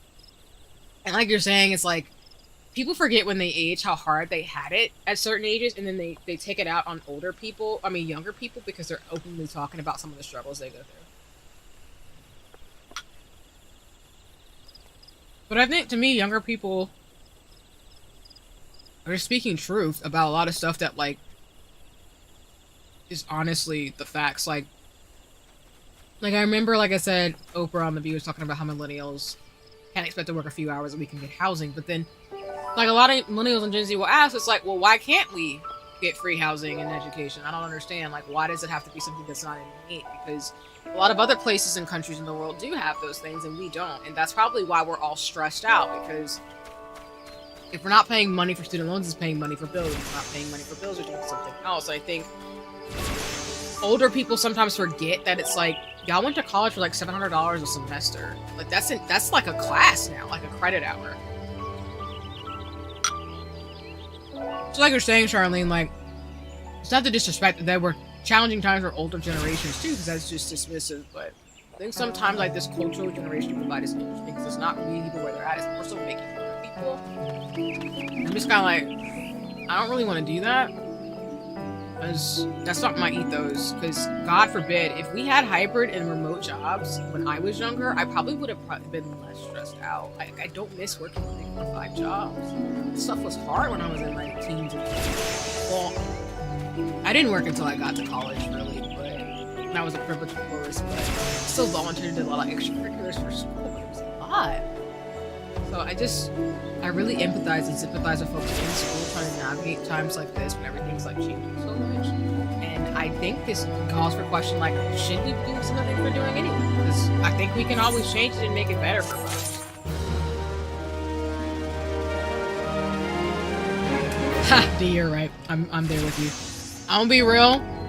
If it isn't areas where I lean, but free healthcare, housing, I don't think those things. I think those things should be free. I think that things that help people stay alive should be free. I just don't see the point in making those things something where like you have to have earned it. But I think we've made as a society some decisions that have made that hard to swallow, and I think some people are just calling that stuff out, and I have to say I kind of agree.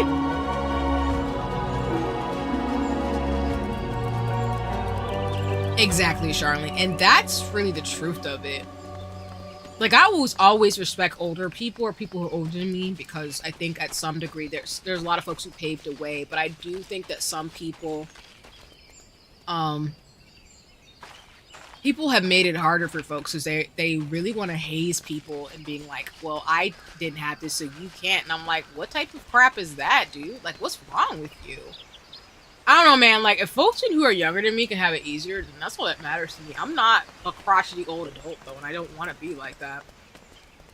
Because I feel like some of the crap I went through, I'm glad some folks in Gen Z don't have to go with, or Gen Alpha, because they're coming up to it's the demarcation. But pretty much anybody younger than me, I hope they don't have to go through some of the stuff I went through, because they shouldn't have to. It shouldn't even be a thing. But I think a lot of people who are, like, a lot of people want these old systems, and to me, they don't work. I think COVID really proved that. But let me not go down my soapbox, because that's a soapbox in terms of, like, I get frustrated with people who are like, oh, we need to do it a particular way, and I did it this way, so you have to. I'm like, no, you don't. You don't have to do it this way. And quite frankly, if a younger person doesn't want to go through this, then we should have options. Because it's wild how some people are just so wanting to haze people and be like, well, I suffered, so you did. I'm like, it's really effed up that you think that way, because I don't, and I'm leaving this conversation. That could be my nephew or niece or something that you talking bad about, and I'm gonna fight you for legal reasons. But still. And like you're saying, Charlene, like, yeah, people did move or make decisions that basically made it where, like, minimum wage isn't able to get begotten, or other things that impact people in the real time. And I just think that it's disingenuous for folks to be like, oh, you have it easy, where it's like, no, you don't, because you literally made it to where they don't have that.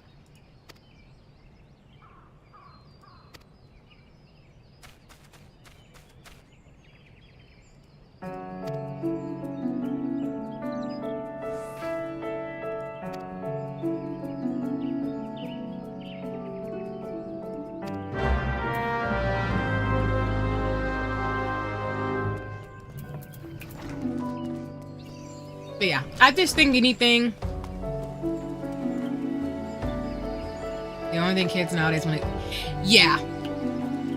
And I think that speaks volumes of the fact of, like, I feel bad for younger folks because they're having to. Oh wait, me floating. I was like slightly off and I saw it. I think kids, especially, are dealing with the consequences of not necessarily having a childhood. And I know that sounds woo, but the reason why I say it that way is because a lot of kids are seeing things that they never would have had access to, good or bad, so young. And I think the reason why they're nostalgic for childhood, like, I'm assuming someone like me who's a 90s kid, is because, like, while we had the internet and stuff, it wasn't on the scale in which people are seeing people do horrible things in a way that they are. And I'm not saying in the sense of, like, I don't want people to be naive to what's going on to the world. Kids need to be told to whatever is appropriate for the age they're at about what's going on, to whatever they can handle and process. But I think a lot of kids too are identifying that, like, they haven't had normal childhood. And I think that's just real and speaks volumes, and it's kind of sad. Like, people who are 8, like 5, 6, 7, 8 should not be telling you certain things that they've seen or done. And yet they are, because people are using them. And yeah, like you're saying, and following up on in terms of your thing, closer we're in a flip phone thing, yeah, like, kids want the nostalgia. Because, I mean, trends come and go, they always come back. Because I know 90s and 2000s stuff is now nostalgia. I'll give it about another decade. Well, actually, some of that stuff is coming back, but I think, like, some of that stuff will come in the next couple of years, because I don't think it's, like, fully come back. But I'm not surprised to see Y2K and 90s stuff come back, because that's kind of my era, and I'm, like, in my 30s. Things are, like, 20 to 30 year cycles, I think.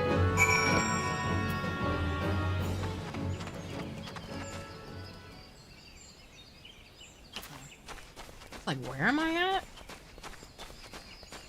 Okay. And I appreciate that, Charlene. I'm late in Gen X, Zillennial. I see how that kind of negative talk about younger people was there, even from my generation. It's a pattern needs to stop. No, that's real. And that's what I've heard from folks, because I'm at the cusp. So for context, y'all, depending on the school of thought you ask, I'm technically a young millennial, but I would also be roped in sometimes with Gen Z. So I'm like the tail end of the millennials. Millennial, at least based in like the US context, or at least in some markers, is anyone who was born from like the late 1980s, mid to late 80s to like the early to the late 90s. So I was born like early 90s. And so I see how me being a young millennial, because I didn't call us like, I don't know what it's called, but it's like the people who were born early 90s, early to late 90s were grouped in this thing of like millennials and Gen Z. So I don't necessarily identify as Gen Z, but I am a young millennial. But I don't relate sometimes with my millennial peers because I'm not 40/50. I'm not close there. I just turned 30. But I get Gen Z in that, like, I have seen some stuff and I'm like, I cannot believe I'm just 30 because what the crap is going on? Kind of respectfully. But I agree with you, Charlene, in the sense of like, yeah, the crap talking of younger folks is really weird. And it's really kind of like low-key awkward. And sometimes I feel like it's no shade, low-key jealousy. So I feel like a lot of younger folks were able to get access to things that older folks weren't. And sometimes I feel like older folks have this jealousy thing where it's like, you're supposed to be like mentoring and supporting young people. Why are you upset at this person for coming into their own much younger than you did? Like, that's not cool, but I don't know. Maybe it's just me. But they don't know the struggles we had to go through. You know how long it takes to rewind a VHS to download? That's true. That's true. For those of you who don't know what that is, y'all, good, you lucked out, because oh my god, them days was wild. Woof! It was fun. Like, gosh, do you hit at my childhood? We had to watch a whole AD ads on exactly the ads on the VHS and DVD. I'm screaming, but it's so real though. If you don't know what that is, just be lucky you didn't have to watch ads on DVDs and stuff like that. That crap was wild too. Yeah, because we had to like rewind and skip those. Oh my goodness, that was a lot. It was wild thinking about like that, and now where we're at too, we're like, it's just like streaming websites. That's just wild. Dude, you just unlocked core memories for me, because man, that was childhood for me. People speak badly of young Gen X. They speak badly millennials. They speak badly of Gen Z. We need to flip the script. Talk about how we can support young people to be better. Yes, exactly.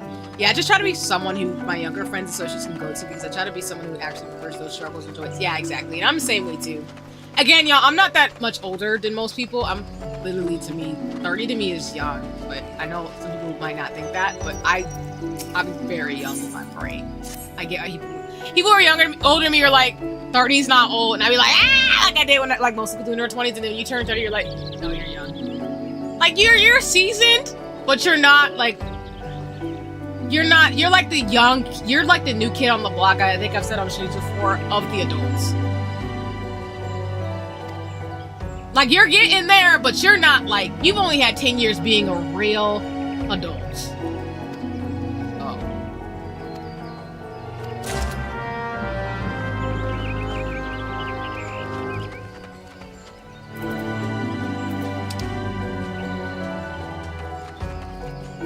And I agree, Charlene. Like, I do mentorship and things like that. Like, I got a responsibility today about mentoring and stuff. But I'm the same way in the sense of, like, I just really try to be there for folks and share wisdom and things. But I also know, like, I try to look towards folks like yourself and others who are older. Because I'm like, I'm just 30. I'm still figuring it out. But the shaming is real. Like, there's been so much slander since I'm, like, as a kid that I remember from being a millennial. Like, it's just been non-stop slander. We don't catch a break. So when Gen Z started getting slandered, I was like, wow, this is cyclical. But that's also why I'm like, nah, I'm not doing that. Like, I might have my gripes and stuff and have my moments, but like, I'm never gonna slander anybody younger than me, because I'm just like, no, you got the same ish that I got as a kid. You're fine.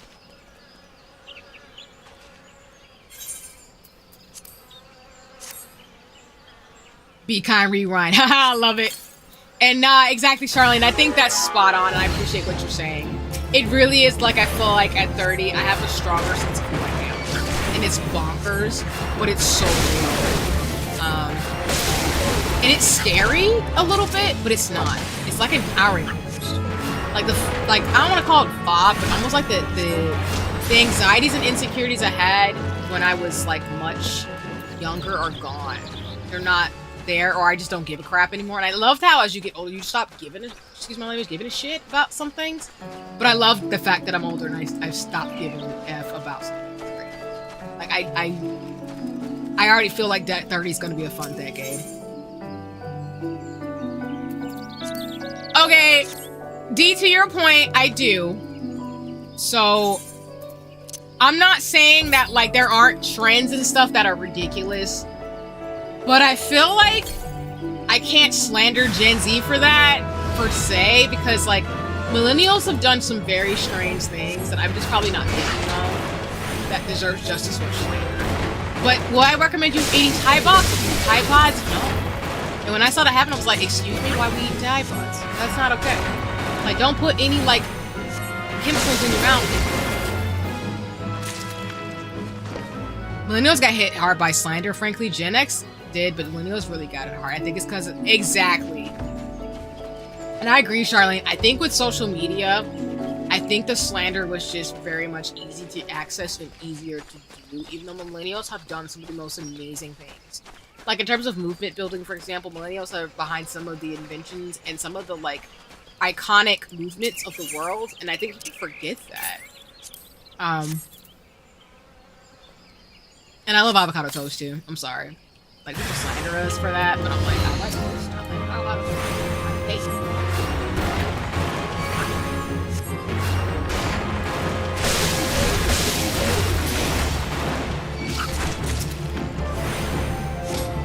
And exactly. And I think, to Dee's point, the Tide Pod thing was ridiculous. But I also think because it was on TikTok, I think it was just easier to see the ridiculousness versus I feel like there was some ridiculous stuff that millennials did. It's just not available as widely accessible because we didn't have the fancy videos and internet we did now. Because, yeah. Not saying you're saying anything about that, D. You're valid in the sense of, like, you're saying. That Tide Pod thing was ridiculous, and I cannot believe people were doing that. Just like people would do the thing where like they were licking ice cream tubs in grocery stores. And I was like, why are you licking things in grocery stores? Touching things you shouldn't be touching. That's not okay. Don't do that.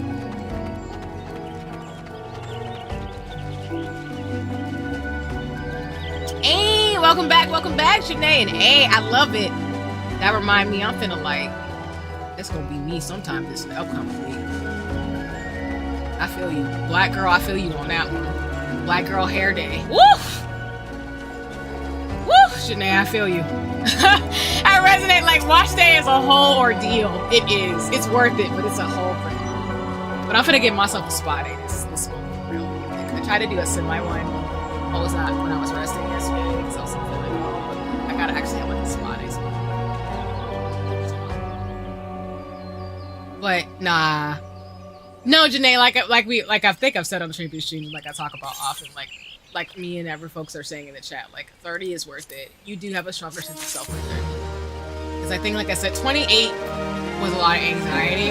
I felt like I still feel like I things were working out, but it was still a lot of things that I feel like at 30 I've slogged off and kind of like dusting the debris off of the stuff I did. I think I set myself up well for 31 and 32. Like, I'm just looking forward to my 30s, y'all. I'm gonna be 100% biased and say that, like, I'm looking forward to my 30s so much more.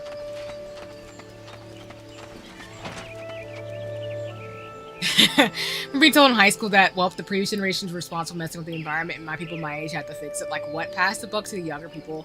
Exactly, Charlene. And that's what I'm hearing people say about Gen Z. They're telling folks, like, hey, y'all gotta fix this. And I'm like, millennials, listen. We ain't even been here that long. We ain't gonna do that to Gen Z. Do you not see what they did to us? No. Get out of here. Slander. Like, I be wanting, no shade, and this is like platonically, but I be platonically wanting to fight some of my peers. I'd be like, we are not putting this on Gen Z. They are babies. They just got here. We've been here long enough, y'all. Like, get out of here. And we didn't even like half the stuff we got hazed about. So what do you mean? But some of them be like, nah, they gotta go through it. I'm like, you're becoming what we just talked about when we were complaining in high school about the same thing. What is wrong with you? No. But I could go on. Because I feel you. I feel you, Charlene. Like, it's really, like, a lot of us in our generations, that's why I'm saying, like, generational demarcations are sometimes arbitrary. But a lot of us in our generation see the okie doke. We see, like, the shenanigans. We're like, we're not gonna do this again. And I'm not. And that's just where I'm at. I ain't changing it. And people are talking about, oh, you get more, you know, a certain way. I'm like, nope, I'm actually free healthcare, free housing. I don't think that's gonna change. I don't think that changed from high school at all. I think y'all just be lying because I think you just don't like people. And I love people, and I don't really think student loans should be a thing, but I'm gonna be quiet. I'm gonna be quiet. Sure. Janae, we can't do this no more. My hair was like, please wash me. Girl. I felt that on a deep level because that's how it be. That's how it be. Like, you just know when your body is just like, girl, you won't stop playing with me. And that's how my hair be. It be like, sis, listen, we've had a good run, but I need you to act actually serious right now and watch me. I'm like, okay, it's cool. It's cool. I'm gonna deep condition you. We gonna do some treatments. It's fine. Don't yell at me. It's all good here in the hoodie.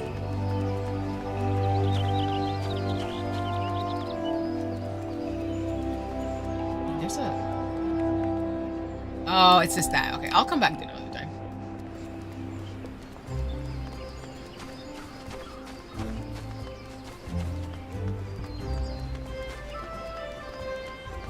I know one of those ones I can't do because I'm not high enough level, so...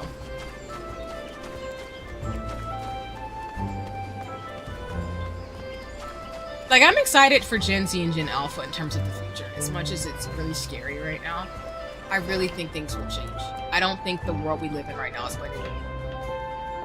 I think this world we're living is going to be different by the time I'm 40. I just really think it is. I know folks probably might think that's a little rude. I just. Some things we might be, but I feel like some other stuff's gotta change, and that's clear. Especially folks who are very perceptive and think it's the past few years. There's just no way it's not gonna change. Because there's just some things I think that are gonna have to end with my generation, and I think we're just upset. Exactly, Janae, like, all of us, Gen Zs and millennials, we are tired. Like, don't get me wrong, I love life as much as one can, but I have to just be honest in that some of the stuff we've gone through as young people is so exhausting. I don't even know some days. I'm just like, dog, I'm 30. How did all this stuff happen? I'm not even, like, older yet. That's wild. And some people will be like, gaslighting older adults. I feel like sometimes gaslight us, and they'll be like, oh, y'all just are just whatever. And I'm like, I don't know what you're talking about. If you, especially here in the States, and I'm black, I don't know what you mean.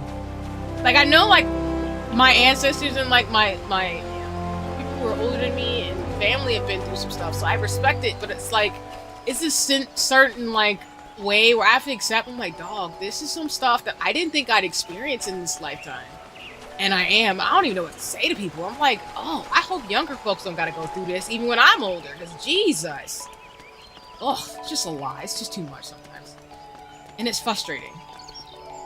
You know, Gen Z is bad. Music nowadays, they listen to not good. Maybe Lil Yachty said it. I'm screaming. Like, I feel like stuff is frustrating for a lot of different reasons. Wait. Oops. Not the fat cat.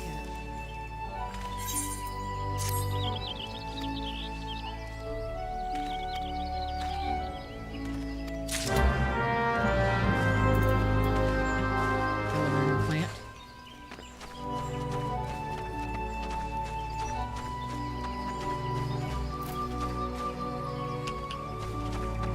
I get back up there. Okay. I've always been effect on people showing compassion, people wanting to contribute, making the world a better place, and people seeing their choices impact others. Exactly, Charlene. I'm the same way. That's why we resonate. We vibe a lot. 'Cause I'm the same exact way. It's not an age thing. It's just more like a principle thing of like, I appreciate you trying to make the world a better place, contribute to make the world a better place, and knowing their choices impact others. 100% agree with you, and that's why we vibe. Nice.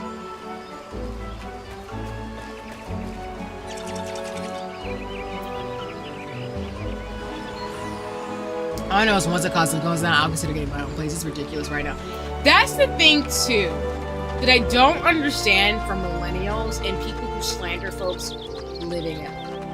I think that's a cultural and a US based thing, of course, and people just not thinking when they say stuff.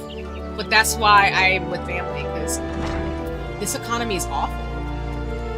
And without going too deep into it, of course, in terms of soapbox, but like I live with family because it's just cost effective and safe, and I'd rather just be with my loved ones and build an ecosystem from here versus trying to like do anything that doesn't make any sense.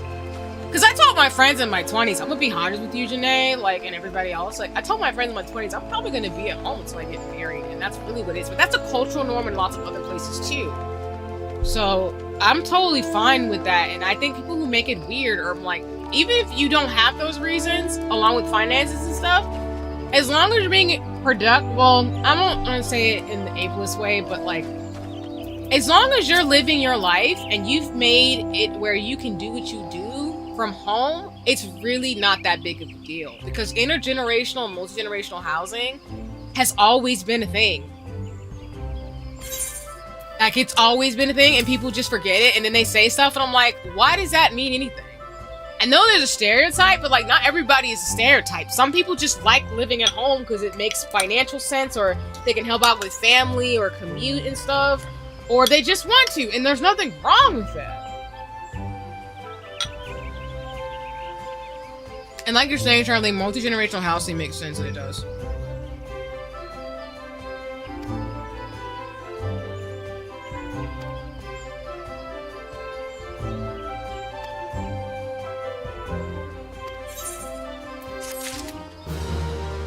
Nice. And like most people, especially if you look at statistics in the United States or Turtle Island, most people in the US contents, I'll explain it. So if you look at a lot of communities, particularly Black and Brown and Indigenous communities, a lot of people live in multi-generational, intergenerational households. Most people did that until about the 50s and 60s in the United States, or at least specifically North America, Turtle Island. Most people did, but I think in the 60s and 70s is a thing, folks, like I know Floki said it when he came by on the one stream. Most people lived in multi-generational households where they lived with their parents, their grandparents, aunts and uncles, or like siblings in one house. It wasn't until the 60s and 70s that people started living and moving out on their own, because like Charlene is saying, single generational homes is new. That's a new phenomenon in this last century. That wasn't a thing for a very long time. And so, for example, like I live with family because it just makes sense to me to do that, and I don't have any problems. But I've had people shame me for that, and I'm like, I don't see the point, because like one, like it works out for me, and two, like I don't see any point in trying to put myself in a situation that's wild. And then we were dealing with COVID, y'all. Like, it's dangerous out here. So being with other family members who can take care of you too matters. And no worries, D, no worries, yeah. So when people talk about, oh, what does it say about you as a person you live with your parents? I'm like, I don't know what that says, because it depends on the person, and not everybody can afford to live on their own, because most apartments in major cities around the United States or Turtle Island are like $4 grand. And who has that on a single income as a millennial or Gen Z coming out of college, or being just 20? That's wild to ask of anybody, because like I said, back in the day, that was affordable for a lot of people. But nowadays it's like, nah, most people are living at home. And actually, statistically, most folks from 2020 and beyond have actually moved back home. A lot of Gen Z's millennials have, because it's not, most young folks don't have property. They don't own homes. They either rent or they live with their spouse in a two-household setup, or they live with family. And people who are really privileged lived in households, but that's not the norm. And exactly, D. And I mean, I'll say it as many times as I'm not ashamed of it. I know people shouldn't be, but I appreciate what you're saying and that people do shame folks for it. And I always have to check them because I'm like, you don't know this person's situation. You don't know why they're living it. It's none of your business. And even if you don't like it, it's not your life. And if they're not hurting you or bothering anybody, if they live at home because they choose to, or they saving money or something, that does not mean they're not moving forward in their life. They just live with their family. Like, what does that say about you that you shaming people for their living situations? Not you, D, or anybody in the chat, but just people who say that to me. Like, it doesn't make sense. That's why with the generational thing, I don't get people who make fun of millennials and Gen Z. It doesn't make any sense to me. It's an affordable housing is not existing in the United States. I'm just gonna say that bluntly based on statistics. It's just not existing. And if you can afford to live on your own, good for you. I'm happy for you. But not a lot of people can do that. Not with 2-3 jobs at below or at minimum wage in this country. It's not affordable. It's not possible. Unless you either have like savings or you have a trust fund or something, that's not affordable in the United States. And people need to accept that and stop being weird. At least for me, I'm gonna call it weird. I just think it's mean. Like, you don't need to be telling nobody that they acting or living a certain way and they're wrong or whatever. So just, I don't know. That's where I'm at.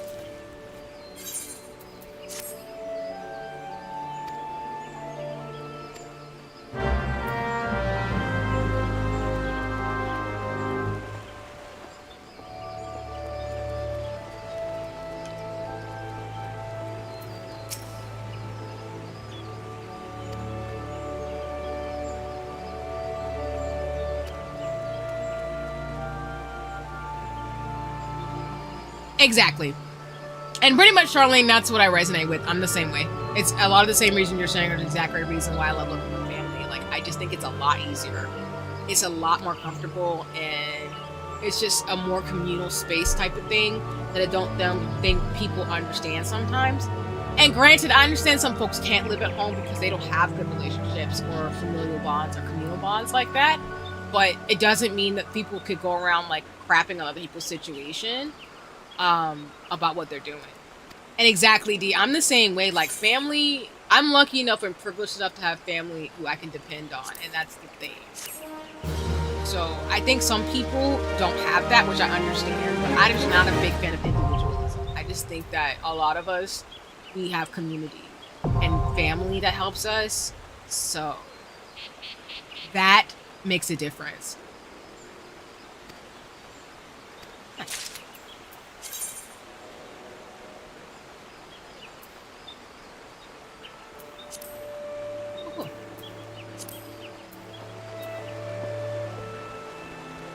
Almost up. I'm close to leveling up, but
exactly, Charlene. Good family always comes in the clutch. Like the saying too. Exactly. Also try because I have a good situation to be supportive of those who don't. I know a lot of people in certain communities are often abandoned by family. Always happy to be with family. 100% agree. I'm the same way with some of my friends and community members too. Because again, some people don't have family. That's real and it sucks. That's their situation. So you try to be there for them as much as possible. And I think people forget that too, where it's like, I don't want to be putting people in toxic situations, but I'm happy to be found family for people I know I am. But that's why I'm saying in terms of like the entrenched individualism that sometimes folks get caught up in, I'm just not into that. It's not my, that's not my ethos.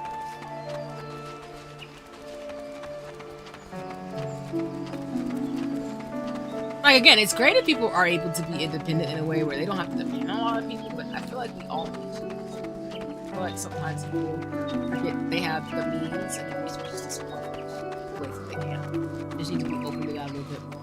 Saying, oh, well, I have my own house and my own place, so I don't need anybody. I'm like, hey, I promise you.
But yeah, I'm not kidding. I literally, like, I don't know if I should have said it out loud in terms of things and all that, but I was like, I'm probably gonna do it all. Not wrong so far. I haven't been wrong yet. Gotta fight it. But again, I don't mind. I have the situation where I can be with family and not have to deal with certain things. Not everybody's lucky, so I'm not gonna tell you. What is the next area?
Somewhere around here. I've got 17 minutes, so I should be able to find it, right, y'all?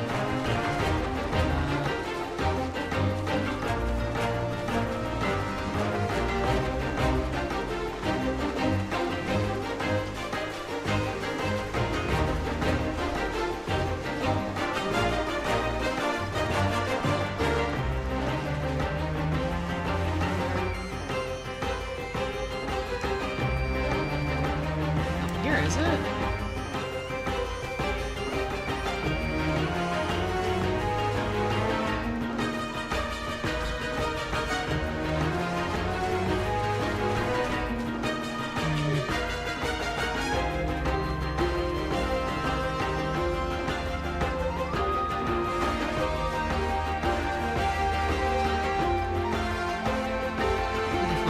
More spots to do this thing, and I cannot find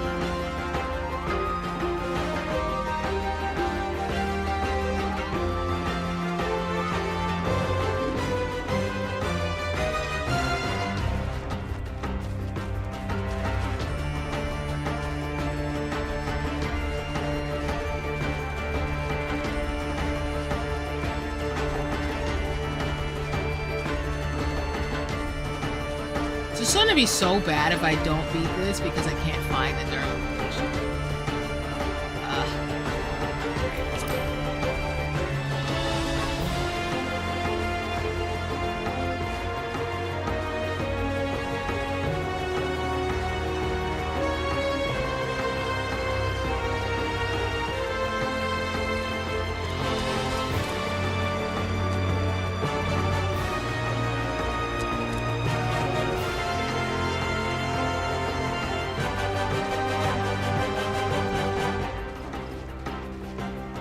I really cannot find where this last location is.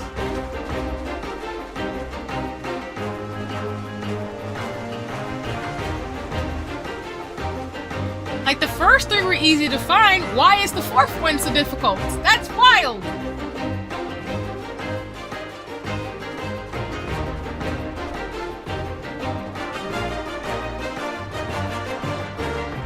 Thanks, D, because you're right. I was like, I need to go in this green spot, and then boom, near water, like you said. Alright, come on, zombie thing.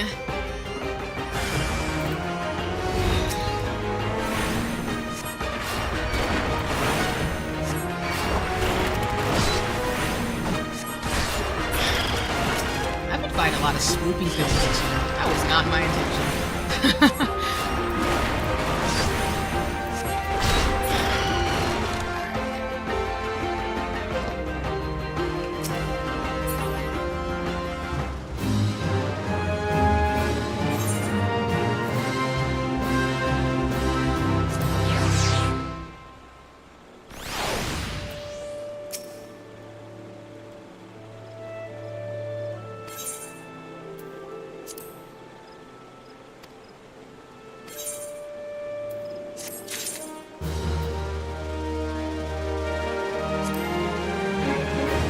So close to level.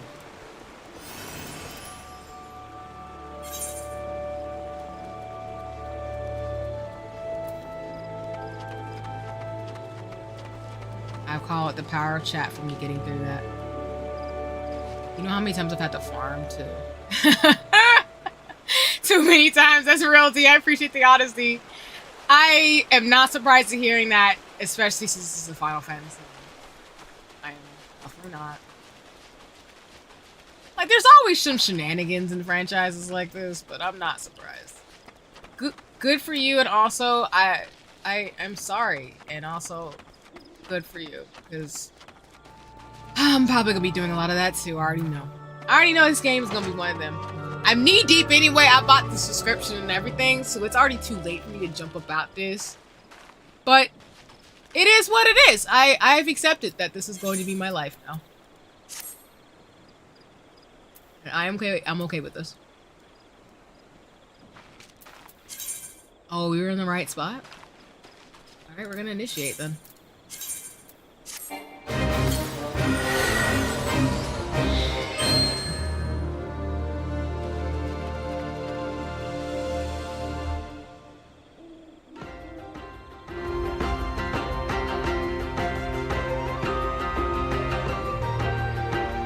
The target and pacify it using soothe emoji?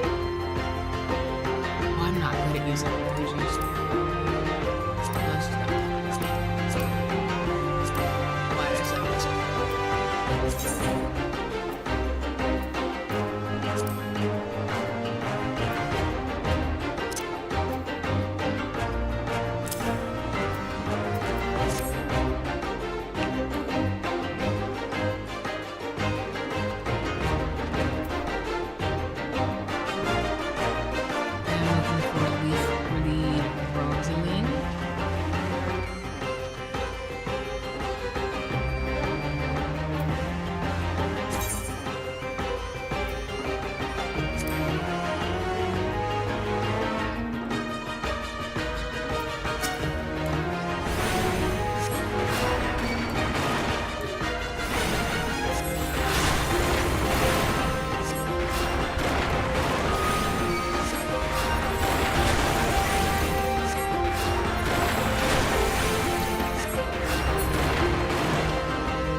not even invited to the club.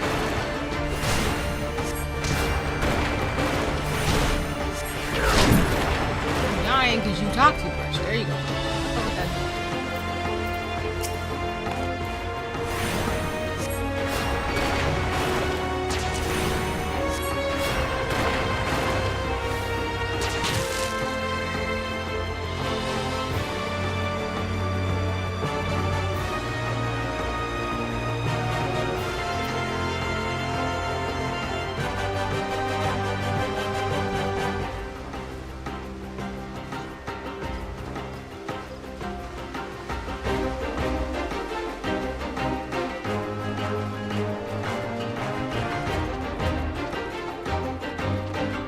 Found ya.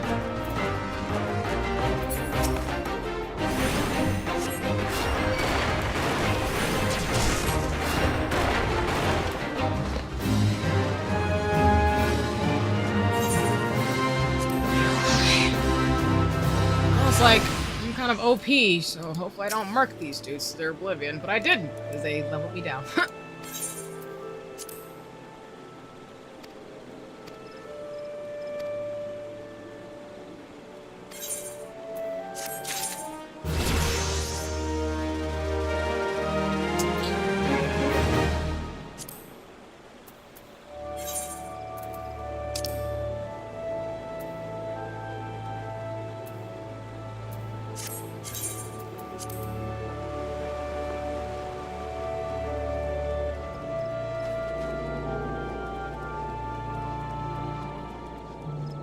On a more positive note, though, I think one thing I'm trying to tell myself for 31 is to kind of give myself more time to focus. I think to what Charlene was saying about 30, where you just feel like you're more yourself, I do feel that a lot. I think I have a good idea of what I want to do. I think there's just some things I'm going to have to let go, which is not a bad thing. And I think I'm ready to let them go. I think there's just some things like I feel like I've hinted at or said that I just need to now, and I'm not going to be able to do them unless I stop doing certain things I've been doing. I know it sounds convoluted, but yeah, I'm ready for 31. Concerned about some things, but I think that's just life in general.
I love the soundtrack.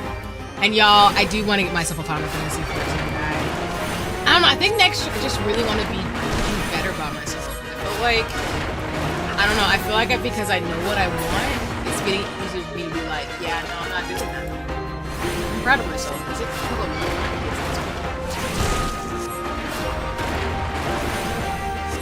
I've been in way too many environments that have involved who I am as a person, so I think I'm ready to kind of become the person I've always wanted to be. That I was always building behind the scenes despite the shenanigans, but now I'm like ready to take it up another level. That makes any sense. It's kind of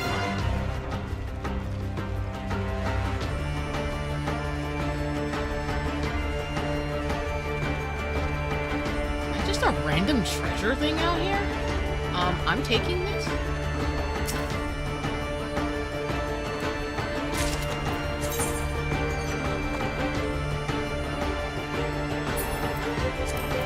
You gotta tell me time for taking it.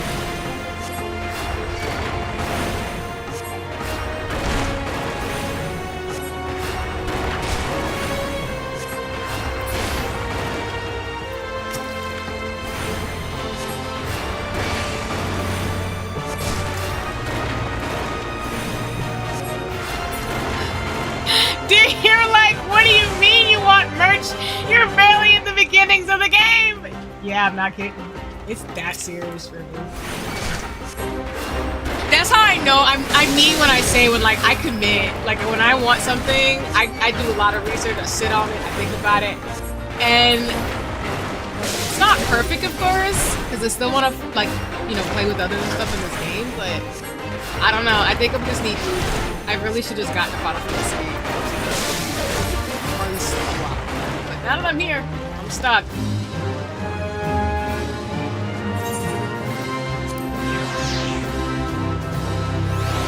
They did have the Final Fantasy Fan Fest recently, like I think I mentioned on the stream before, and they had like a bunch of merch and stuff, and I was like, probably put back. Fat cat. So, let's go.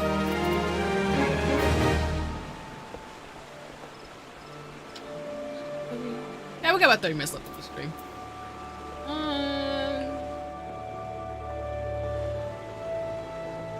I got you.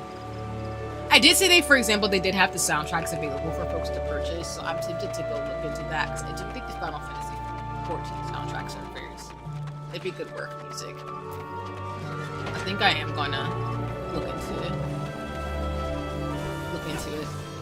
Because for example, oh man, I didn't think about it today. I'll do it next time, but I do have a controller that I bought, so I actually might see if I can play with the controller for Final Fantasy 14 instead of keyboard and mouse.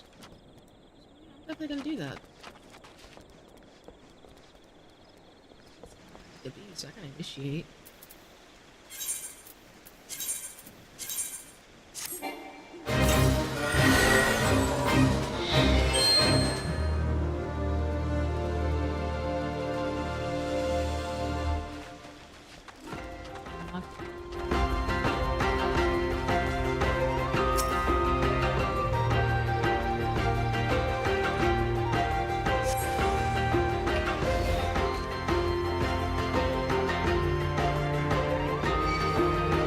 Like, what?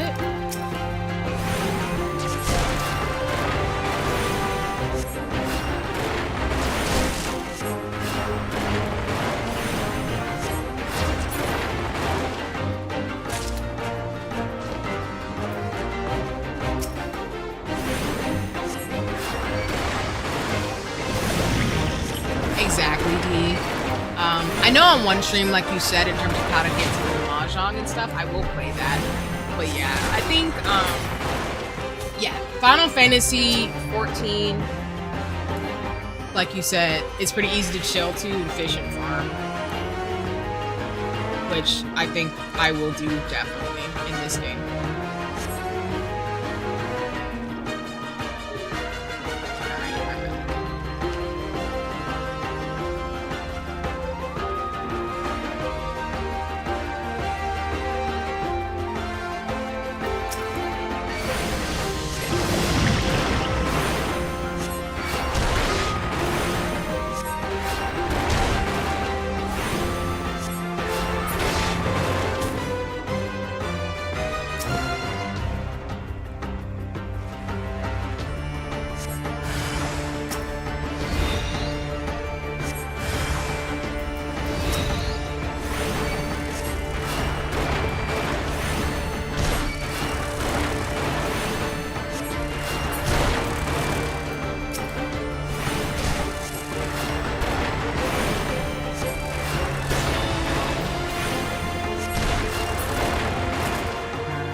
get some of that.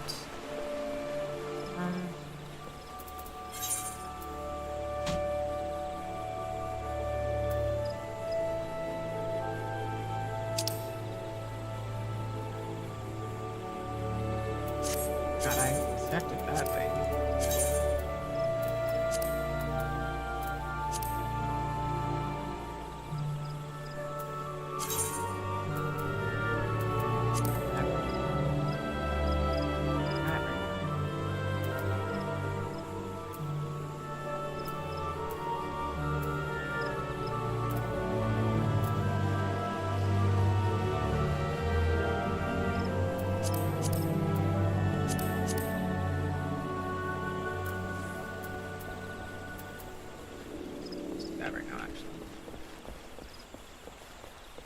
My goal by the end of 2024 is to actually have a regular crew of people or be in a guild for Final Fantasy 14. I know that's like probably not even a big thing, but I don't know. I really want to be able to say within the first few years of streaming that I have a regular set of friends. You all and everybody else here in terms of watching it, because I want to be able to build and have fun, and y'all can watch me shenanigans in terms of things. But I really want to be able to build out the world that I see in terms of like being able to make things happen with a solid group of people. I think I'm doing that so far, but I know I'm very hard on myself, so. And again, I always bring it up in every stream, but I feel like everybody has their own crew of friends, so I don't want to like put anybody out. It sounds so weird, but not diminishing towards myself, it's just being thoughtful.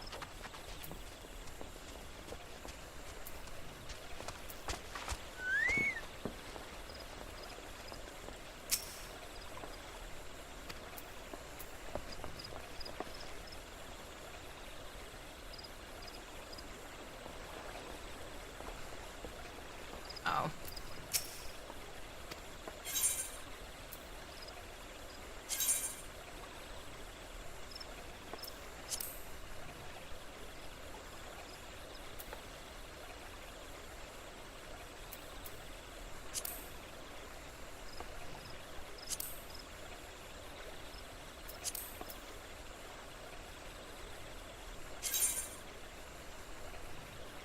Oh.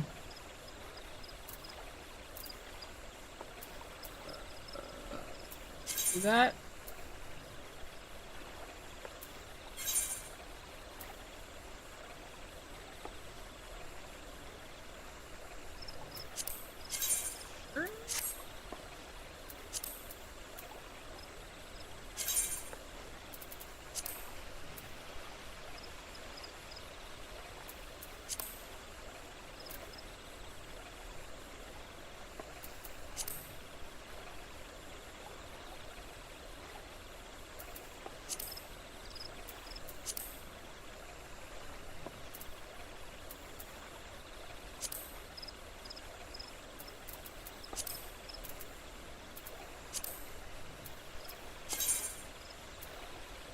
What's a specified war? Journey to Lavender Beds?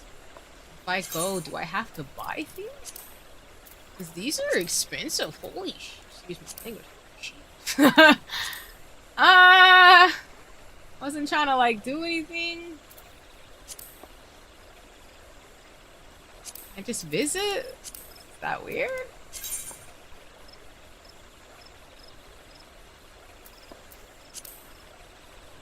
Do this, alright. Okay. I think that's what you were referring to, D, and others, in terms of like you can have a guild house and decorate things and stuff. I didn't know that was well, I knew that was a thing, but it's there. Okay. It's wild.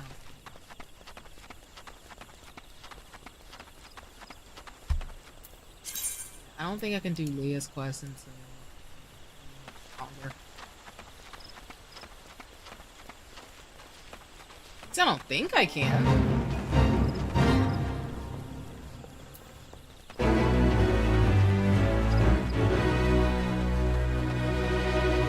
I'm screaming how I went in there and the fate got completed and crying. Okay.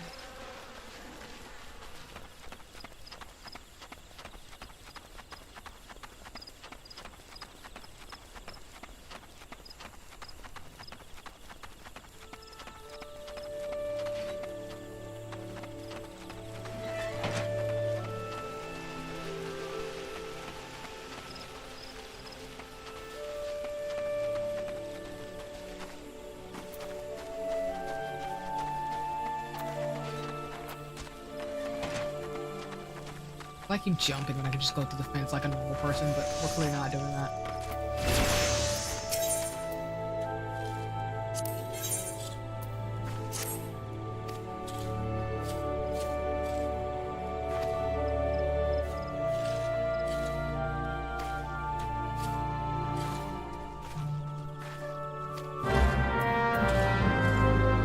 I have to fight them, dang. Things. Ugh.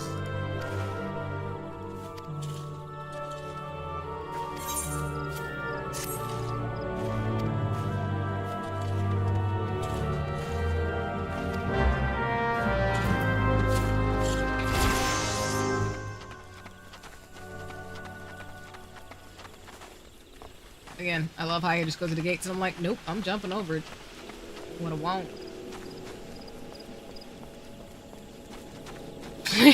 That's not an excuse. Just use the gates, people. Don't be me.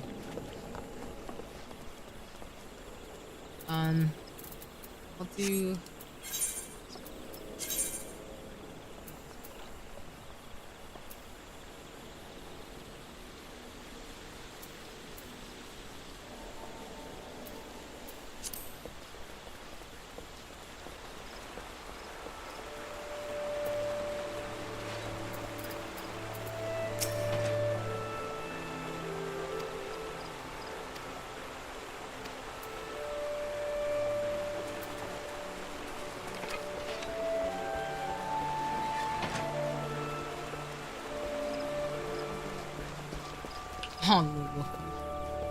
I love my other pets. I think I've taken an affinity to Flufficus, my fat cat, because I just love cats. So.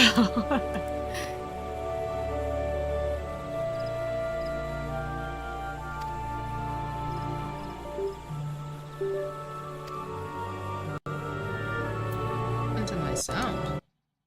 Hold on, y'all.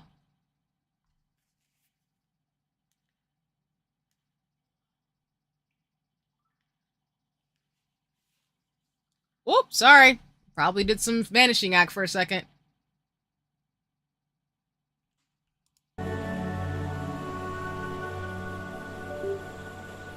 Huh. I cannot hear the music anymore. Headphones. I don't know what that means. That's not good. Hold on, y'all.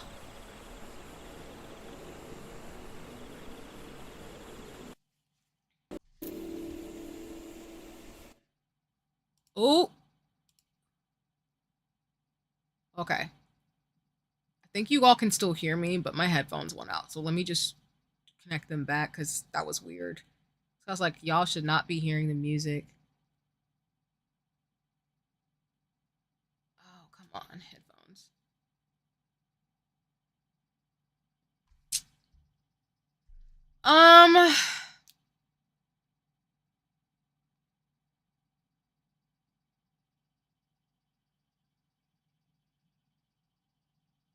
That was so strange. Okay.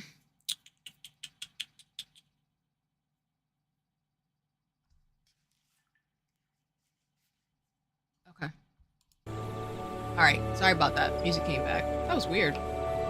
Headphones went out, so I couldn't hear the music, and then I was like, turn the mic on, sir.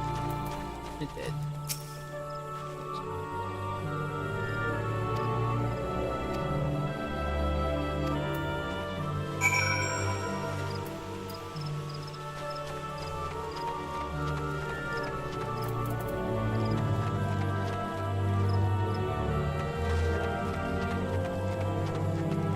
And nice, D, you got this in terms of like, you win the lottery.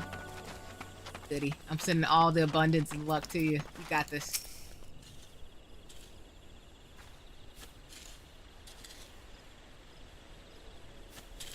With chocobo. Rude.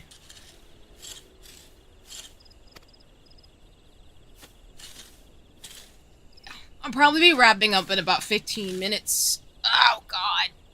Can't believe an hour and 30 minutes went by quickly, but yeah. Probably wrap it up here and then edit things for next week. Because, again, I will be streaming just Final Fantasy 14 this upcoming week, so it'll be more chat and chill streams this week. And I will save, Sea of Stars for the following week.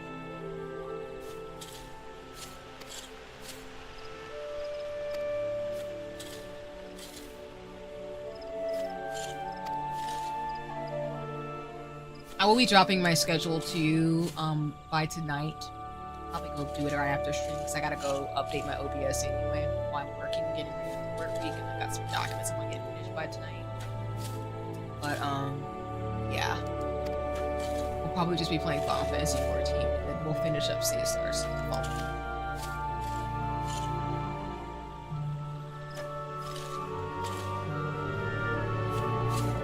I just like the ambience of this game. This game is just really chill. I like the idea of co-working with everybody here and then playing Final Fantasy. I think that'll be a good way to kind of get closer to December. Because as soon as I finish Sea of Stars, I'm gonna be like, I don't know what I'm gonna do with my life. At least for a little bit. Just knowing me.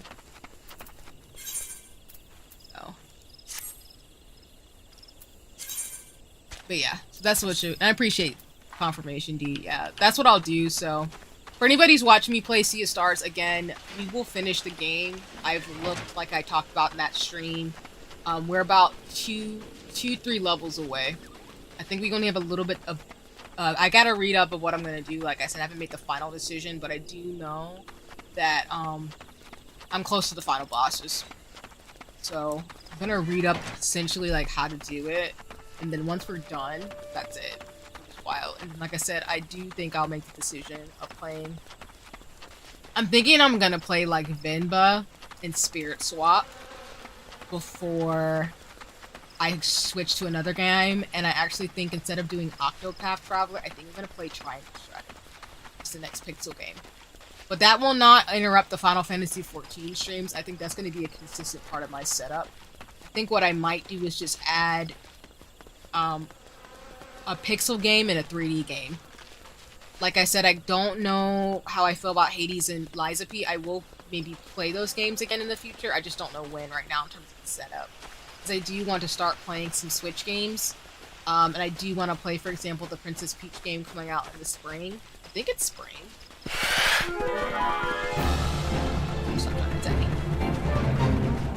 And of course I'm gonna be great. Sexy. I just want to get to this thing over here. It's not that it's happening.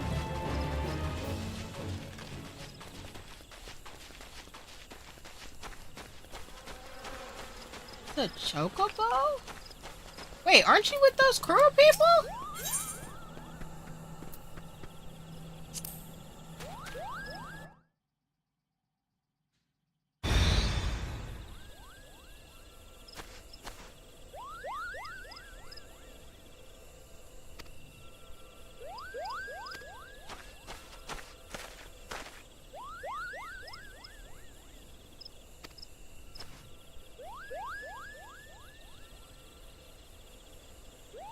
Actually, so like y'all know if you've been following me for a while, I usually do my 2D model for all 2D games. Sorry, my 3D, any 3D games I use my 2D version of myself, which is me here today.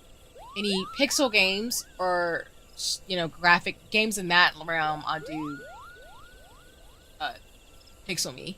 So I will more likely probably do Triangle Strategy and still play Hades and Liza P. Final Fantasy 14 I'll be in my 2D self. But I do think I want to add maybe one more game next year, because I do think I have maybe a little bit more bandwidth now that I have a cadence of my stream style of what I'll wear. Whoa.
just kill him by accident? That was horrible. No one saw that.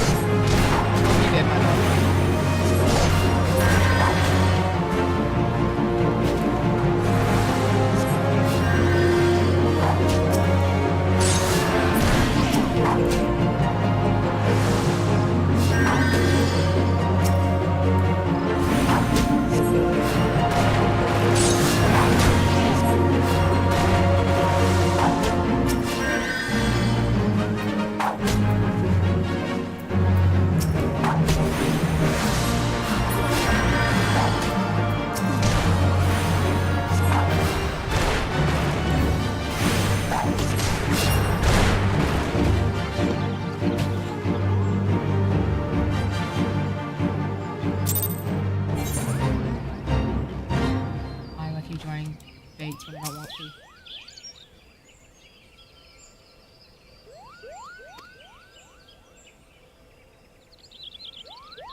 Let's go, Moogle. Doing the right thing.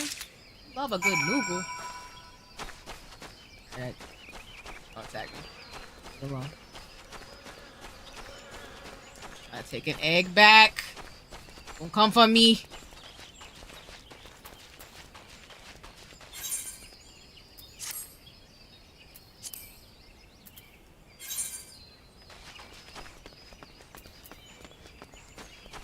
I think about what I was saying. I might add another game. Maybe it will be Liza P. I don't know.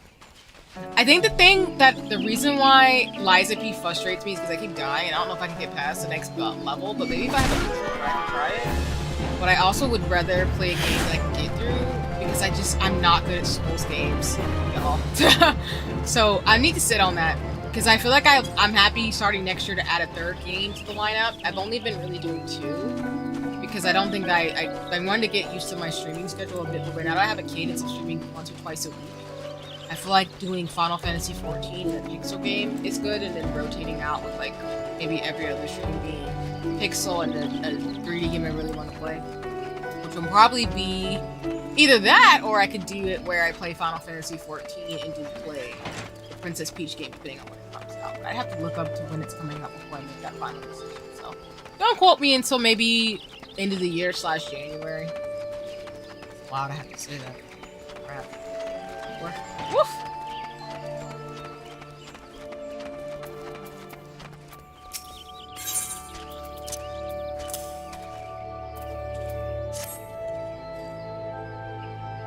Nice! Star Ocean I've heard nothing but good things about. I haven't tried it yet, but I do wanna try it. It did look interesting when I looked at it. I don't know if I'll try it or not, but it looks interesting, so that's a good choice.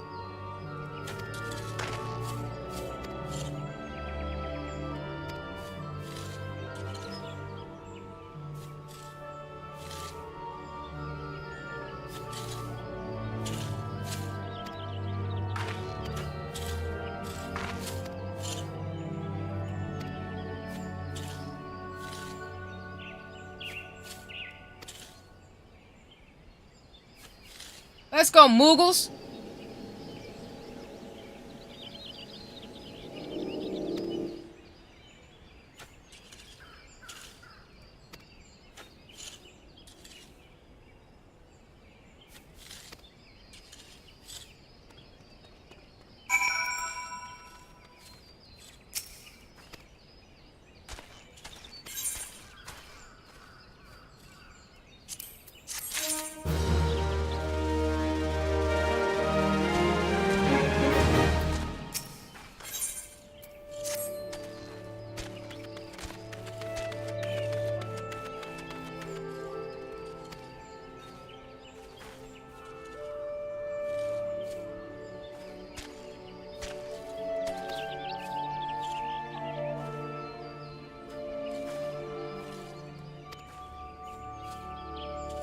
Alright, I think this might be my stopping point, so I'm gonna see if I can teleport back to the end and save, and then we'll close out stream today.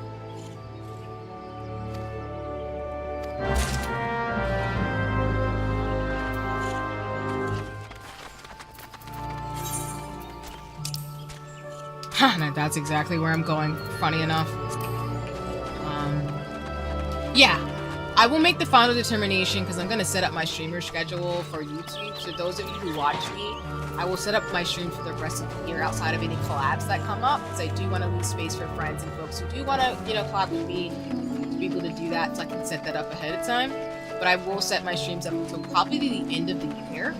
There might be some slight changes in regards to stream schedules.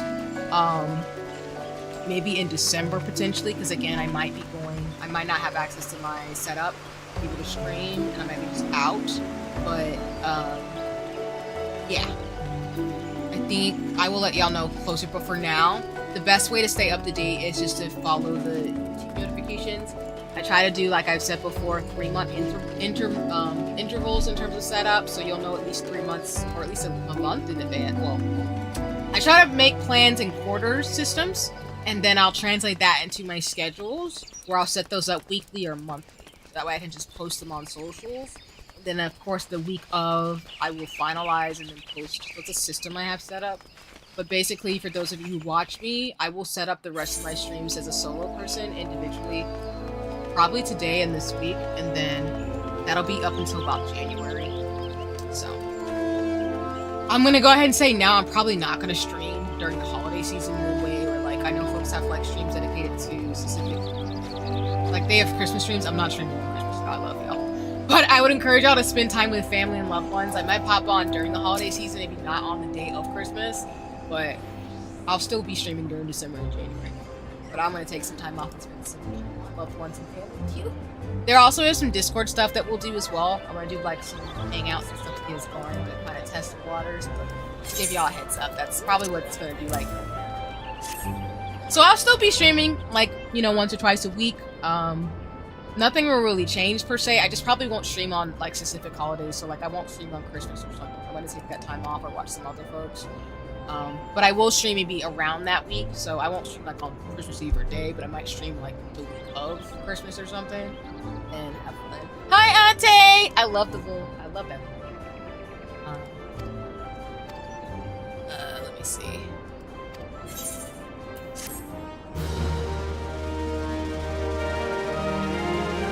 Alrighty. I'll do that web quest, but I'll.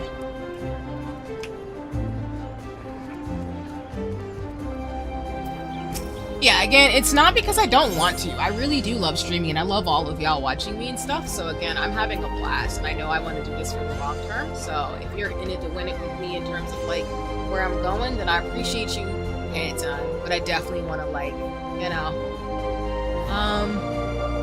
yeah, I definitely want to encourage folks to, like, you know, I try to plan my schedules ahead of time for that reason, so folks can plan to watch me. And then also still make time for other stuff, or watching other streamers, or, you know, spending time with folks to do what you need to do in life, of course. So I just know for me, like, I try to, because the end of the year is probably some of the only times I can get some time off. I try to, like, really be mindful of that. And I just need, like, me time so that I can come back refreshed and be able to stream for you all in terms of doing my hobbies. That's just hobbies in general. Like, if I'm not resting or taking care of myself, something goes by the wayside, and it's always not good. So, sorry, man. All right, let's switch to chatting, and then we'll call it stream. We'll switch it over here. Switch it out. And thanks, Ate, for lurking. I appreciate you, because oh my god, I've been going for 5.5 hours. Holy crap. Okay. Whoops, you can close. Thank you. Okay. So let me put the music back on. Yeah, I feel good. I mean, I have, oops, sorry, I changed the caption color. Wish there was I need to make a, I have a Steam Deck and stuff, y'all. I have equipment. I just need to set it all up.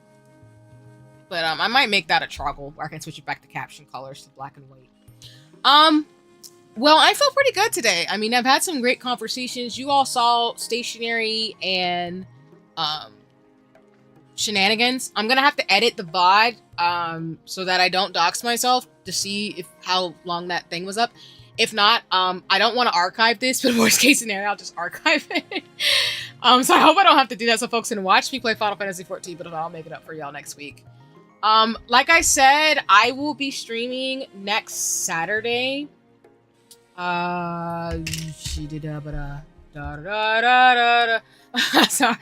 I have to go and check because I this is why it helps me out, because like I have my schedules ahead of time, because then I can schedule around my friends and watch their streams and like hang out with y'all on Discords and stuff, and it just helps me out a lot.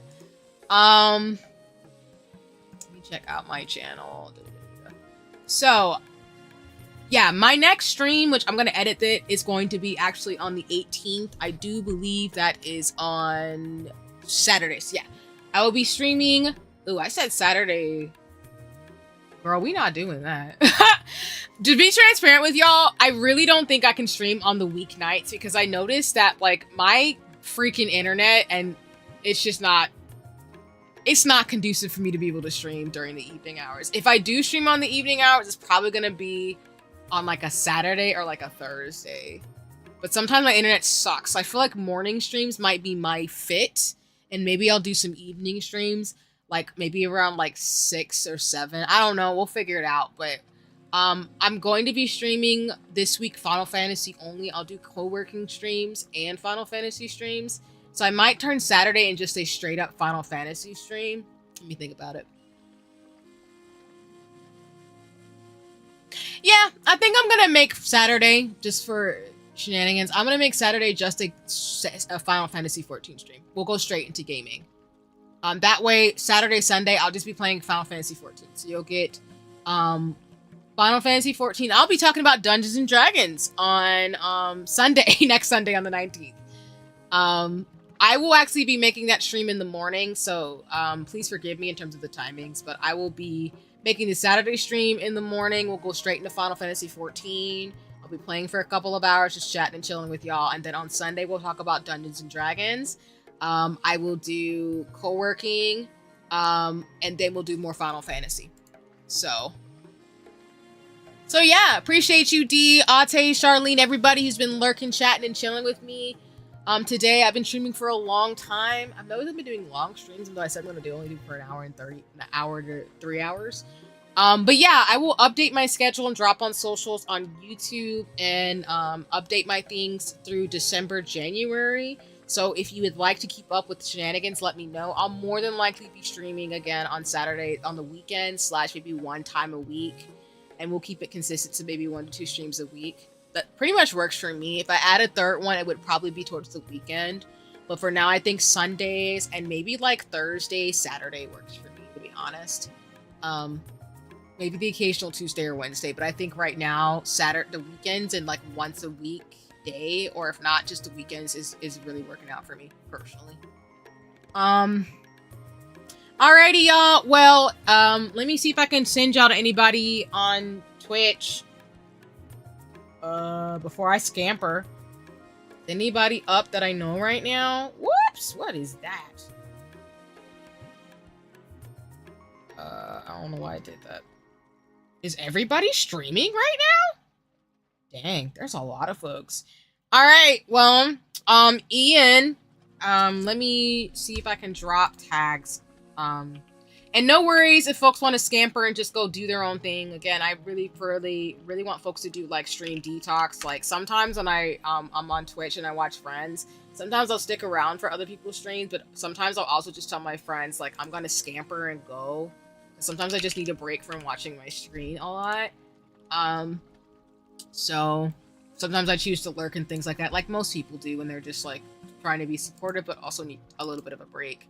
So yeah, right now, if you want to go check out someone else, Ian right now is streaming.